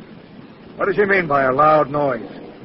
Are there explosives in this hole? Captain, no talk. If anything happens to this One more word and Captain die. I think not, Tang Sui. Shadow! Let go! My arm! Drop the gun, Tang Sui. The man who told himself a shadow's got him. Softly, Captain. Get the others. I've got his gun, sir. Oh, let me go, Shadow. Let me go. Wait, Captain. Rush the others. They're laying a fuse. Fuse? Grab your guns, men. Come on. Let go, Shadow. Down to it, do nothing. No, you don't like your jiu-jitsu when it's practiced on you. I want the others. Drop your hand. Drop your man. Hold it there. Easy, lady. We got you. Oh, Shadow, this is your doing. No, Mrs. Todd, yours. The shadow merely helps the cause of justice. Hey, these are munitions, all right. Look at that. Powder. High explosive shells. That's to blow the ship right out of the water. That was their idea, Captain. Well, I hope you three are satisfied. Smuggling, piracy, assault with a deadly weapon, sabotage. You'll spend the rest of your lives behind bars. Oh, Captain, not all three. Tang Sui will die for the murder of his master, Randolph Todd. No, I did not. You will hang Tang Sui. I tell you truth, Shadow. Don't you fool. Be quiet. The truth, Tang Sui. Mrs. Todd, one time, Soccer's lady, she throw knife by blade. Wait, look out! Give a hatchet, sir. We had to shoot them. The hatchet just missed Tang Sui. Oh, she bad. She murder master. The woman is dead. Marty. No, Captain. Mrs. Todd paid for her crime. She killed her stepson. She planned to destroy all the people on the ship. Instead, it was she who perished. Peters and Johnson. Take Dr. Vista and Don Shui to the brig. Come on. Shadow, I'd like to thank you. Who are you, anyway? Just the shadow, Captain McTeague. I work in the shadows. Against crime. You saved my ship. I feel the line should thank you publicly. My power would be lost if I were known, Captain. Well, the young man upstairs I owe an apology to. Lad named Cranston. Really? Why? Well, he sort of figured young Todd was murdered. Mr. Cranston must be very wise. Now, Captain, I must go back into the shadows.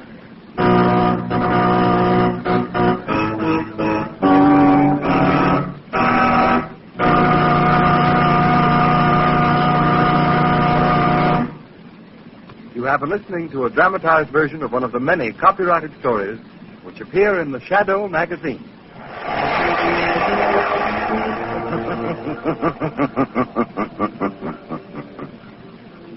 The weed of crime bears bitter fruit. Crime does not pay. The shadow knows.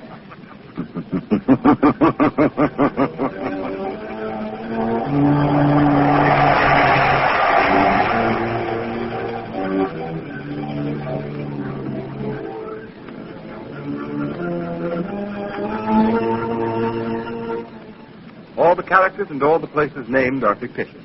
Any similarity to persons living or dead is purely coincidental.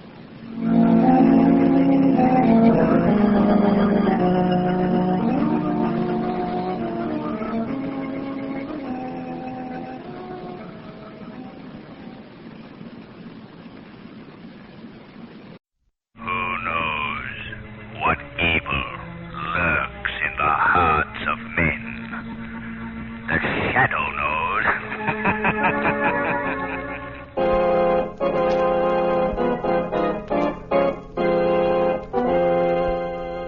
The Shadow, Lamont Cranston, a man of wealth, a student of science, and a master of other people's minds, devotes his life to righting wrongs, protecting the innocent, and punishing the guilty. Using advanced methods that may ultimately become available to all law enforcement agencies, Cranston is known to the underworld as the Shadow. Never seen, only heard. As haunting to superstitious minds as a ghost. As inevitable as a guilty conscience. The Shadow's true identity is known only to his constant friend and aide, Margot Lane. Today's story, Murders in Wax.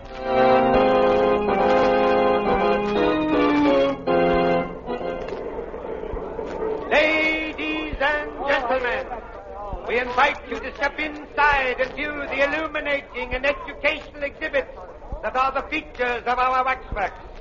See Bluebeard actually slaying his 8 wives. See Custer's last stand.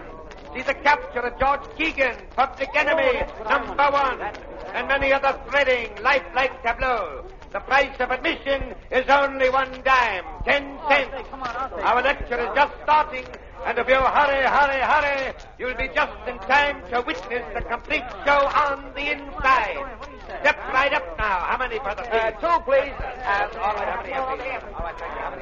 Ladies and gentlemen, if you'll just step over here to the next platform, I shall describe to you the details of the feature tableau of our exhibit. Say, they look like real people, don't they? Yeah, how do they make them? With wax. Gee. This tableau is a dramatic reenactment of the capture of George Keegan, the notorious gang chief of Prohibition Day. Oh, that's the fellow I was... He was arrested in the manner shown right here. No doubt you all recognize the figures of the brave men who personally led the police squad who made the capture. On the left, the wax figure of our own Mayor Lewis. Center, our District Attorney Armstrong. And right, Police Commissioner Weston. Were they really there when Keegan was caught? Sure he was. George Keegan's arrest put an end to the wave of crime and lawlessness that gripped our city for a decade. He is now imprisoned in the state penitentiary for the rest of his natural life. Gee, the girl in the tableau sure looks lifelike. Yeah. Well, ask him who she is. Okay. Hey, Cap, who's that girl? Just coming to that, brother. A little lady seated in the chair was Keegan's gun moll, Edna Kelly. She was with him in the hideout at the time of the raid. Hey, look at that. The wax figure fell off the chair. Now, don't get excited, folks. It's only a wax figure. I'll just set it up again and... Holy cats. It's real. It's a body. A dead body. A dead body of Edna Kelly. Hey, it's really Edna Kelly. Edna Kelly, how'd she get here? She's been murdered.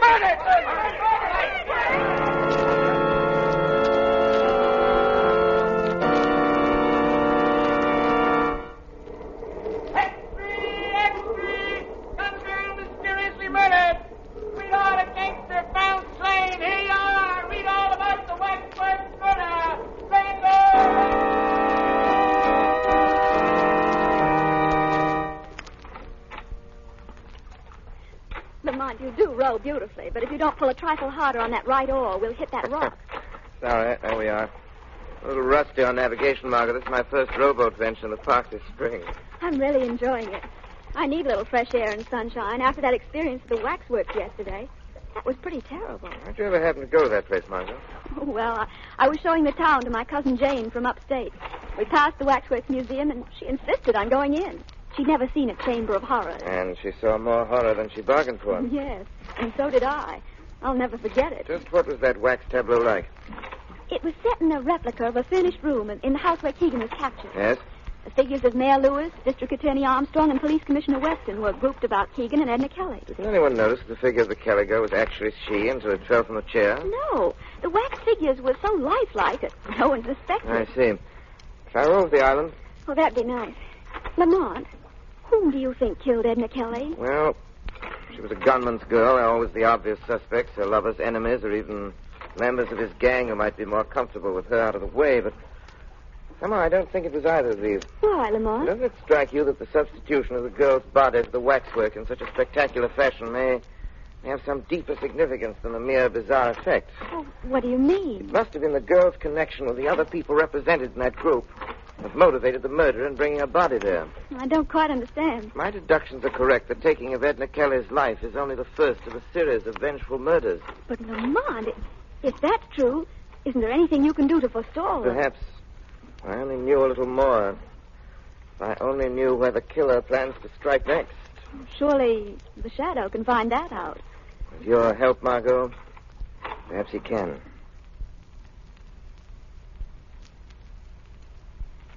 A fine bunch of detectives I've got in this department.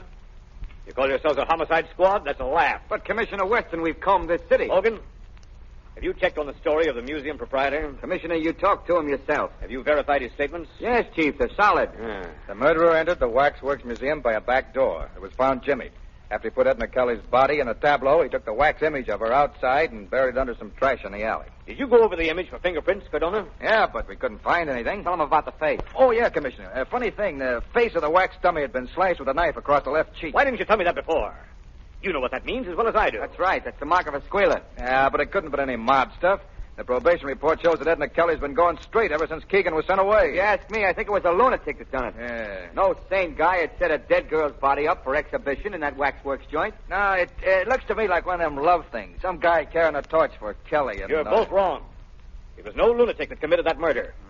And Edna Kelly hasn't gone out with anyone since Keegan started his stretch. Then what, Chief? Edna Kelly was murdered for vengeance by someone who wanted to settle a score with her lover, George Keegan. Keegan can't be reached in the big house, so they take it out on the girl. And what about the mark of the squealer on the face of the wax figure? That ties right in. That was the murderer's way of telling Keegan what he thought of him. Keegan has saved his neck by squealing on a dozen guys. Say, that's right. Of course it's right. Cardona, first thing in the morning, I want you and Hogan to conduct a general roundup of every known enemy of George Keegan. That won't do any good, Commissioner. It's the Shadow. Where is he? Don't trouble to find him. Why are you here, Shadow? To aid you in capturing the murderer of Edna Kelly. What do you know about the case? I know that you shouldn't be wasting your men's time rounding up possible suspects while the real assassin is left free to strike his next blow. Now, see here, Shadow. Don't tell me how to run my department. Hold on, Weston. I have every reason to suspect that the placing of the Kelly girl's body in the wax tableau was intended as a warning of other deaths to follow. Other deaths? You think there's going to be more killings? Be quiet, Hogan. Tell me what you mean, Shadow. I mean that the other people represented in that wax tableau are in danger of being killed, too. And they're the mayor, the district attorney, and you yourself, Commissioner Weston. That sounds preposterous. Not at all. My advice is that you act quickly. One of you may be at this moment in imminent peril. Oh, come, Shadow. What possible motive could the murderer of the girl have for wishing to kill us as well? I think that you're... Excuse me. Hello? Mrs. Armstrong, the district attorney's wife, wants to talk to you. Put her on. Hello. Yes, Mrs. Armstrong. This is Commissioner Weston. Oh, Commissioner, I'm dreadfully worried about John. What's wrong? Well, shortly after dinner, he went out. Said he might take a walk. Several hours passed, and he didn't return. I must have fallen asleep. And when I woke up a few minutes ago, he still hadn't come back. Oh, this isn't like John, Commissioner. What time is it now? It's after 2 a.m. Well, now, don't be alarmed, Mrs. Armstrong. He's probably detained somewhere on business. I'll try to locate him for you and call you back. Oh, thank you. District attorney has disappeared. Disappeared? Say, Well, Commissioner Weston? Do you think, Shadow, that... Yes, Commissioner. I fear that the killer has struck again. Can't be. If I were you, I would go to the Waxworks Museum. At once. You may arrive in time to stop this murderer from completing his monstrous work.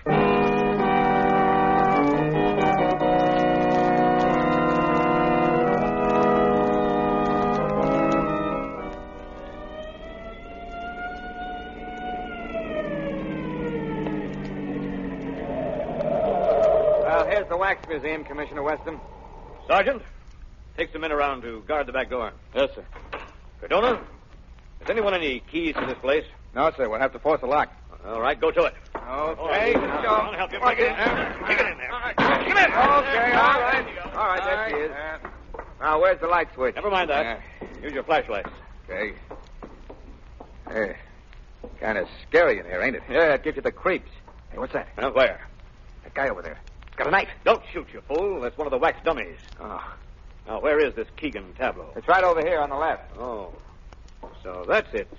Well, I guess nothing's happened yet, Chief. Doesn't look like anything's been disturbed. That's the wax dummy of District Attorney Armstrong sitting down in a chair. Sitting down? Hey, it seems to me his dummy was standing up the last time he was here. What? Give me a lift up on the platform, quick. You think it may be this? I don't know. Flash the light over here. Good heavens. It's Armstrong. Is it really District Attorney Armstrong? Yes. Dead. Murdered. And he was brought here just like the Shadow said he was. Yes. Just as I said, gentlemen. I'm sorry that I couldn't have warned you earlier. Who did this thing, Shadow? Do you know? Who did it? I'm not sure.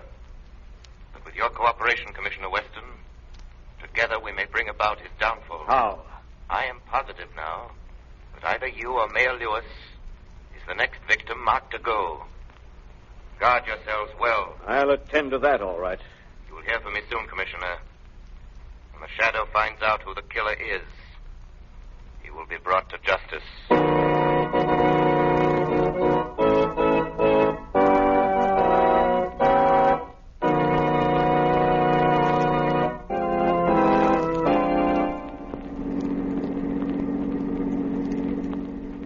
I think it's quite evident now, Margot, even to Commissioner Weston, that the killers aim to do away with everyone concerned in that tableau. Then, Lamont, you mean the mayor, the commissioner, and Keegan? They're the only ones left. Exactly. Let me see, I should take a right turn here. Lamont, do you believe these murders are the work of a madman? Not at all. I think that whoever's behind all this is quite sane, Margot, quite sane. What makes you say that? There's some important civic figures in that group. Their removal would be highly advantageous to a political rival. But surely political rivalry wouldn't be sufficient motive for these horrible crimes. I wonder. And besides the girl, Edna Kelly, how would she fit into that picture? That's what we're driving up here to find out. There's the prison now. A cheerful-looking spot. I'll drive you up to the gate and let you out. I shan't go in with you. Why not? The warden, Mr. Driscoll, has never been a particular admirer of mine.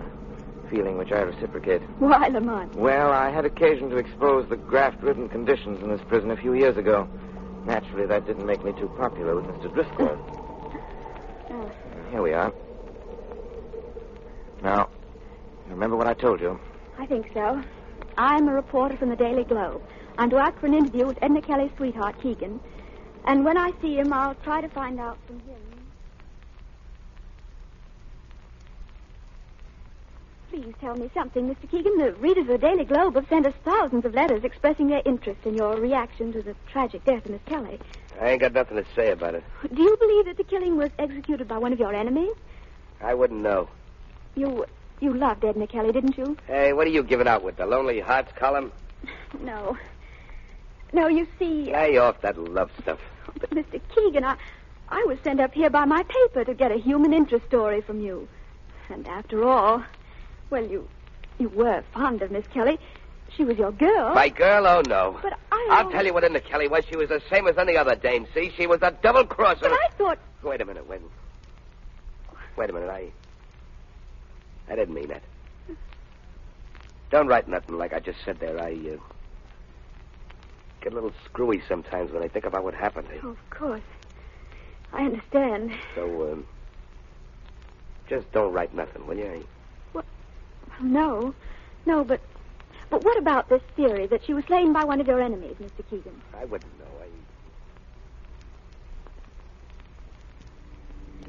I tell you, Lamont, he flared up so suddenly when I asked him if he really loved her. I was scared to death. He called her a double-crosser, eh? Yeah, but he regretted it the next second. He asked me to be sure and not write anything about it. It's most interesting, Margot, and thank you for your excellent work. But has what I told you helped you unravel any? Greatly. Well, what happens now? I think that there are many more interesting facts to be learned there at the prison. Yes? This evening, the Shadow shall pay a call on his old friend, Warden Driscoll.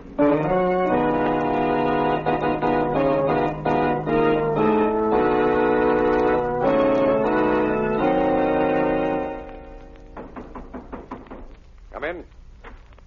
Can I see you for a minute, Warden? What's the trouble, Carrie?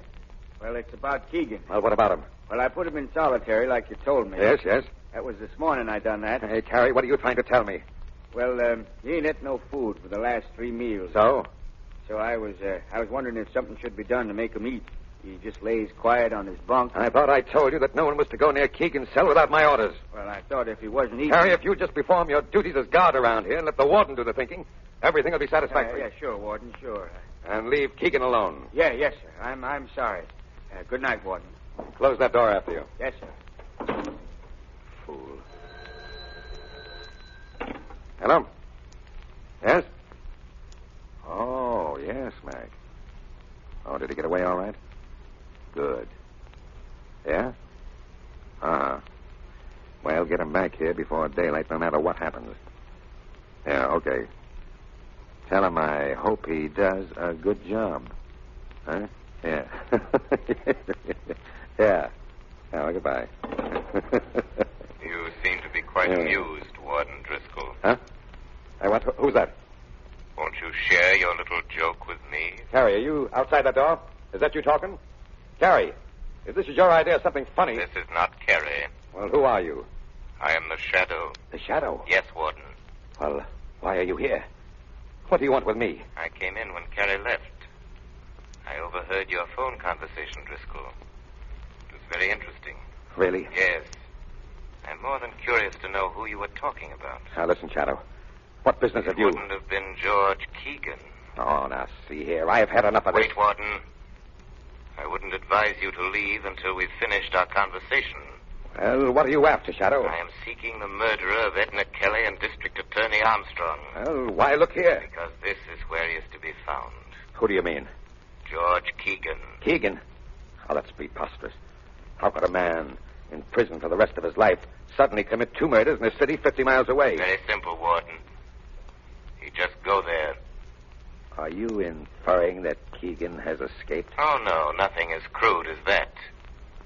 But if he were allowed to, shall we say, take a leave of absence for a night. Keegan has never left these buildings. Where is he now?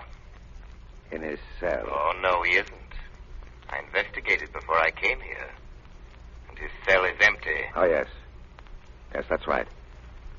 I forgot.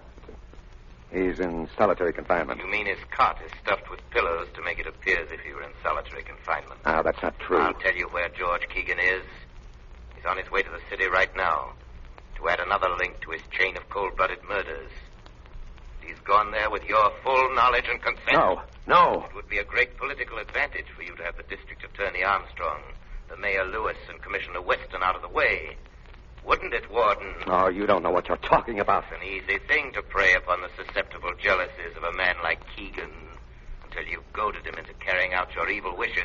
You can never prove what you're saying. I haven't time to right now, Warden. The lives of the mayor and the commissioner are at stake unless I'm able to stop Keegan. I shall present more than enough proof necessary to implicate you to the district attorney's office in the morning. So you'd better think hard and fast, Warden Driscoll.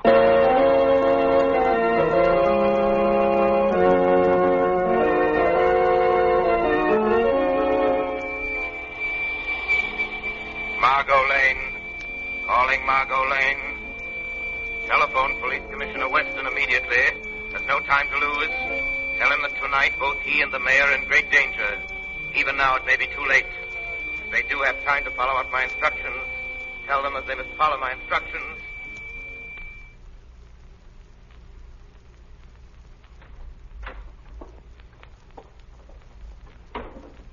All right, Mr. Mayor. Stay sitting at that desk and keep your back to me. I got a gun here. Don't turn around. Just listen. I'm George Keegan. Remember me? You was one of the heroes that made the pinch when I was picked up. You must remember. Why, they even got a little statue of you and me down at the Wax Museum. Now do you know? You'd better know, Mr. Mayor, because I'm sending you down personally to take that statue's place. Well, why don't you say something? Are you scared to talk? Where's all that fancy gab that you hand out at banquets and meetings? Come on, speak up. Come on, what's the matter with you? Speak up, will you? All right, then you get yours just the same.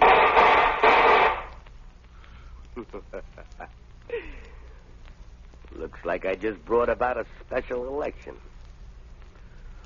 Now, Mr. Mayor, I'll just take this corpse of yours down to the museum and then... Hey, what's this? This ain't nobody. It's a dummy, a plant. What? You've gotten your targets mixed, haven't you, Keegan? Who's that? Aren't you surprised to find yourself shooting at a wax dummy? Come on out in the open. Who are you? I'm right here with you. I am your shadow. Come on, can that phony talk? What are you, a copper? No, just your personal nemesis, Keegan. Now, I'd advise you to drop that gun. Not a chance. Close in on him, Commissioner Weston. Up with your hands, Keegan. Let go of me. Let go of me. Take that gun away from him. Here you are, Chief. This is your waxworks murderer, Commissioner. Thank you, Shadow. You guys ain't got nothing on me. How did you get out of jail, I Keegan? flew out the window. With the help of Warden Driscoll. Is this true? Did Driscoll aid you in these crimes? Driscoll wasn't in. Who's that? Ah, I see you've caught him. Good work, Commissioner. Hello, Warden Driscoll. What brings you here? This man, Keegan, escaped from my prison tonight. And I learned that his purpose in leaving was to make good a threat he'd made on the life of our mayor. Hey, what is this baloney you're throwing out, Warden? Yeah, quiet, you. I've just learned that this isn't the first time he's got out either. A very good story, Warden. Only I think that George Keegan could tell us a different one. Shadow, you here? Yes. And I sort of expected you'd come too, Warden. What's this all about, Shadow? Perhaps Keegan can explain that to you, Commissioner. How about that? Listen, I ain't no squealer, see? But that warden ain't telling the truth, not one bit. That's all I gotta say. Hey, Commissioner, what is this all about? Am I being placed under suspicion here in the testimony of a shadow? Just a minute, Warden. What are you holding back, Keegan? I can answer that for you, Commissioner Weston. Keegan is shielding the warden as the real instigator of the Waxworks murder. That's a lie. He wanted you all out of the way, Commissioner, so he employed Keegan as his instrument of murder. Don't listen to him. Go on, Shadow. But first, he had to give Keegan sufficient incentive to perform these crimes, so he went to work on his emotions, his jealousy. How? He told Keegan that his girl Edna Kelly had been double-crossing him, right along. Keegan, this was a lie. Huh? What, you mean she was on a level? Absolutely, Keegan. Why, Driscoll, you dirty... Hey, look out, he's got another gun. Hey, don't. Don't! Go on. Go on, roll in pain. Just like Edna done before she died. That's right. Try to talk. That's what she done, too. And I laughed at her. I laughed at her. Laughed at her, that's what I did. Take him away. Laughed at her. Driscoll is dead, Commissioner. Well, perhaps that's for the best. Oh, Shadow. Are you still there? Yes, Commissioner. I want to thank you heartily for this night's work. I seek no credit, Commissioner. However, I have a suggestion for you. What's that? If the Wax Museum decides to create a new tableau depicting this present event, it might be wise for you to arrange to be excluded from it. It gives people ideas.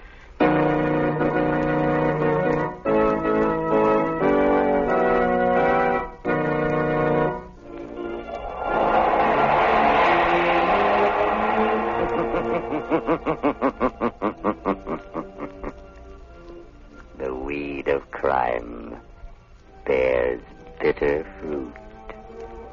Crime does not pay.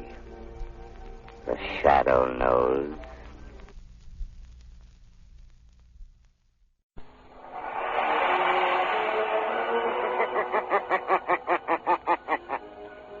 Who knows what evil lurks in the hearts of men? The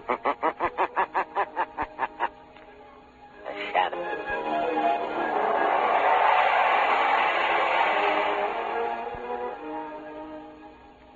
Today's story, The Message from the Hills. Hand me that map, Jake. Okay, boss. Spread it out on the table, Jordan. Okay. Now, let's check the whole thing once more. All right. Now, here's the bloomin' desert island we're camped on right now. Yeah? It ain't so much bigger than that dot at that. Oh, shut up, Jake. And here's Swanee Island. Righto. There's Mount Raleigh and that blessed diamond line right smack in the middle. See, Jake? 3 weeks from the coast and Governor House by trail. Isolated, you might say. All right, Limey. Is our plane in good shape? Capo? You're sure you can find that mountain? Well, I've thrown up there often enough. Limey, we don't want to get tangled up with the mining company's plane. We won't. The plane goes up from the coast on Friday, comes back on Saturday. We pays our little visit to the diamond mine in between. You're sure they ship the diamonds out every 3 months? Listen, Jordan, I've worked with those fat-headed birds for over a year. I know. Well, looks foolproof to me. And there's enough diamonds in one of them shipments to keep us all like aristocrats. Are the rest of the native boys in good shape, Jake? Yeah, boss. The cream of the South Seas. They can fight? They may have to. At last, Major White said, what's the chief? He's a tough old bird, he is. We'll take care of him. Wonder what he'll say when he sees me again. Well, why worry? He won't talk long. What do you mean, boss? I mean that when we get through and ready to leave, we'll wipe out every one of the white men. That's the ticket, Jordan. Don't leave no witnesses. They'll all be corpses.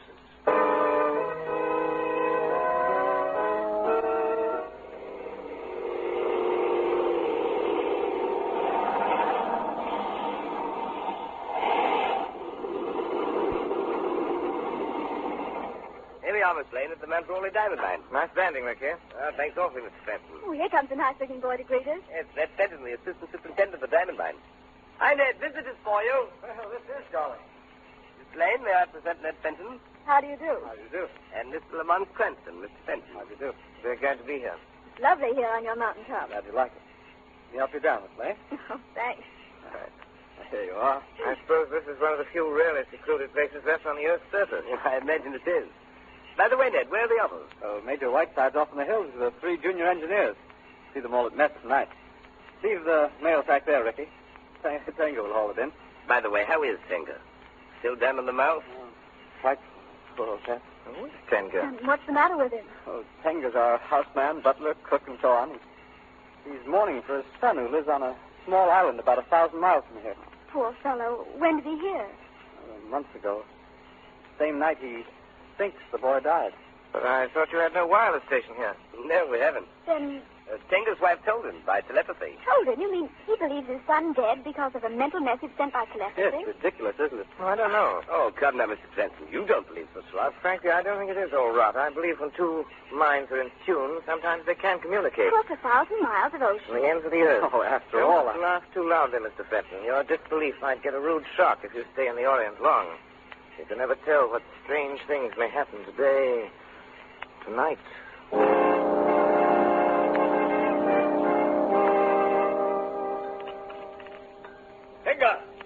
Tenga! Oh, confound the fellow. No good lately. We heard about his mourning for his son. Yes, to be sure. You know, I've told Tenga there can't be any truth to his notion, but that doesn't alter his belief. Excuse me, sir. Here comes the old man now. Yes, Master Whiteside. You call? Have our coffee now, Tenga. Yes, Master.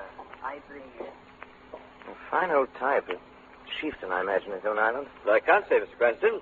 Tenga's a good houseman. That's all I know about him. Major, Ricky tells us that on his flight next week he takes out your quarterly shipment of diamonds. Yes. Sending off the sizable packet of the stones. They accumulate in 3 months. Isn't it risky letting them accumulate? I should think crooks might be tempted to lie in weights and pounds. Oh, nonsense, Cranston. Takes 3 months to reach us by trail. Couldn't they take a hint from you and use a plane? Can't see how. There's no plane but ours the whole island.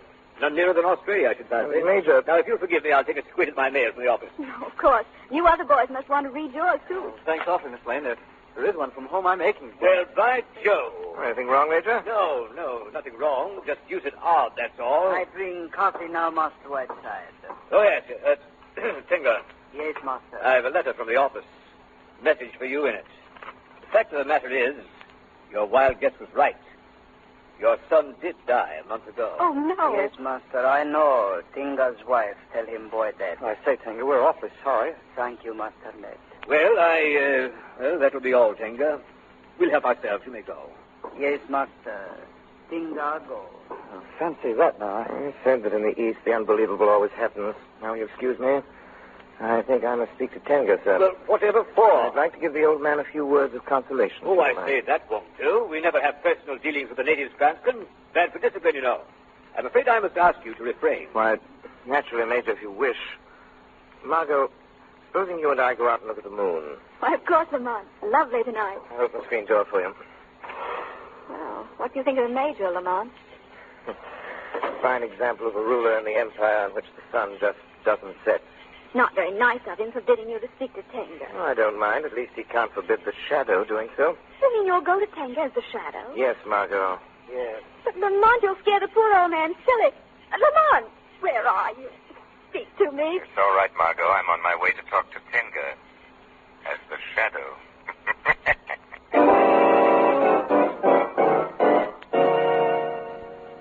Do not be afraid, Tenga. Why should Tenga fear? Many fear the Shadow because they cannot see him. The Shadow is strange magic. Tenga not understand. But an old man whose son has gone down in the land of dead fears nothing anymore. The Shadow weeps for you. The tears of friend are balm to the heart. Is not your sorrow greater tonight because the letter has come making your son's death certain? No. Tenga need not white man's foolish letter. The White Major does not understand how you could communicate with your wife across the waters.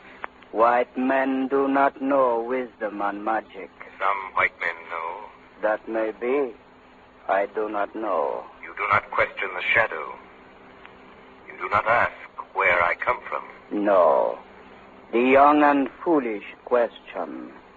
The old take what comes. Soon I shall be gone. Far away toward the sea. For Tenga, though I am far off, I will still be your friend. Then our souls will speak to each other again when we are troubled. Yes. For when two spirits are in tune, the waters of the earth, the many miles of forest, do not part them. They can still meet and speak.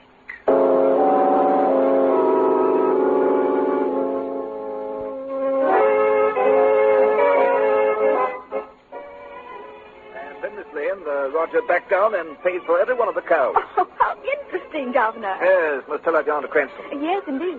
Why, that's funny. I thought he was dancing with Lady Brainford. No, I saw him going to the garden a moment ago. Your friend's a very restless chap, isn't he? Not ordinarily, Governor, but I must confess that he certainly has been dumpy this evening. Perhaps the flight back from the hills upset him. No, I don't think so, Governor. Well, if you'll excuse me, I think I'll go and try to find him.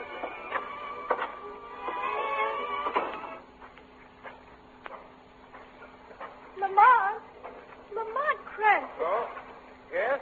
What is it? It's I, Margot Lane. Oh, you, Margot. Yes, what are you doing down here on the beach by yourself? Margot, shh. Listen. Listen?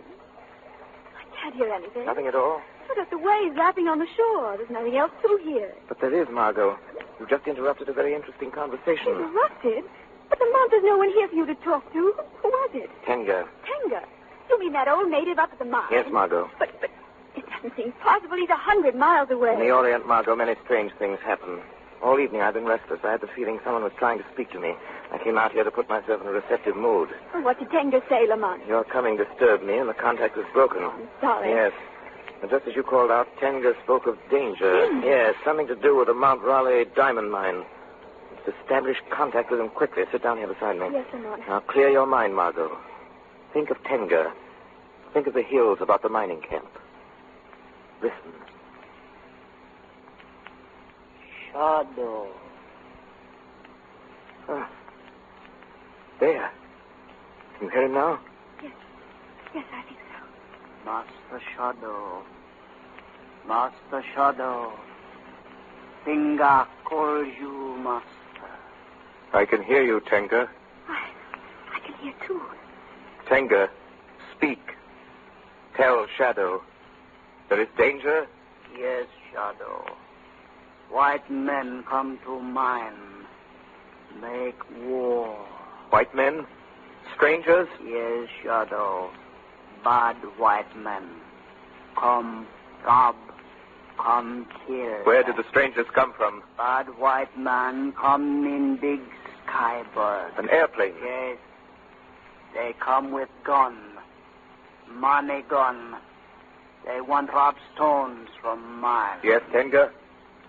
Master White Stone, fix skybird. Fix the plane? How, Tenga? Fix so no cannot fly. Bad white man shoot master for this. kill him. How horrible. Tenga, how many bad white men are there? Many as fingers on one hand, and 3 more. 8. They say, kill Master Ned, kill Tenga, kill everyone. Native boys fear. To hills, bad man lock masters in house. Tenga call, shadow, bring help. Yes, Tenga, yes. The shadow will bring help. Hurry, Master Shadow. Come quick. Hurry. Hurry. He's gone. Come, Margot, quickly. What can you do? Those bandits are stuck up in the mountains. Major Whiteside wrecked their plane. They can't escape. But they killed Whiteside. We must hurry before they kill all the others.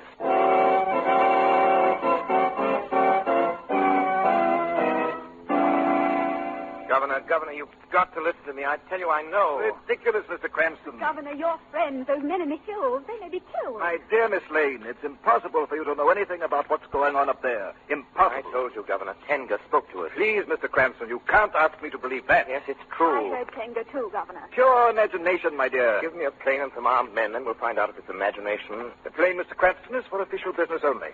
Not for any silly joyride. But it isn't silly. Tenga called us through mental telepathy, the oldest wireless in the world. Now, Cranston, I think I've listened to this cock and bull story long enough. I'll get back to my guest. Just lend me the plane first. No, I won't lend it to you. Now put a guard around it in case you have any crazy schemes about grabbing it. But, Governor, these bandits... The bandits, my dear, are creatures of Mr. Cranston's imagination, nothing more. Please excuse me. I must give my orders to the guard. You may regret this, Governor. I doubt it, Mr. Cranston. If you ask me, you'd better consult the doctor. Such a dumb about it. Oh, Lamont, what can we do? Do, Margot? We're going up to that mine. But how? We're flying, taking the plane. But you heard the governor. He's putting guards around the plane. Guards, Margot, have never yet managed to stop the shadow.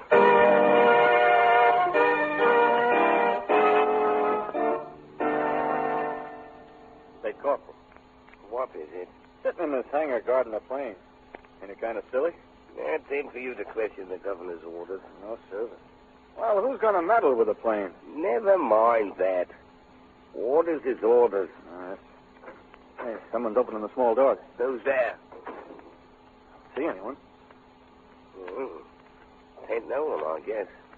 Maybe the wind blew the door open and shut. Well, there's no sign of it, please. Oh, maybe whoever it was saw us and stayed outside. Just keep your eyes on that plane. Yes. Hey, Corporal, look at the hangar door. Why, it's sliding back. Yeah, nobody's near it. Who's there? On right there, I'll shoot. I'm afraid you can't get anything, soldier. Who's Corporal? It's spooks. Yes, my friend, something like that. I'm getting out of here. Blimey, this ain't regulations, you know. Leave before it's too late. Yes, sir, I'm leaving. Lamont! Come on, Margot. Coast is clear. Hurry. Oh, those poor soldiers. They're still running. Get in, Margot, before they come back. Yes, I'm with you. We'll run her right through the open door. Take off. All right. Shut the door. Yes. Thank heaven this plane's got an automatic starter. Hurry. Strap your belt. Here we go.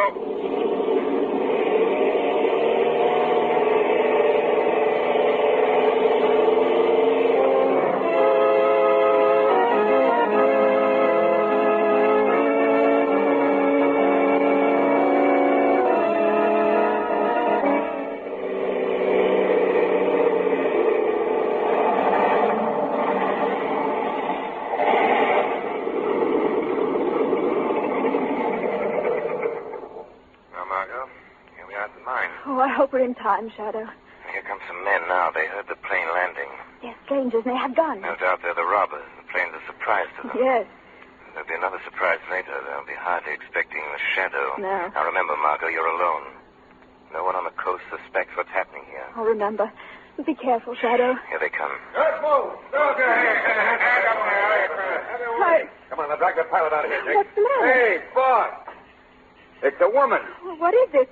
What's the matter? I don't know you. Yeah, let me in there. Why, a girl. Alone.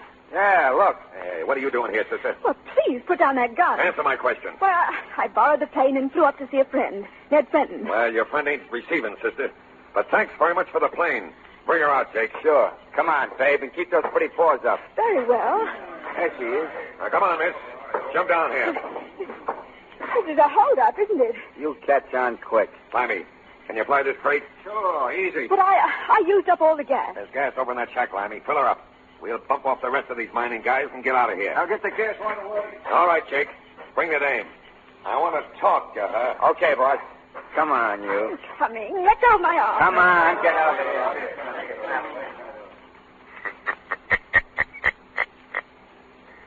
So the plane was welcome, was it? I doubt if its invisible passenger will be. No, you killers. You will not like the shadow.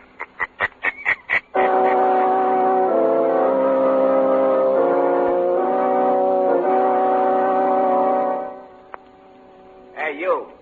Bozo, what's your name? Tenga. Yeah? Well, Tenga, the boss says to get him a couple of drinks. Fast, you hear me? Tenga here. Scram. Pep it up. Pigs. Tenga. Who calls? The Shadow? Yes, Tenga. I'm here. Shadow come to save Master Ned and White Master? Yes, Tenga. The Shadow promised when he spoke across the mountains. He is here to help. Yes, Shadow. Tell me, where have the bandits put Master Ned and our other friends? They locked in room main bungalow. Chief of robbers in room outside with gun. Take him the drinks he orders, Tenga. The Shadow will follow you into the room. Yes, Shadow. Drink ready. Shadow come? Yes, Tenga.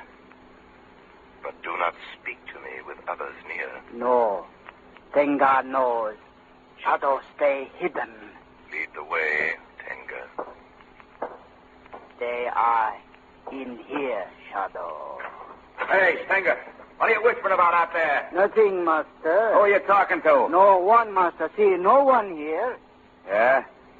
Well, come on in here with that bottle. Don't grab the poor old man like that. You keep quiet, sister. Hey, boss. The old guy must have money in the bank. He was talking to himself. Tenga go now? Okay, beat it. And don't hang around outside. If we catch you trying to help those English guys, I'll slit your throat. Tenga go. How long do you expect to keep me here? Just as long as we want, sister. Maybe we'll take you along when we leave, as hostage. I'd rather stay here. There won't be nothing left here, lady, but stiff. Hey, look, sister. You see that little package on the table? Yes? Well, that's got enough diamonds in it to make us all rich. Hey, well, what is it, Lammy? I got bad news. Did you fill up the plane with gas? That's just it. While I went for the gas, somebody monkeyed with the works. All three motors. Hey, what goes here? Hey, you, sister. Are you trying to pull a fast one on me? Don't be ridiculous. I haven't been near those motors since I landed. That's right, boss. We're going to fix them motors. I don't know, but we got to find those missing parts if we're going to get out of here. Well, how about taking parts from our plane? There's nothing left to take. Old Major Whiteside went to work on our motors with an axe. Hey, wait a minute. I'll bet one of them guys in the next room got out and did it. Oh, how could they? With two guards outside the window? Jake, you go with Limey and try to find that stuff. And leave the machine gun on the table. Okay, boss. Come on, Jake. Now, listen to me, sister. Yes? Was there someone hiding here beside you in the plane? Someone hiding? I was not hiding, Jordan, but you could not see me. Who said that? I am the Shadow. Shadow? Well, where are you, anyway? Here, Jordan. Here in the shadows. But you cannot see me. Your plan to steal the diamonds has failed. The devil it has. Look. Look on the table. The diamonds. They're gone. I've taken them, Jordan, just as I took the parts from the motors in the plane. You cannot escape. Shadow, my friends are locked in this room. Get away from that door, doll, before I throttle you. No, my friend. Let the girl go. Get down. Oh, Shadow, you... I knocked him out, Margot. I must leave things in your hands. I cannot reveal my presence here as the shadow to our friends. But I will be here watching in the shadows. Now, unlock the door and let our friends out. The key is in the lock. Hurry, men. Come on out. How in the world? Never mind that. Hurry. Take the machine gun over there. You must arm yourself. Right, well, the city guns in the closet there. Right Jordan, the leader's lying there unconscious, but the others are still free and dangerous. Right up. Let's have that Tommy gun, Miss Lane. We'll give them a reception. Miss Lane, you better go in the next room there. There'll be bullets flying in here. All right. Hey, boss! Hey, boss! We can't find him. Hey, Jake, throw up your hands. What is it? Hands up, I say. Not me, you... Hey, Daddy's got a pistol. Yes, that's for Major Whiteside. Now, come on, fellows. Let's get the other. All right, right you are. Come on. Shadow, are you still here? Yes, Tenga, I'm here. Then you see Master Ned kill bad men? Yes, Ned had no alternative. They tried to fight. Look through the window, Tenga. Another bad man die. Others fly towards jungle. They go also to their death. Listen. Native drums. Ah, Tenga. I understand. Yes, Master. Boys in jungle know these white men bad. They glad to kill them. Their leader, Jordan, there, will live only a little longer. And then he will die at the hands of the authorities. He planned well, but he forgot one thing. Yes, Shadow. He forgot Shadow and Tinga speak together no matter where he is, no matter where I am. Yes, Tenga. And he forgot crime always brings its own penalty. No matter whether justice is brought about by means of mental telepathy, recognized detective forces, or the shadow.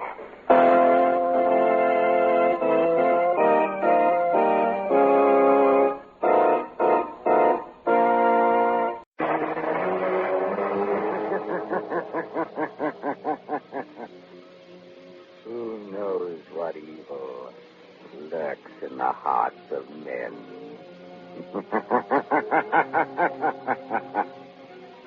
The shadow knows.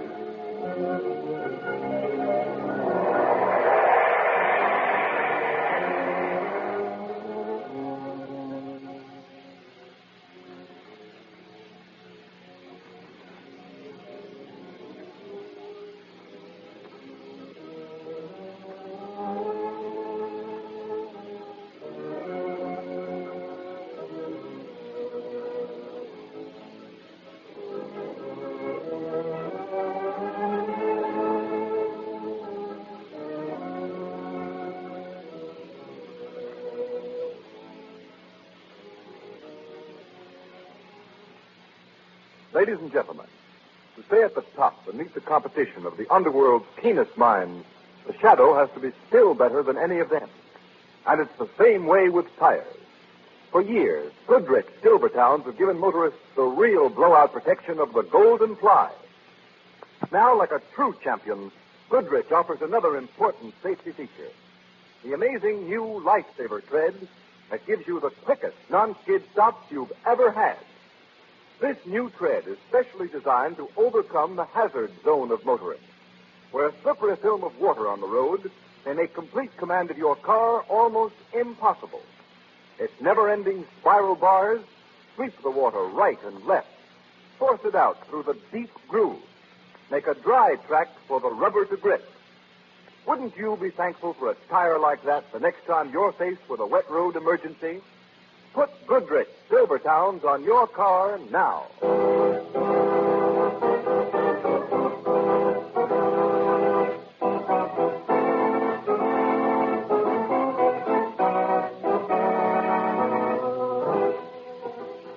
The Shadow, Lamont Cranston, a man of wealth, a student of science, and a master of other people's minds, devotes his life to righting wrongs, protecting the innocent, and punishing the guilty. Cranston is known to the underworld as the Shadow. Never seen, only heard. His true identity is known only to his constant friend and aide, Margot Lane. Today's story, Murder on Approval.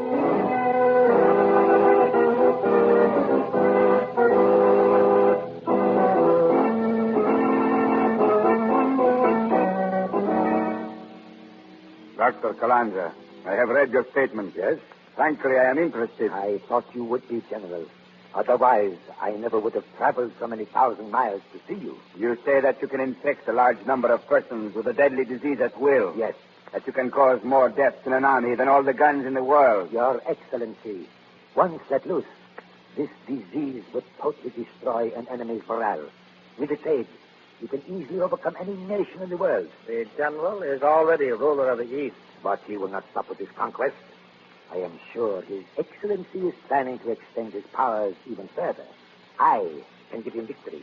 What is this sickness you can spread, Doctor? I am sorry. That I cannot divulge at this time. Nor the method of infecting the enemy, Doctor. Nor that, Your Excellency. And only I know the cure. Dr. Calandra, your name is not unknown to us. You have been many things. Scientist, adventurer, spy. But you've not always been successful. No. General, may I suggest that you let me try an experiment on troops of your own choosing? Troops? I cannot sacrifice my men. If your disease is fatal... Upon your own soldiers, sir. But why not those of some other power? That is an idea. Soldiers of some country you would be glad to humiliate and hurt. Perhaps even invade. But we are not at war at this present time, Doctor. Does that matter? General, pick any spot in the world, any well-guarded garrison, and in 2 months, I shall have wiped out that garrison. Choose the spot for my experiment. But perhaps it would be better to choose some country you are interested in, yes? Yes. All right. We will select your guinea pig. Captain, the map. Yes, sir. Here's the map. Calandra, do you know this spot on the coast of the United States? No. But that does not matter. It is one of their army bases. A splendid choice, General. It is well guarded, Doctor. All the better to prove my point. I will leave for America at once. In a short time, many American soldiers will die in their barracks. Then, if you wish me to destroy the whole army of the United States, I can do it for you. Good. Captain, you will make the arrangements with the good doctor, please. To purchase his little methods for murder on approval.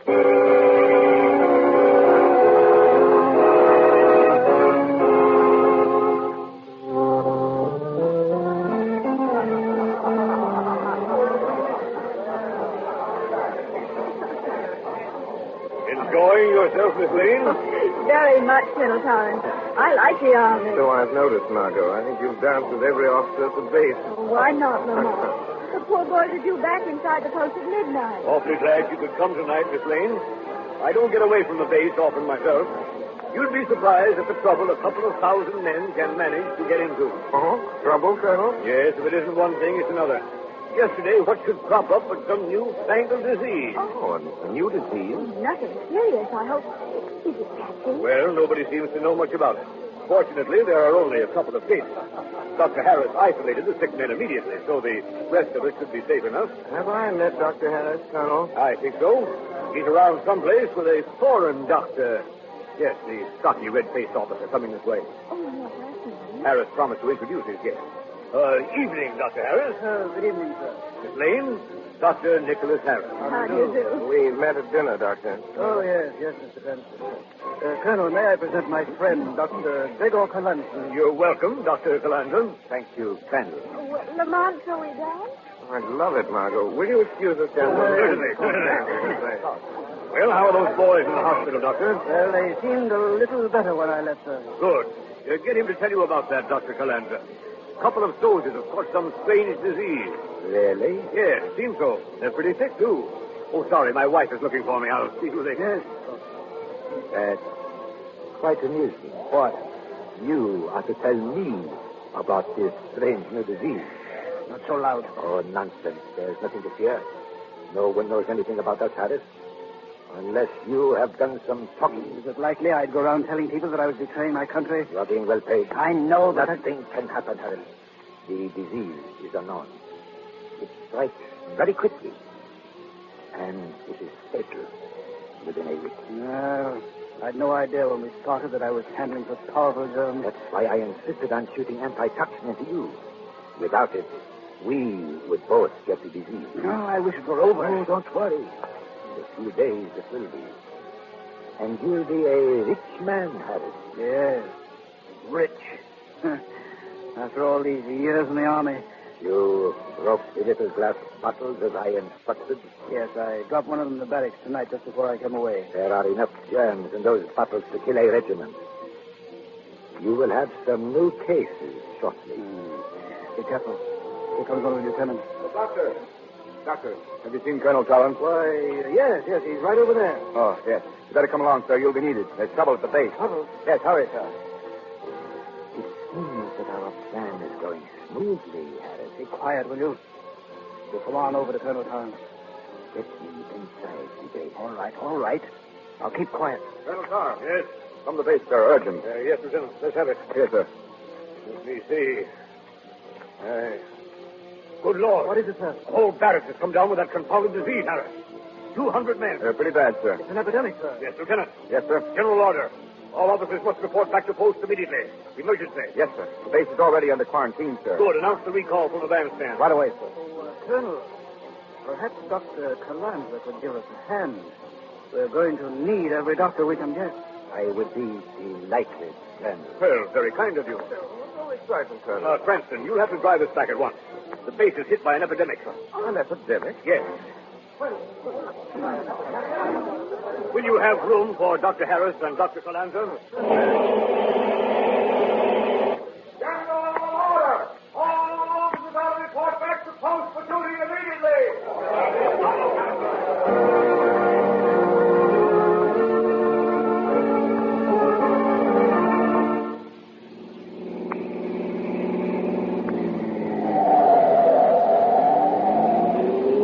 Faster, Margot, faster. The colonel's in a hurry. The car's going as fast as it can, Lamont. Yes, we'll be there in a minute, Cranston. Dr. Harris. Yes? I say, have you any idea what this mysterious disease might be? Well, unfortunately, no. That's why I brought Dr. Calanza along. From the symptoms described, it is something entirely new in medical science. We've got to save those men and check the disease. I'll do my best, sir. This thing has spread very rapidly, Doctor. It might almost be some new form of Oriental plague. Oriental plague? Here? In the United States? Oh, nonsense. Well, Doctor, I've seen disease spread like wildfire in the Far East. No. I'd like to take a look at this, Colonel. Well, I'm afraid that's impossible, Mr. Cranston. Well, why, Harris? The post has been quarantined by general order, sir. You can't ignore that order. But Calanza's going in. Yes.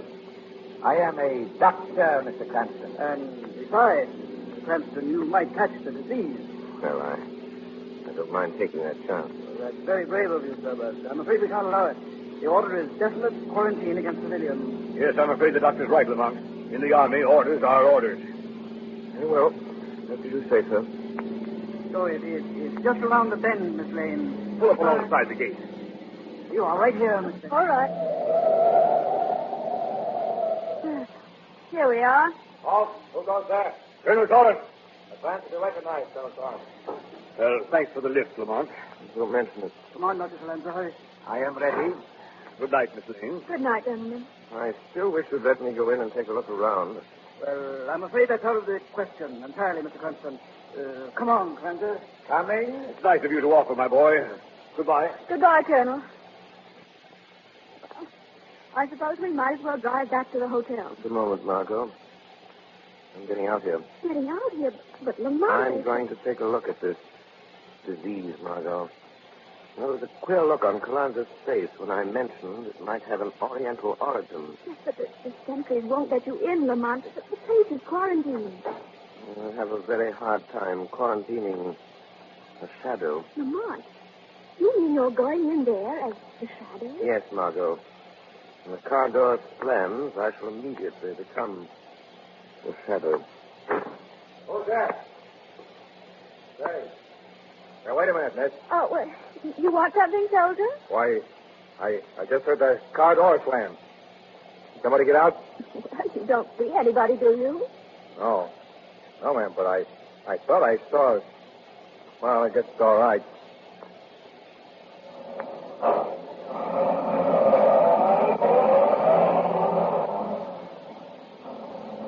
kind of funny. Hey, Joe! Yeah? I could have sworn I saw somebody get out of that car. Anybody go through the gate? Hey, there's enough floodlights here to light up the entire army. I didn't see a soul. I don't know. I thought I saw a man, and then just like that, there wasn't anybody there. You must be getting punchy.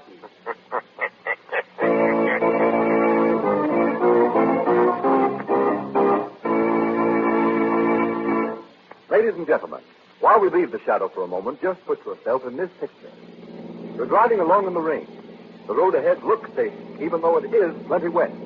But suddenly you flash past that familiar warning sign, road slippery when wet. Beware. Look out for skids. Will the tires on your car slip or grip? And motorists, your tires will grip wet roads if they're the new Goodrich Silvertowns with Lifesaver tread. This fact was proved not alone by Goodrich, but by the nation's largest independent testing laboratory, the noted Pittsburgh Testing Laboratory. The impartial engineers of this great laboratory tested the new Silvertown for 3 months against both the regular and premium price tires of America's 6 largest tire manufacturers. And here are the results. They found that no other tire tested, not even those priced at from 40% to 70% more than Silvertown's, came up to the new Silvertown in skid resistance. Furthermore, they found that this Silvertown gave more non-skid mileage than any of the other tires tested in its own price range. In fact, it averaged 19.1% more mileage before the tires wore smooth, which is the same as saying you'll get every 6th mile free. And remember, motorists, many tires cost more than Silvertown's, but no other tire at any price can give you Lifesaver tread skid protection and the famous Golden Ply blowout protection. Equip your car with these life-saving Silvertowns now.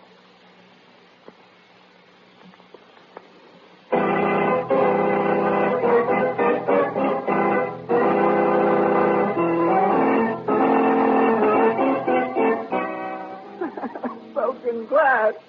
Glass. It's just like him. He's ready to get hurt. He was all right a minute ago, Dr. Bergen. My head, it burns. That's the fever. Comes in waves. Moments, he's quite rational. Who's there? Who broke the glass? I heard a glass break. I tell you. Get Dr. Harris. Maybe he can get that fever down. I can. Right away, Dr. Bergen. I've got to go look up those other patients. Shut the door after us, man. I'm on fire. Water. Water, please. Glass. Yes. Broken glass.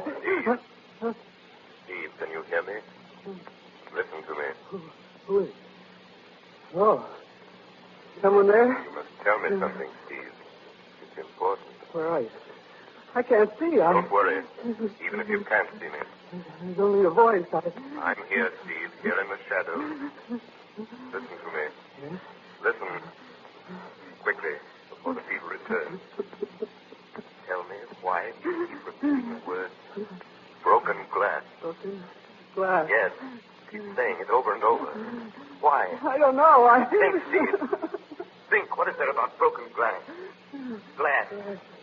Think, son. Glass. Broken glass. Oh, I know. Yes? Yes, last night in the barracks, when all the fellows were asleep, Yes, Steve? I woke up. I thought I heard something. Like glass breaking. The room, Steve? Yes. Just a little tinkle. Like someone had dropped a tiny glass. And then a few hours later, we were all sick. Oh, my head. Who broke glass? All right. Shut the door up, This one is quite bad. One of the new ones. Great Scott. What is it? What's the matter? Oh, my head. Why, this boy, he's my nephew. Your nephew? Yes, my sister's son, Steve. Steve, how do you feel, boy? It is unfortunate, Harris. Well, I thought he was home on leave. He wasn't due back this week. Is he taking the ill, Calenza? To that, Harris. I give him 2 days at most. Oh, no, he can't die. I am sorry, but it is unavoidable. Uncle Nick, help me. Calenza, you've got to do something for him. Nothing can be done. Steve, it's Uncle Nick, Steve. I'm here. Uncle Nick. Oh, help. Please. Glass. The boy is delirious, Harris. But save him. Impossible. There is no cure. But Steve is my nephew. Steve. Be quiet, you fool. Come, let us go to your office. No, I must stay here. Come up, I have to strike you. Brace up, Harris. Don't lose your nerve. Come on, man. Oh, Uncle Nick. Someone. broken glass. Yes, Steve. Someone broke glass. And I mean to learn just what your Uncle Nick had to do with it. He and Gregor Calanza.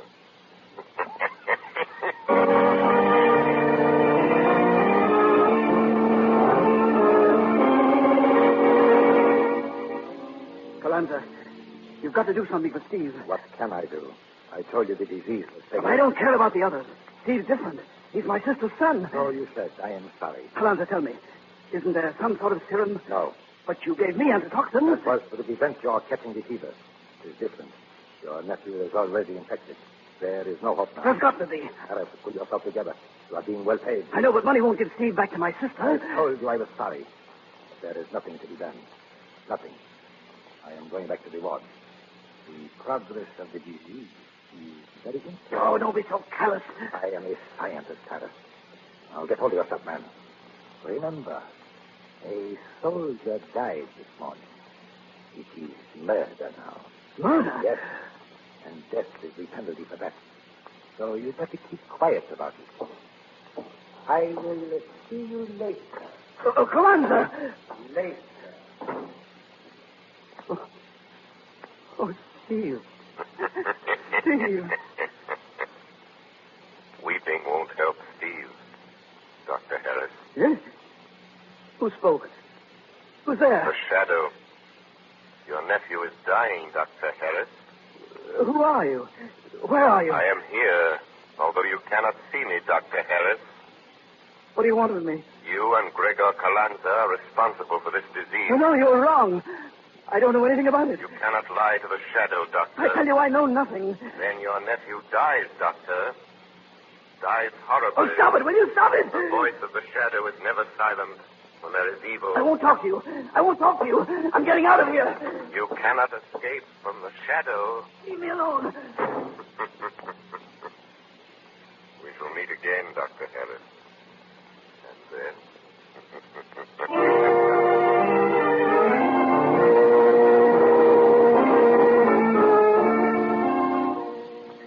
Here's the test tube you wanted, Dr. Harris. All right, put it down, man. Put it down. Yes, sir. Now leave me alone. I've got to find the serum that will counteract the effect of this fever. Yes, sir. Good luck, sir. Let's see, where's that culture? Oh, yes. Now this formula will only work. Hurry, Dr. Harris. Steve is dying. Oh, you. You dropped your test tube, Doctor. Just the way you dropped one in the barracks. Spread the germ. You know that. But I didn't. I didn't. Tell the truth, Doctor. Think of Steve. Oh, you fiend. Will you leave me alone? I must find a serum that will cure him. Only Gregor Calanza can give you that in time. Who is he? Where's he from? I don't know anything about him. Calanza more to you than your nephew? Speak, man. Calanza got you into this, didn't he? And now Steve is dying. Dying, Harris. Stop dying. it. Stop it. I tell you, I can't stand it. Let me out of here.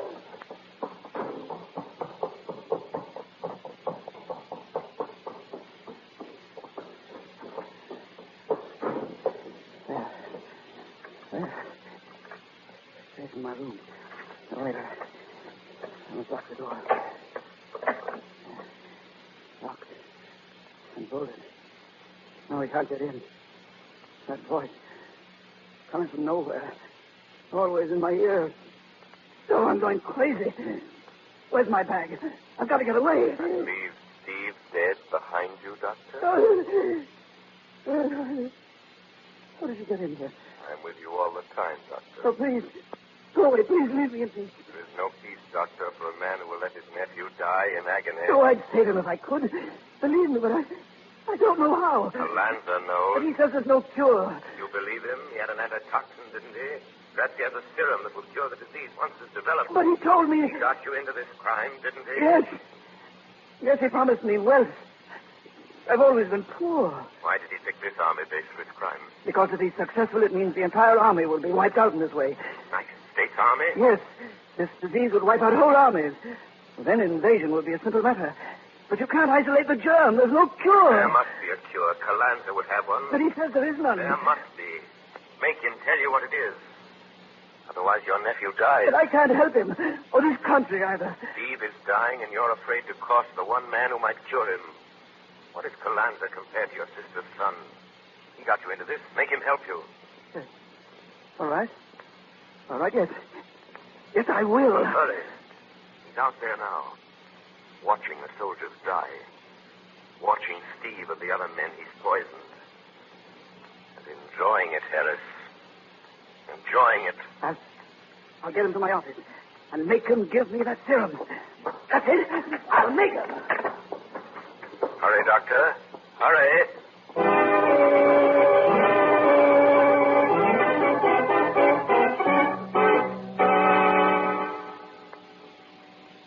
This way, Colonel Torrance. Tell me, who are you? I am known as the Shadow, Colonel. Please do not waste more time in wondering that you cannot see me. I told you I could clear up the mystery of this epidemic. I'll keep my promise, sir. Just step in here, please. All right. Wait a minute. This is Dr. Harris' office. Yes. You'll know the whole story in a few moments, Colonel. Get behind the screen, please. Don't move until I give the word. Here they come. Come in here, Calendar. Harris, have you lost your mind? Maybe. Dragging me out of the vault like that. You must be mad. Now, you'd be crazy, too. If that thing followed you around all day. That thing? What are you talking A about? voice, Calamza. A voice. Something that you can't see. But you can hear him all right. He keeps talking. Oh, Harris, snap out of I it. tell you, I heard him. He knows all about you and me and the disease. Who knows all this? That voice, the voice. He knows everything. Ah, no dreaming. Seeing your nephew sick as a petri. Yes. We made my nephew Stephen get the disease, Calamza. Well, he is not the only one. But he's got to be cured. Oh, no, don't start that again. There isn't any cure. You're lying. Harris, don't be a fool. I can't afford Then to. there is a serum that will cure the disease. And what if there is? I am not wasting it on your precious nephew. Oh, yes, you are. Harris, put down that gun. You listen to me, Calanza. Either you give me the formula for that serum or I'll kill you. I mean it. The formula is worth a fortune, Harris. It will make us both rich. If you will only use your head. Never mind the talk. Don't try reaching for your gun either. I'm watching you. The formula for the serum, quick. All right. Where is it? In my pocket. It never leaves my wallet. Give it to me. Oh, just a minute. Yeah. Take it. Thanks. Now I can save Steve. If you know enough medicine to read that formula. I must read it. There. Yes, it's plain enough. I can make this serum. Look. It says you take it. Don't treat it. Fool. Did you think I really meant to have you get my serum? Die like the others. Now, I will take back my formula. No, I'll take that paper, Calanza. What? Who snatched that paper? I did, Dr. Calanza. Hey, voice.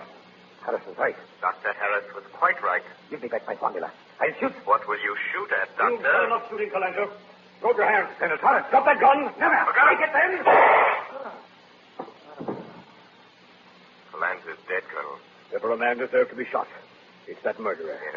Yes. Take the formula in the laboratory. The serum made up in a hurry. Well, what about you, Shadow? My work is finished, Colonel. Rest is up to your medical staff. Calanza and Harris dreamed of power and wealth to be acquired through mass murder. Such dreams are dearly bought. The price of Calanza's dream and Harris's traitorship was death. The hidden menace to the armed strength of our country has been uncovered and destroyed.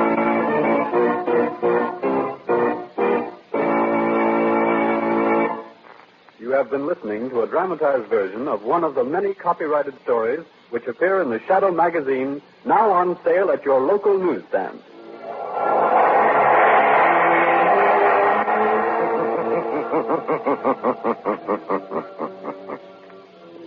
The weed of crime bears bitter fruit. Crime does not pay. The Shadow knows.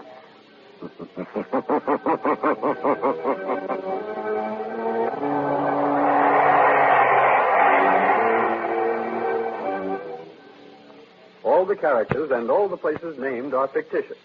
Any similarity to persons living or dead is purely coincidental.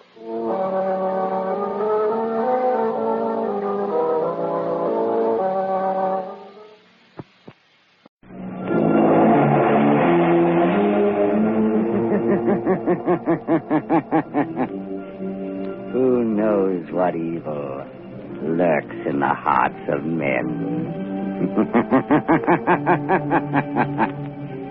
The shadow knows.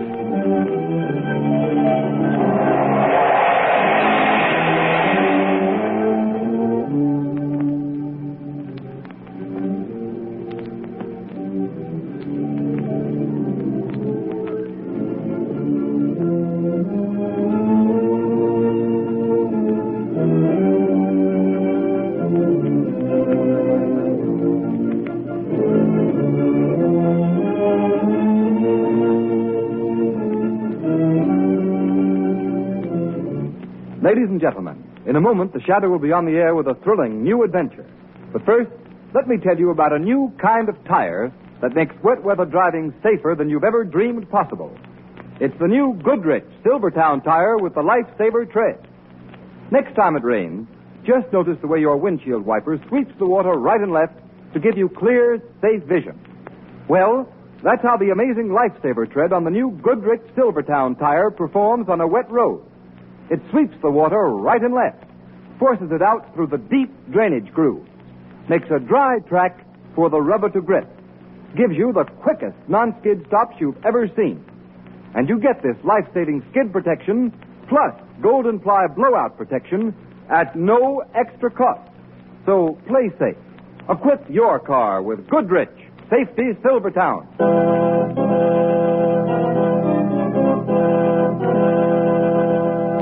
Shadow, Lamont Cranston, a man of wealth, a student of science, and a master of other people's minds, devotes his life to righting wrongs, protecting the innocent, and punishing the guilty. Cranston is known to the underworld as the Shadow. Never seen, only heard. The Shadow's true identity is known only to his constant friend and aide, Margot Lane. Today's story, The Tomb of Terror.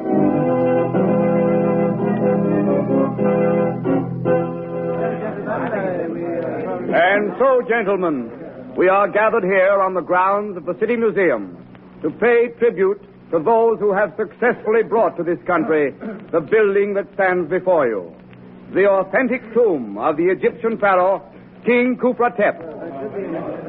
It is my pleasure to present to you now the man who is largely responsible for its discovery, transportation, and reassembly. The director of the expedition, Dr. Romney Hale. Thank you. Thank you. Directors of the museum and fellow workers, I am very grateful. It has been through your cooperation that this work has been made possible, although perhaps we owe a vote of thanks to good King Khufra-Tep himself. In spite of the legendary curse that all who gaze upon King Khufra-Tep's mummy shall die, the bulk of our job is finished. Now, before you are admitted for the inspection, will you excuse Mr. Avery, Mr. Johnson, and myself while we make a brief check of the interior of the tomb? Harry, Jack, will you come with me? Surely, Doctor. Oh, certainly, Doctor.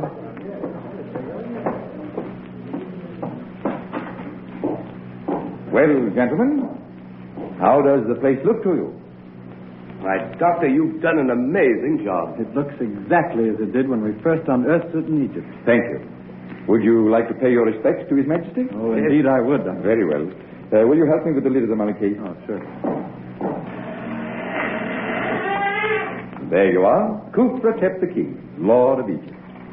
My, magnificent face. Yes, wonderfully preserved. We are defying the ancient curse by looking upon that face. Oh, come, Dr. Hale. Surely you don't believe... Look at the mummy's eyes.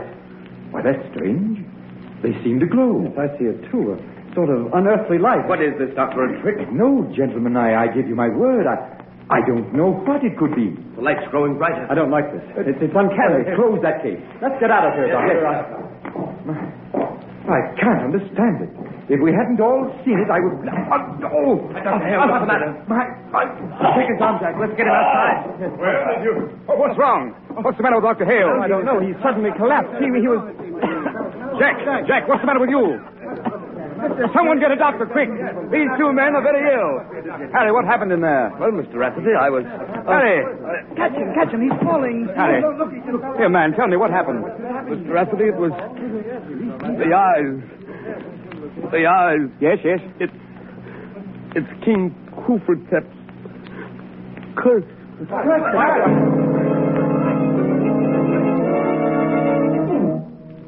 Doctor, tell me, how are they? All three of these men are dead. Hold those fetches. What do you got, Chief? A terrific yarn. Dr. Romney Hale, the archaeologist, and two of his assistants died mysteriously an hour ago in King Cooper's tomb. Play up the curse angle and spread it for all it's worth.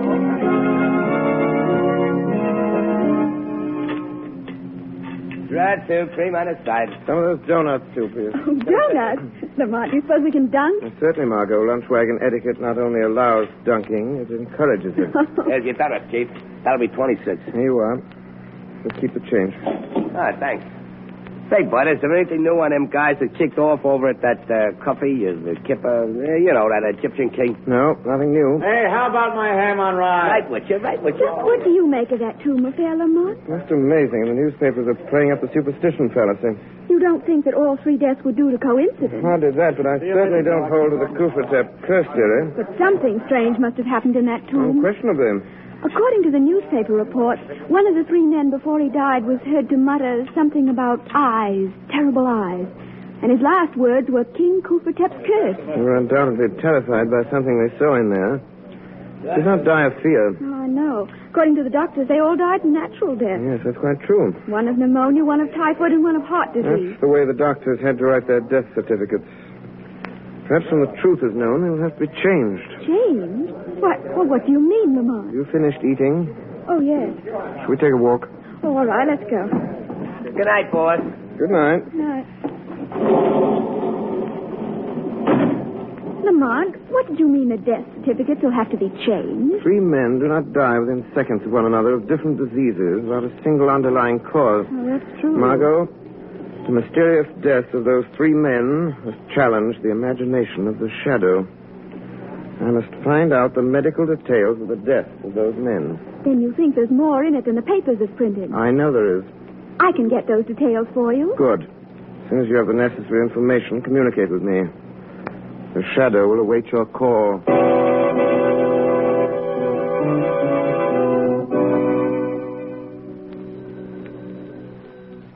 Hello. Lamont, this is Margot. Oh, yes, Margot. What did you find out? I just talked to Dr. Burley, he's in charge of the case. Yes? He said that the three men actually died, as the paper said, but there was one detail that was not printed. What is that? Well, the doctors themselves don't seem to understand it, but an examination of the victim's blood has shown in each case a complete absence of leukocytes. Leukocytes. Yeah. Those are white corpuscles. Yes. Do you realize what that means? Without white corpuscles in the blood, the human system will have nothing with which to combat disease. No wonder they died. Margot, this is the first key to the mystery. Perhaps the shadow can find the answer to the next question within the museum walls.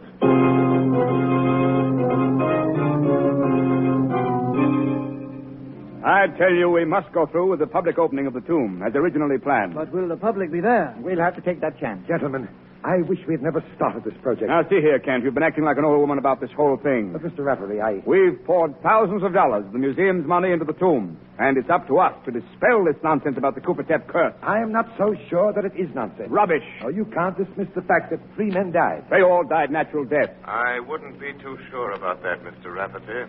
Who's speaking? Who is that? I am called the Shadow. The Shadow? I've heard of you. What do you want of us? I've been investigating the deaths of your three colleagues. I've come to warn you that no one must be permitted within the walls of the tomb. Why do you say that? Because anyone who enters may not come out alive. Are you implying that there is truth in the Kufatep curse? I am telling you, Mr. Rafferty, I have reason to believe that the name of the curse of Kufatep is cold, premeditated murder. Nonsense. Not nonsense, Mr. Stevenson. With all respect to your unsolicited information, we are not going to be intimidated by an unknown voice. Speak for yourself, Mr. Stevenson. I am inclined to respect the Shadow's warning. Quiet, Kent. On what grounds, Shadow, do you base your statement? You will have to accept what I've said on faith. I've had enough of this. Wait, Mr. Stevenson. We may learn more. No, I'm going to rid us of this hocus-pocus once and for all. Yes, what do you propose to do, Stevenson? I'm going into that tomb tonight, right now. Don't do that, Mr. Stevenson. I know what I'm doing, Shadow. Well, who'll accompany me? Don't tell me that you're all afraid. Why, no, not at all. But perhaps none of us should be too hasty. Very wisely spoken, Mr. Rafferty. Very well. Then I shall go alone. You are very foolhardy, Stevenson. We shall see. Who has the key to the tomb? I have, Mr. Stevenson, but... Now, give it to me. Mr. Rafferty, can't you persuade him to change his mind? Don't you think, Stevenson, Kent, we might... give me the key. Very well. Here you are. Thank you. Now, wait. We'll accompany you to the door of the tomb. All right. You may be going to your death, Stevenson. I'll chance that. Come along, men. Well, here we are. Have any of you changed your mind? Mr. Rafferty? No, thank you. Hawkins? I prefer to wait outside. I know there's no use asking you, Kent. Don't go in there, Mr. Stevenson. Something horrible waiting for you in there. Give me that flashlight. I'll find that out for myself. He's in the tomb. Nothing horrible has happened in here yet. Don't touch the mummy case. Why not? Might as well make the investigation complete. Don't, Stevenson. You mustn't. Can't any of you stop him? What can we do? I'm opening the mummy case. We've got to get him out of there. I'll go myself. Here, come back here, Ken. Stevenson! I'm looking at the mummy's face. Hey, that's strange. There's something peculiar here. Come away from that mummy, Stevenson. Kent! Stevenson! I insist that you both come out of there at once. But there's something here that I don't understand. There seems to be... Kent! It's happened! He's choking! Kent, bring him out here! I'm trying to. Here. All right, Stevenson. Here, now just lean on me. Stevenson. Man, what happened? I looked at Guffaw. He's dead! He's dead! It's not possible. The shadow was right. Yes, gentlemen. Stevenson ignored my warning. Has perished. This should convince all of you that there is a ruthless killer masked behind the Kufratep curse.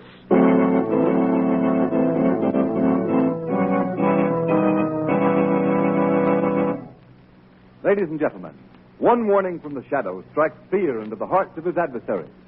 Yes, and just one skid is enough to put the fear of wet, slippery roads into any motorist's heart. The shadow knows.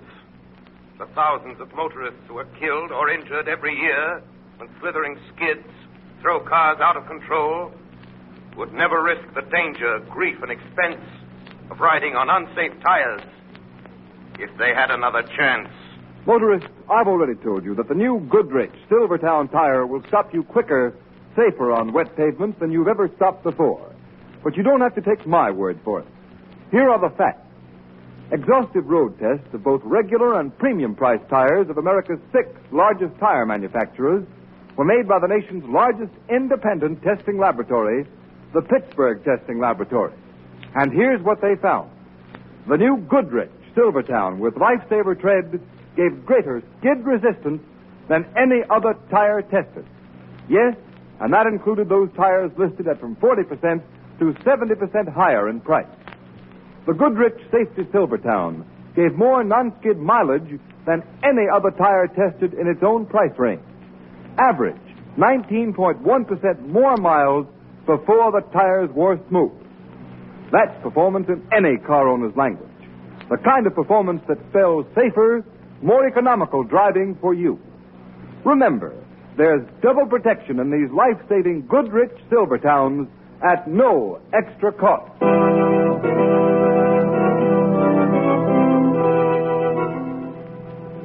Margot, what did you learn about Stevenson's death? Well, Lamont, the doctors officially called it influenza. What about the blood test? It was the same as the others. The white corpuscles had been destroyed. Just as I thought. That proves that Stevenson was murdered, too, and by the same instrument. But, Lamont, what can that instrument be? It may be a serum, poison gas. I don't know.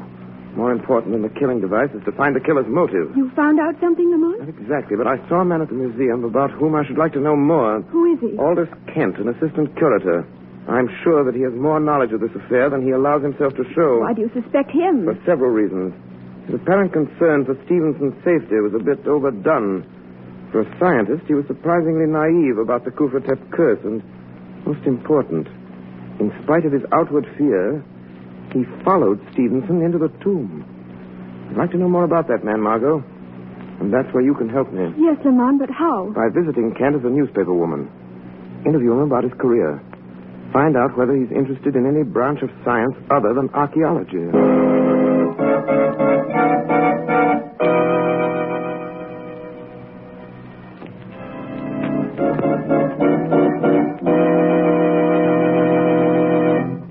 Well, Margot? I saw Aldous Kent. Yes? He hasn't always been an archaeologist. He worked at many things. For instance? Well, before he went to work for the museum, he was employed as an assistant by Dr. Faber. You know, the well-known biologist. Very interesting, Margot. I see that's all I'll have to know. But, Lamont, does that have any bearing on the murder? May have everything to do with them. I'll be able to answer that question after the Shadow pays a call on Dr. Faber.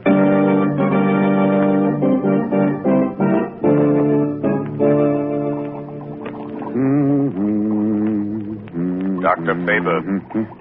Eh? What? Who's that? Don't be startled, Dr. Faber. Who are you? I am the Shadow. Are you in this room? I can't see you. I regret that I must remain in the shadows. What do you want? I am seeking information.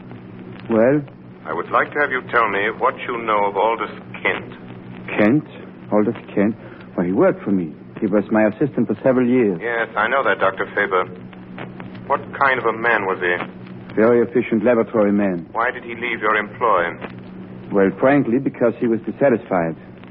Kent was a very moody man. He felt that his work should be more fully recognized. What sort of work did he do? He was active in all the routine laboratory experiments. Can you recall what some of those experiments were? Let me see. Well, he made some really brilliant contributions to our work with the Röntgen ray. That's the X-ray, of course. Yes, I know. Exactly what were those experiments? We were varying the ray to determine its effect on animal life. What was that effect? Well, at one stage of the game, it was destructive. We developed a ray that was capable of destroying the white corpuscles in the blood of the laboratory animals. It's enormously interesting, Doctor. Tell me, does such a ray have the same effect on human beings? Oh, yes, it probably does. Thank you, Dr. Faber. You have given me the solution to the mystery of the Kufratep curse.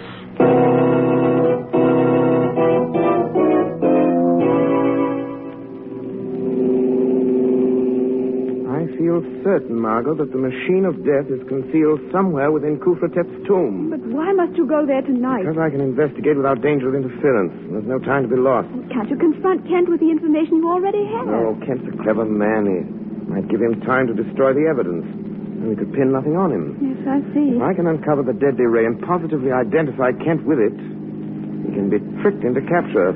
Here's the museum. I'll turn in this driveway. As a precaution, I'll switch off the headlights. Lamont, I hate to have you going into that tomb alone. It's an eerie-looking place. No, nothing will happen to me. Yes, that's what the others thought. The others weren't aware of the real danger as I am. Hand me the flashlight, Margot. Here you are. Thank you. Wait, what's that over there among the trees? Appears to be someone carrying a lantern. He's approaching the tomb. Lamont, who can it be? Wait. I think I recognize him. Yes. The old watchman. Oh. Shall you wait now until he goes? I'm not sure that he's going. He seems to be entering the tomb. Lamont, isn't it strange after all that's happened that he should dare to enter there alone? Very strange, and I'm going to find out why. Won't need this flashlight, Margot. What are you going to do? It is the Shadow who will enter that tomb for a little conversation with the old watchman. Shall I wait for you? No. Take the car and return home. Stand by for the shortwave wireless. I may need your help in communicating a message of vital importance.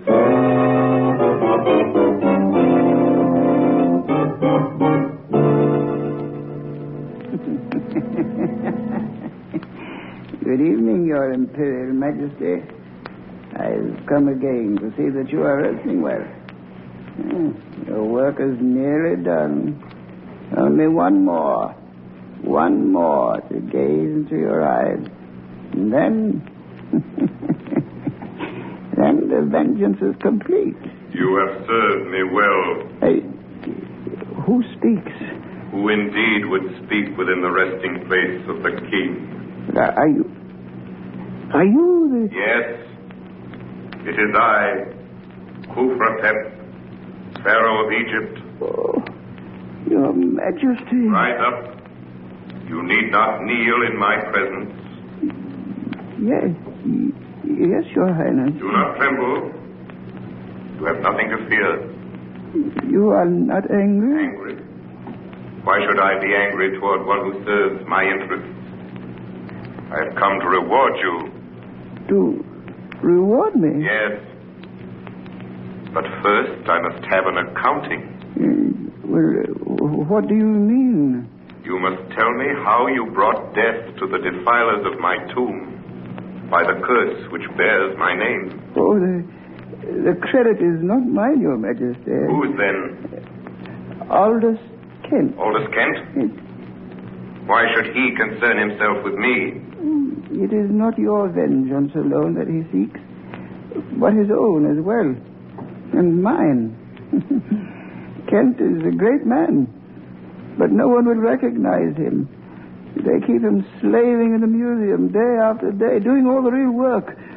Well, some others get the glory, just as they did to me. And now he's evening his score. Hale, Avery, Johnson, Stevenson, all those have paid for their stolen fame. But one more must die. Hawkins. And then Kent will achieve the position that is rightfully his.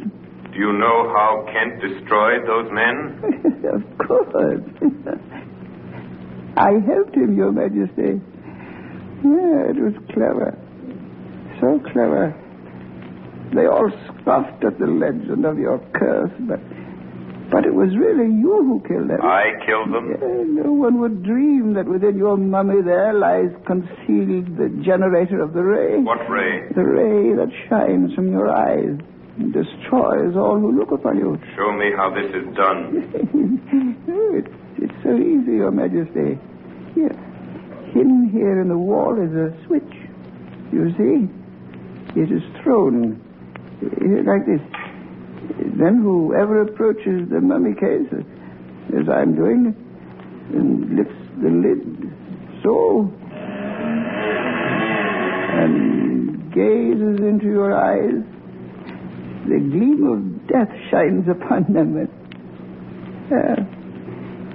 Oh, what have I done? I didn't mean to look. I couldn't. Save me. Save me. I cannot save you. Your own evil knowledge has destroyed you. But by your death, you have pointed the way to Aldous Kent's undoing.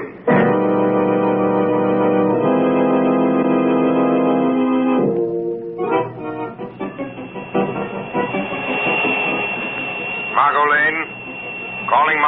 Calling Margot Lane.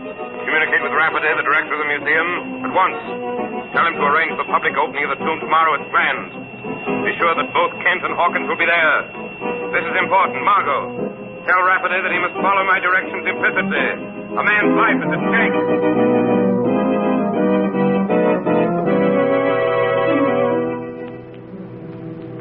Before admitting the public, I have invited you, gentlemen of the press, to gather here to dispel once and for all this nonsense about the legend of the Cooper-Tep curse. Well, just how do you propose to do that? Yeah. Well, Mr. Burke, as you know, the tradition is that everyone who looks at the face of the mummy dies. Sure, I know that. I know that. Now, this is Mr. Hawkins, gentlemen. He is the sole survivor of the Cooper-Tep expedition. Yeah, we know Hawkins. He has volunteered to show you that there is no truth in the stories that your newspapers have played into national prominence. What's he going to do? The mummy case will be opened in your presence, and Mr. Hawkins will personally gaze on Cooper-Tep. Now, this ought to be good. Are you ready, Mr. Hawkins? Well, very well, you may proceed. So, Mr. Rafferty, Go ahead, Hawkins. Mr. Rafferty, I can't. I changed my mind. What? What do you know? But, Mr. Hawkins, do you realize what this means? Yes, Hawkins, you must go through with it. I'm afraid not, Kent. I've lost my nerve. The prestige of the museum is at stake. Well, you seem to have changed your attitude, Kent. Well, I disapproved of this plan at the beginning, but as long as you've gone this far, I think you should carry it out. Well, Kent is right. Well, I'm sorry, but, well, when I think of the others, what happened to them, and seeing them die, I just can't. Well, boys, looks like the show's over. Let's go. Wait, gentlemen, don't leave. Now, Mr. Hawkins, if I volunteer to look on the mummy's face first, will you follow me? Well, That's certainly fair enough, Hawkins. Very well. Have I your permission to open the mummy case, Mr. Rafferty? Yes, you have. You're very brave, Mr. Kent. Who's that? It's the Shadow. The Shadow? Boy, what a yarn this is going to be. Shadow, why are you here? I anticipated your performance, Mr. Kent. And I came to see that it was carried out properly. What do you mean by that? Before you proceed, I suggest that somebody throw the switch concealed in the carving on the wall. I don't know what you're talking about. You do know, Mr. Kent. I want your demonstration to duplicate Hale's, Stevenson's, and the others. The switch was thrown then. This is absurd. Here it is. I found the switch. Please turn it on, Mr. Rafferty. There you are. It's on. Good. Now you may continue your little performance, Mr. Kent. This whole thing is ridiculous. I refuse to be made a fool of. Are you trying to back out? I will not continue under these conditions. I thought you wouldn't. You know that to look on the mummy's face when the switch is on would mean death. That is not true. But it is. And no one should know better than you. Concealed within that mummy is a murderous ray. That ray is your own conception. That's a lie. There is no ray. Then why don't you look on Kufratep now? Because Then you shall be forced to do so. Oh, no. Rafferty, Hawkins, leave the mummy case. Come on, Ken. I won't. Let go, man. Let go. Somebody left the lid of the case. Let go. I won't look. Now, Aldous Kent, stare long into the eyes of Kufratep. You see the evil light that glows within them? That's what the others saw. No. I didn't. I confess. I killed him, but don't make me look at it. He's dead. Then it's true.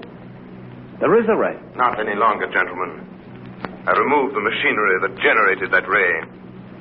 All that you have just seen was carefully staged to trap Aldous Kent. He is dead. He died of fear. Fear of the thing which he himself created. You have all witnessed the end of the curse of Kufratep. A curse which fell justly on the true desecrator of the tomb.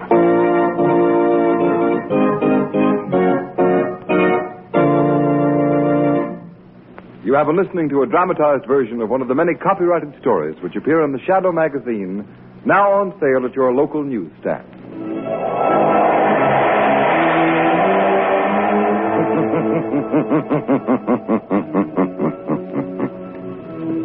The weed of crime bears bitter fruit.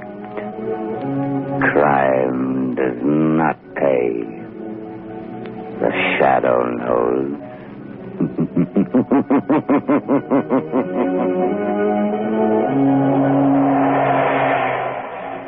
All the characters and all the places named are fictitious. Any similarity to persons living or dead is purely coincidental.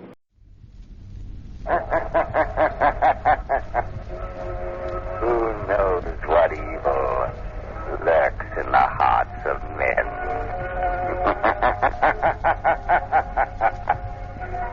The shadow knows.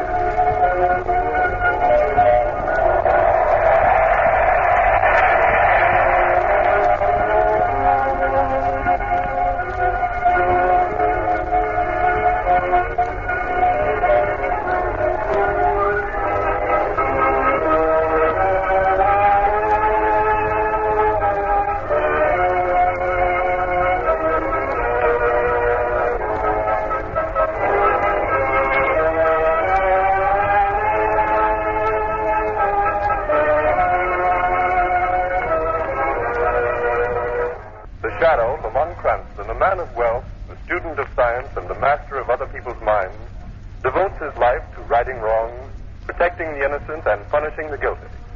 Cranston is known to the underworld as the Shadow. Never seen, only heard. His true identity is known only to his constant friend and aide, Margot Lane. Today's story, Death Under the Chapel.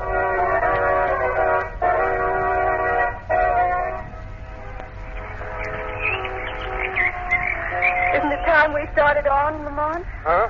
I beg your pardon, Margot. I've been daydreaming. I say it's been lovely having tea in this old garden, but after all, you're supposed to go to that faculty reception tonight. That's right. Mind me, I'm nearly an old grad. Before you brought me to my senses, I was back in college days again. Come here a lot when I was in school. A few of us would get together on spring evenings and talk Oriental philosophy till all hours. They'd carry Professor Kalima in here to this table. Carry him? Yes, his legs are shriveled. Shriveled? It's utterly useless. His arms are slightly affected, too. Sounds absolutely grotesque. Yes, he's not very pleasant to look at. The only way he could get from place to place was to have a servant carry him like a baby. I want you to meet him. I'm not sure I care to. How could a sinister person like that ever become a professor? I admit some of his ideas are unusual, but he's a brilliant scholar. Paper, mister? Yes, Paper? please. Here you are, son. Oh, gee, thanks, mister. Thanks a lot. What paper is it, anyway? Local daily. Here you are. Oh, dear. What's up? Young Bobby Spence. He killed himself. Spence? Yes, Bobby was a student here. Let's see what it says. Majored in philosophy. He would have graduated with highest honors in 2 days. Was found lying dead in his room this morning. Oh. Does it say why he did it? He left a note behind him, but the authorities have suppressed it. I wonder why he wants to take his own life. Go to the campus, Margot. Possibly we'll find the answer to that question there.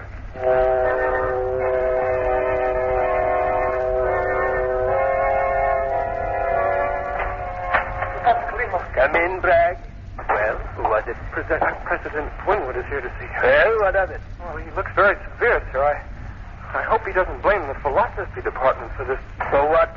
Oh, this tragedy of young Spencer. That is not a tragedy. It is the logical conclusion of my teaching. Professor Kalima, I know I'm only an instructor in your department, and of course no one can deny the truth of your philosophy, but aren't you afraid of what? Well, if the nature of your teaching became known... Bragg, you annoy me. Now, Anton here never does. He's both deaf and mute, but he always obeys without thinking. I have only to tap out a command on the palm of his hand like this. Oh? There, Bragg. See how quickly Anton understands? Picks me up and seats me behind my desk. Good old Anton. Only grunts when I pat his shoulder, eh, Anton? Now, Bragg, show our revered President Winwood in and hurry. Yes, of course. Won't you come in, Dr. Winwood? Yes, come in, sir, come in.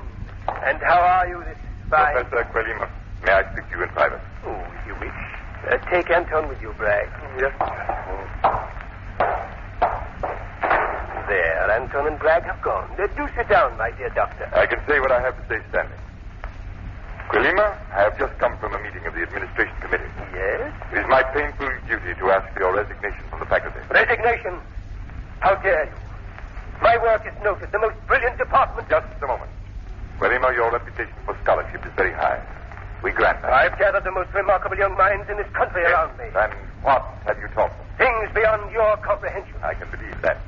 You taught them that the world is vile, a hopeless smut, that mankind should be destroyed. I taught them to think things through. Even when they lead to despair and suicide. Suicide like young Robert Spence.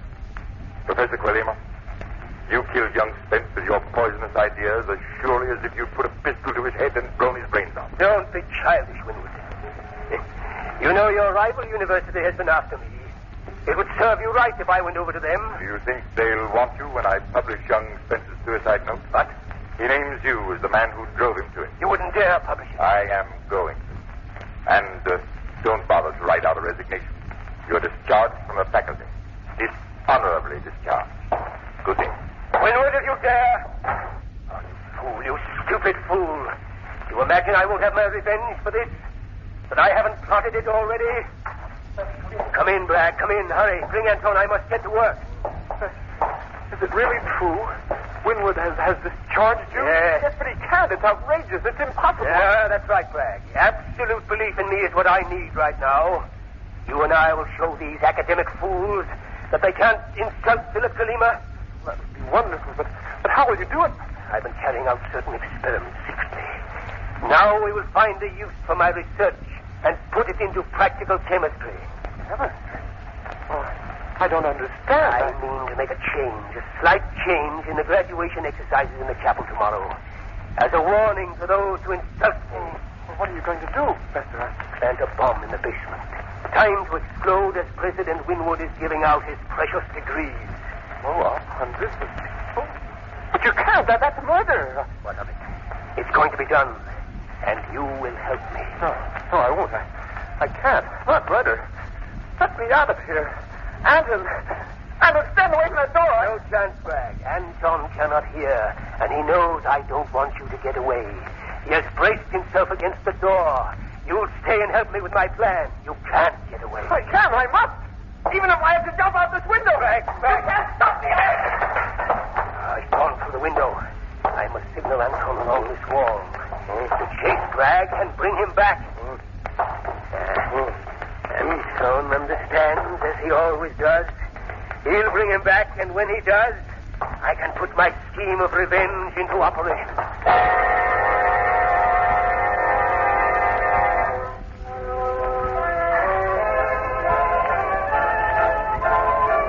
Good evening, Dr. Winwood. Why, Lamont Cranston, my dear boy, I'm delighted to see you. Margot, may I present Dr. Winwood, the President University in Flame? I'm very pleased. Thank you, Doctor. Well, this is the first glimpse I've ever had of Lamont's alma mater. I hope you approve. Oh, yes. You know, Dr. Winwood, Lamont's especially anxious to see Professor Kalima. Yes? No, he isn't. But surely he'll come to your wife's reception. I believe not, Lamont. Oh, I'm sorry. Perhaps he's keeping open house himself. Margot, we might drop in there later. That would be nice. I don't believe I would, Lamont. There are special reasons. You see, well, I'd better not go into that. Dr. Winwood, anything special happened to Professor Kalima? As a matter of fact, Lamont, he's been thrown off the faculty. Oh, no. But why? For a pretty good reason, my boy. We know that Kalima is responsible for young Spencer's suicide. That's not possible. Please explain. I mustn't take the time now. Lamont, won't you trust our judgment? Tomorrow, perhaps, after the exercises, we can talk it over. Please excuse me now. Lamont, what is this mystery? Some mistake. Come along quickly. Wait, Lamont, where are we going? See Kalima, to offer him my help.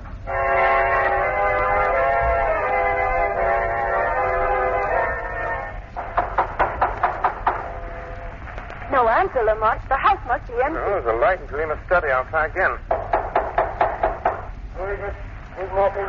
Did you hear that voice? Yes, Professor Kalima. Why doesn't he come? Those must be out. Remember, Kalima can't move alone. Oh, I see. Let's go in. Yes, the door's unlocked. Who's there? An old friend, Professor. A friend? I'm coming in. Come along, Margot. What do you wish of me? Professor, I've come to... Don't you remember me? Lamont Cranston. This is my friend, Margot Lane. What do you want? I wanted to see you, to talk with you. Perhaps, Professor Kalima, perhaps I can help you. I don't need help. It is the world that needs help now. Now that it has dared to defy me. I don't understand. How could you understand? I've heard you're in trouble and you're here alone. Why did your servant leave you this way? He's carrying out an order for me. I wish I could see old Mac again. Mac is not with me now. I have a better servant, Anton. You could hardly find a better man than Mac was. Ah, but I have a much better one. You see, Anton is a deaf mute. A deaf mute? Yes, young lady. He cannot speak a word. That means my secrets are all safe with him. And he's very strong and obedient. But how can you speak to him, Professor? Oh, you would be amused by that, Cranston. You always liked oddities. If Anton is beside me, I tap a message into the palm of his hand. If he's across the table, he puts out his palm, puts it down, and feels me tapping like this. Or even if Anton is leaning against a wall and I tap on it, he understands my message. Very clever and convenient. Oh, but that's nothing. I've grown much cleverer since you knew me, Cranston. I am now wiser than all the rest of mankind put together. Since they defy me, I'm going to punish them. Tell me all about this punishment you're planning. No, my friend. I'm not to be led into a trap that easily. If you wish to escape, take this pretty girl with you and go. Run away before it's too late. No, I can't do that. I won't. Then stay, you fool, and see what happens to you. Once I felt a silly affection for you, but there's no room for affection in the world. I'm going to rule. Go. Go quickly, go. Lamont, please. Yes, Professor Kalima, I see that we must obey you. We shall go immediately if you command. That's wise. That's very wise. You were always the shrewdest of my pupils. Now go and close the door up. That brilliant mind is gone. Kulima's genius has twisted his mind into dangerous channels. Lucky he can't move, can't harm anyone. I'm not so sure. There's method in this madness. He's up to mischief, and I must find out what his plan is. I must. But how? How can you? By staying with him. Not leaving this house until I learn his plot. He's driven you away once, he'll do it again. No, Margot, because I'm going back to him later as the Shadow.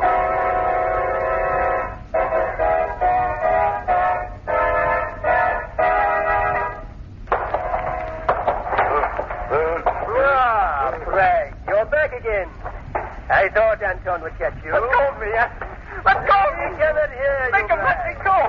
Professor Colima, why don't you leave me alone? Because, my friend, you are the only one who knows just what I intend to do. I have no desire that my plan should be disclosed to anyone. Oh, I won't tell anyone. I'm sure you won't. You won't have the chance. Make him stop. He's hurting my arm. You must expect Anton to be a little annoyed at you, Bragg. After all, he's been chasing you all night. Stop hounding me. Don't be hysterical, Bragg. Now that you're close enough, I would tap on Anton's hand and tell him to release you. That's it. Oh, that's better. There, now you're free. Professor, you must give up this wild idea. Give up my revenge? Don't be childish. But to kill all those people, you've nothing against them. You don't even know most of them. That is not important. My purpose is to ruin this college. When I'm finished, they'll regret the insult they've given me. Yes, but hundreds of people will die, Professor. How can you sit there so calmly? A little of that calmness might help you, Bragg. If you get excited, you might attempt to run away again, and that would be most unfortunate. Oh, what do you mean? The next time, Anton will not fetch you back. When he finds you, and he never fails, he will have orders to kill. Kill? Oh, no, Professor. I won't run, honestly. That is wise, my friend. Professor, listen. I've been your friend, your assistant. I know you're a great man, but... Oh, isn't there some other way of punishing your enemies? My way is best, Bragg. We will not discuss the question. Another word, and I'll have Anton quiet. No, don't do that. Don't be alarmed. I'm only tapping Anton to tell him to pick me up. You see how easily he carries me, Bragg? Anton is very strong. He could snap your neck in a moment. Yes, I know that. We're going to lock you in here, Bragg. Anton and I will be back shortly. And don't try going out the window. Anton will be watching that from upstairs. Colima, wait! What am I going to do? I can tell you, Mr. Bragg. Who spoke? I did, Mr. Bragg. Yes, but there's no one here except me. The room's empty. No, I am here. You're in the shadows, Mr. Bragg. I've been here all along. Well, then you heard. You know the plot. Not all of it. Tell me, what is this plan of Philip Quilima's? No, I can't tell you. Don't be afraid. Even if you can't see me, I'm here to help you. Believe me. I can't tell you. It's too terrible. What is terrible? Quilima's plan. Oh, no, I can't tell. Anton would kill me. Quilima will make him do it. Mr. Bragg, you must tell me. What is Philip Quilima planning to do? No, you're all hounding me. Stop. Bragg, you must tell me. You spoke of death, of hundreds dying.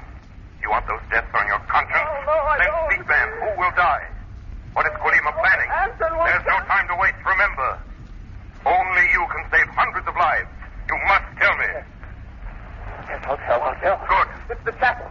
Quilima is planning to blow up the chapel. Are you sure? Yes, during the commencement exercises. He has the bomb already. You must stop him. Don't worry, I shall. But we're locked up here. How can you... Hush. They're coming back. Bragg, who are you talking to? Who's in this room? Why, The truth, or do you want Anton to force it out of you? No. Well, there was a man here, but you can't see him. And you can't see? Yes. He was just a voice. You gone mad? I don't know. I thought that was a voice. Are you here, voice? Answer me, voice! Oh, you fool. Well, we shall lock you and your crazy idea up together. Come, Anton. Oh, Professor, don't leave me here. Please, I can't stand it. When I have finished my little task in my laboratory. If there was anyone in that room with Bragg, he'd see him there. Is that so, Professor?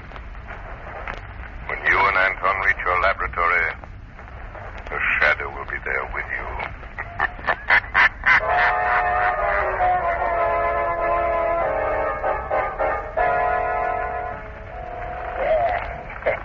There, Anton, it is set and ready.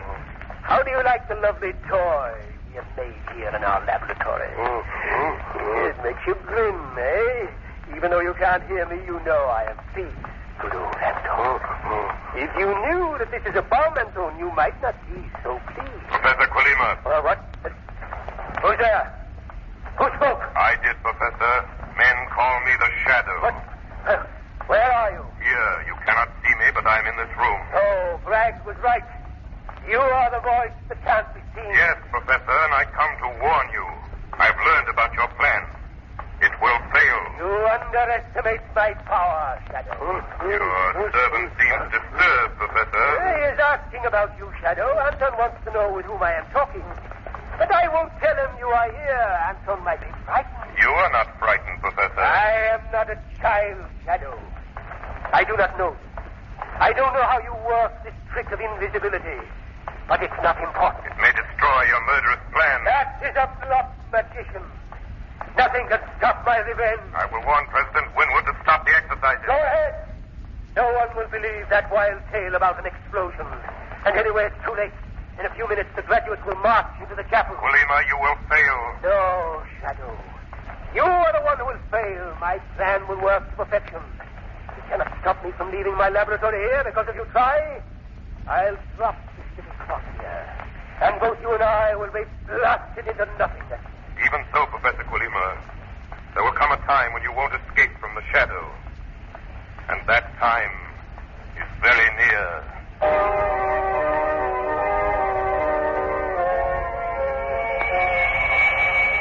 Shadow calling Margot Lane. Shadow calling Margot. Warn President Winwood that Professor Quilima intends to blow up the chapel during commencement exercises. Hundreds will be killed. Get everyone out of the building. I'll try to stop Quilima. He and Anton just left here for the campus. He has the bomb with him. Everyone at the graduation is in danger. Danger! Hurry, Margot! Hurry! Hurry!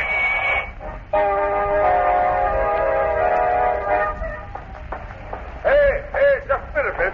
The chapel. I've got to get into the chapel. Admittance is only by invitation, miss. Have you got a card? No, but I've got to see President Winwood immediately. I'm sorry, but I've been stationed here to see that no one gets into the chapel without an invitation. Listen to me. You've got to let me by. All those people in there may be killed. I don't... Huh? I must reach President Winwood. It's a plot to blow up the chapel. Oh, I'm sorry, miss, but I think you'd better sit down somewhere and rest.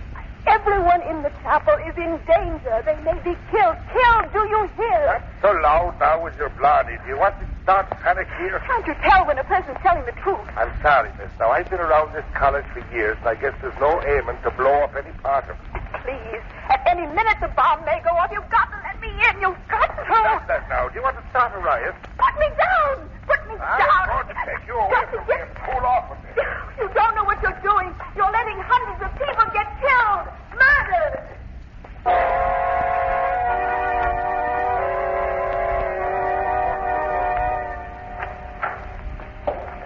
Wait, Anton, stop. I must lock the basement door. Somebody might come in from the chapel over us. And we can't afford to be discovered. And me, my dear Anton. There. Listen. Starting the commencement exercises. But you can't hear the music, Anton. Never mind. It won't last long. Professor Quilima, you didn't lock the shadow out. I am here before you. I expected you would be, Shadow. That is why I locked the door. Meaning? Simply that I have the key, my friend.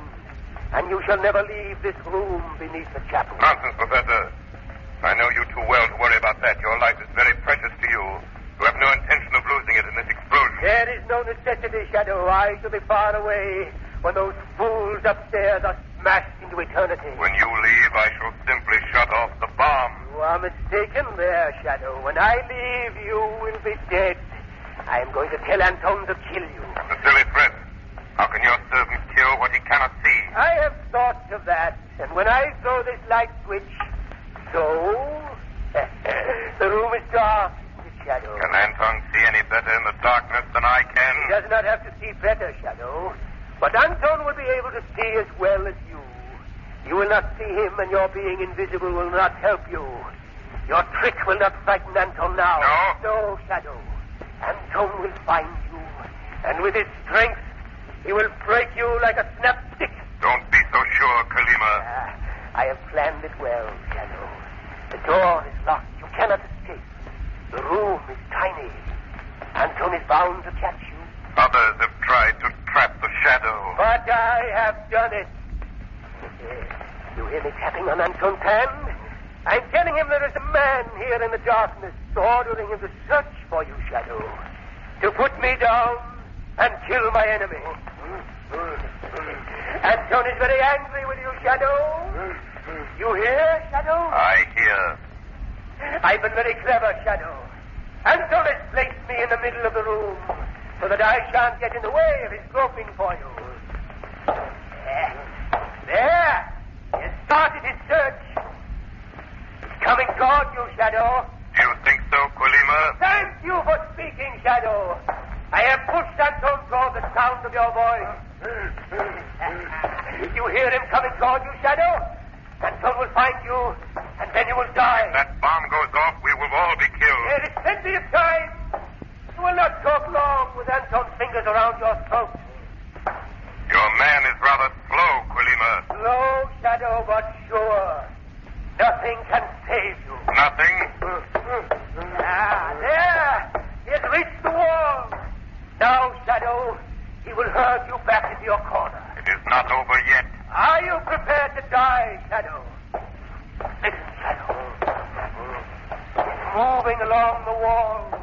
And now, Professor, is the Shadow's turn to play. Play? You're helpless. Not quite, Quilima. Here is a trick I learned from you. Listen, Professor, do you recognize this?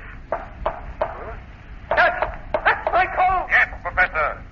Anton is touching the wall and he can feel the vibrations. I tap out instructions like you do. I'm talking to him now. No, Anton, don't listen. It's not your master. Anton can't hear you, Quilima. Remember, he's a deaf mute. But he will pay attention to my signal, especially when I tell him that he's in a room with a time bomb. Anton! Oh, if I could only reach the wall. You're in the middle of the room, Quilima, and you're helpless. You cannot move unless someone carries you. It's dark, and Anton cannot see you either. I can crawl. I must reach the wall. Too late, Quilima. Anton is afraid. Anton, come back. It's a trick. He can't hear you, Quilima. He smashed the door down. He's gone, Professor. Oh, gone. Anton's left me.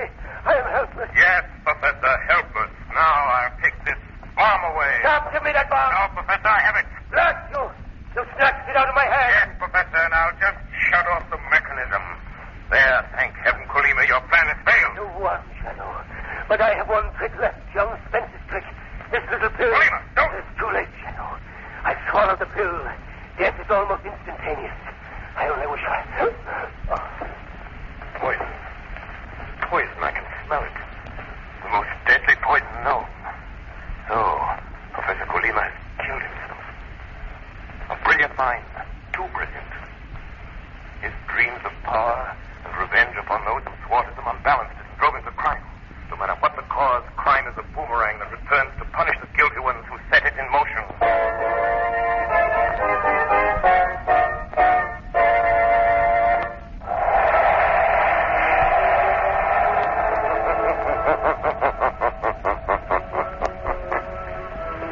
The weed of crime bears bitter fruit. Crime does not pay. The Shadow knows.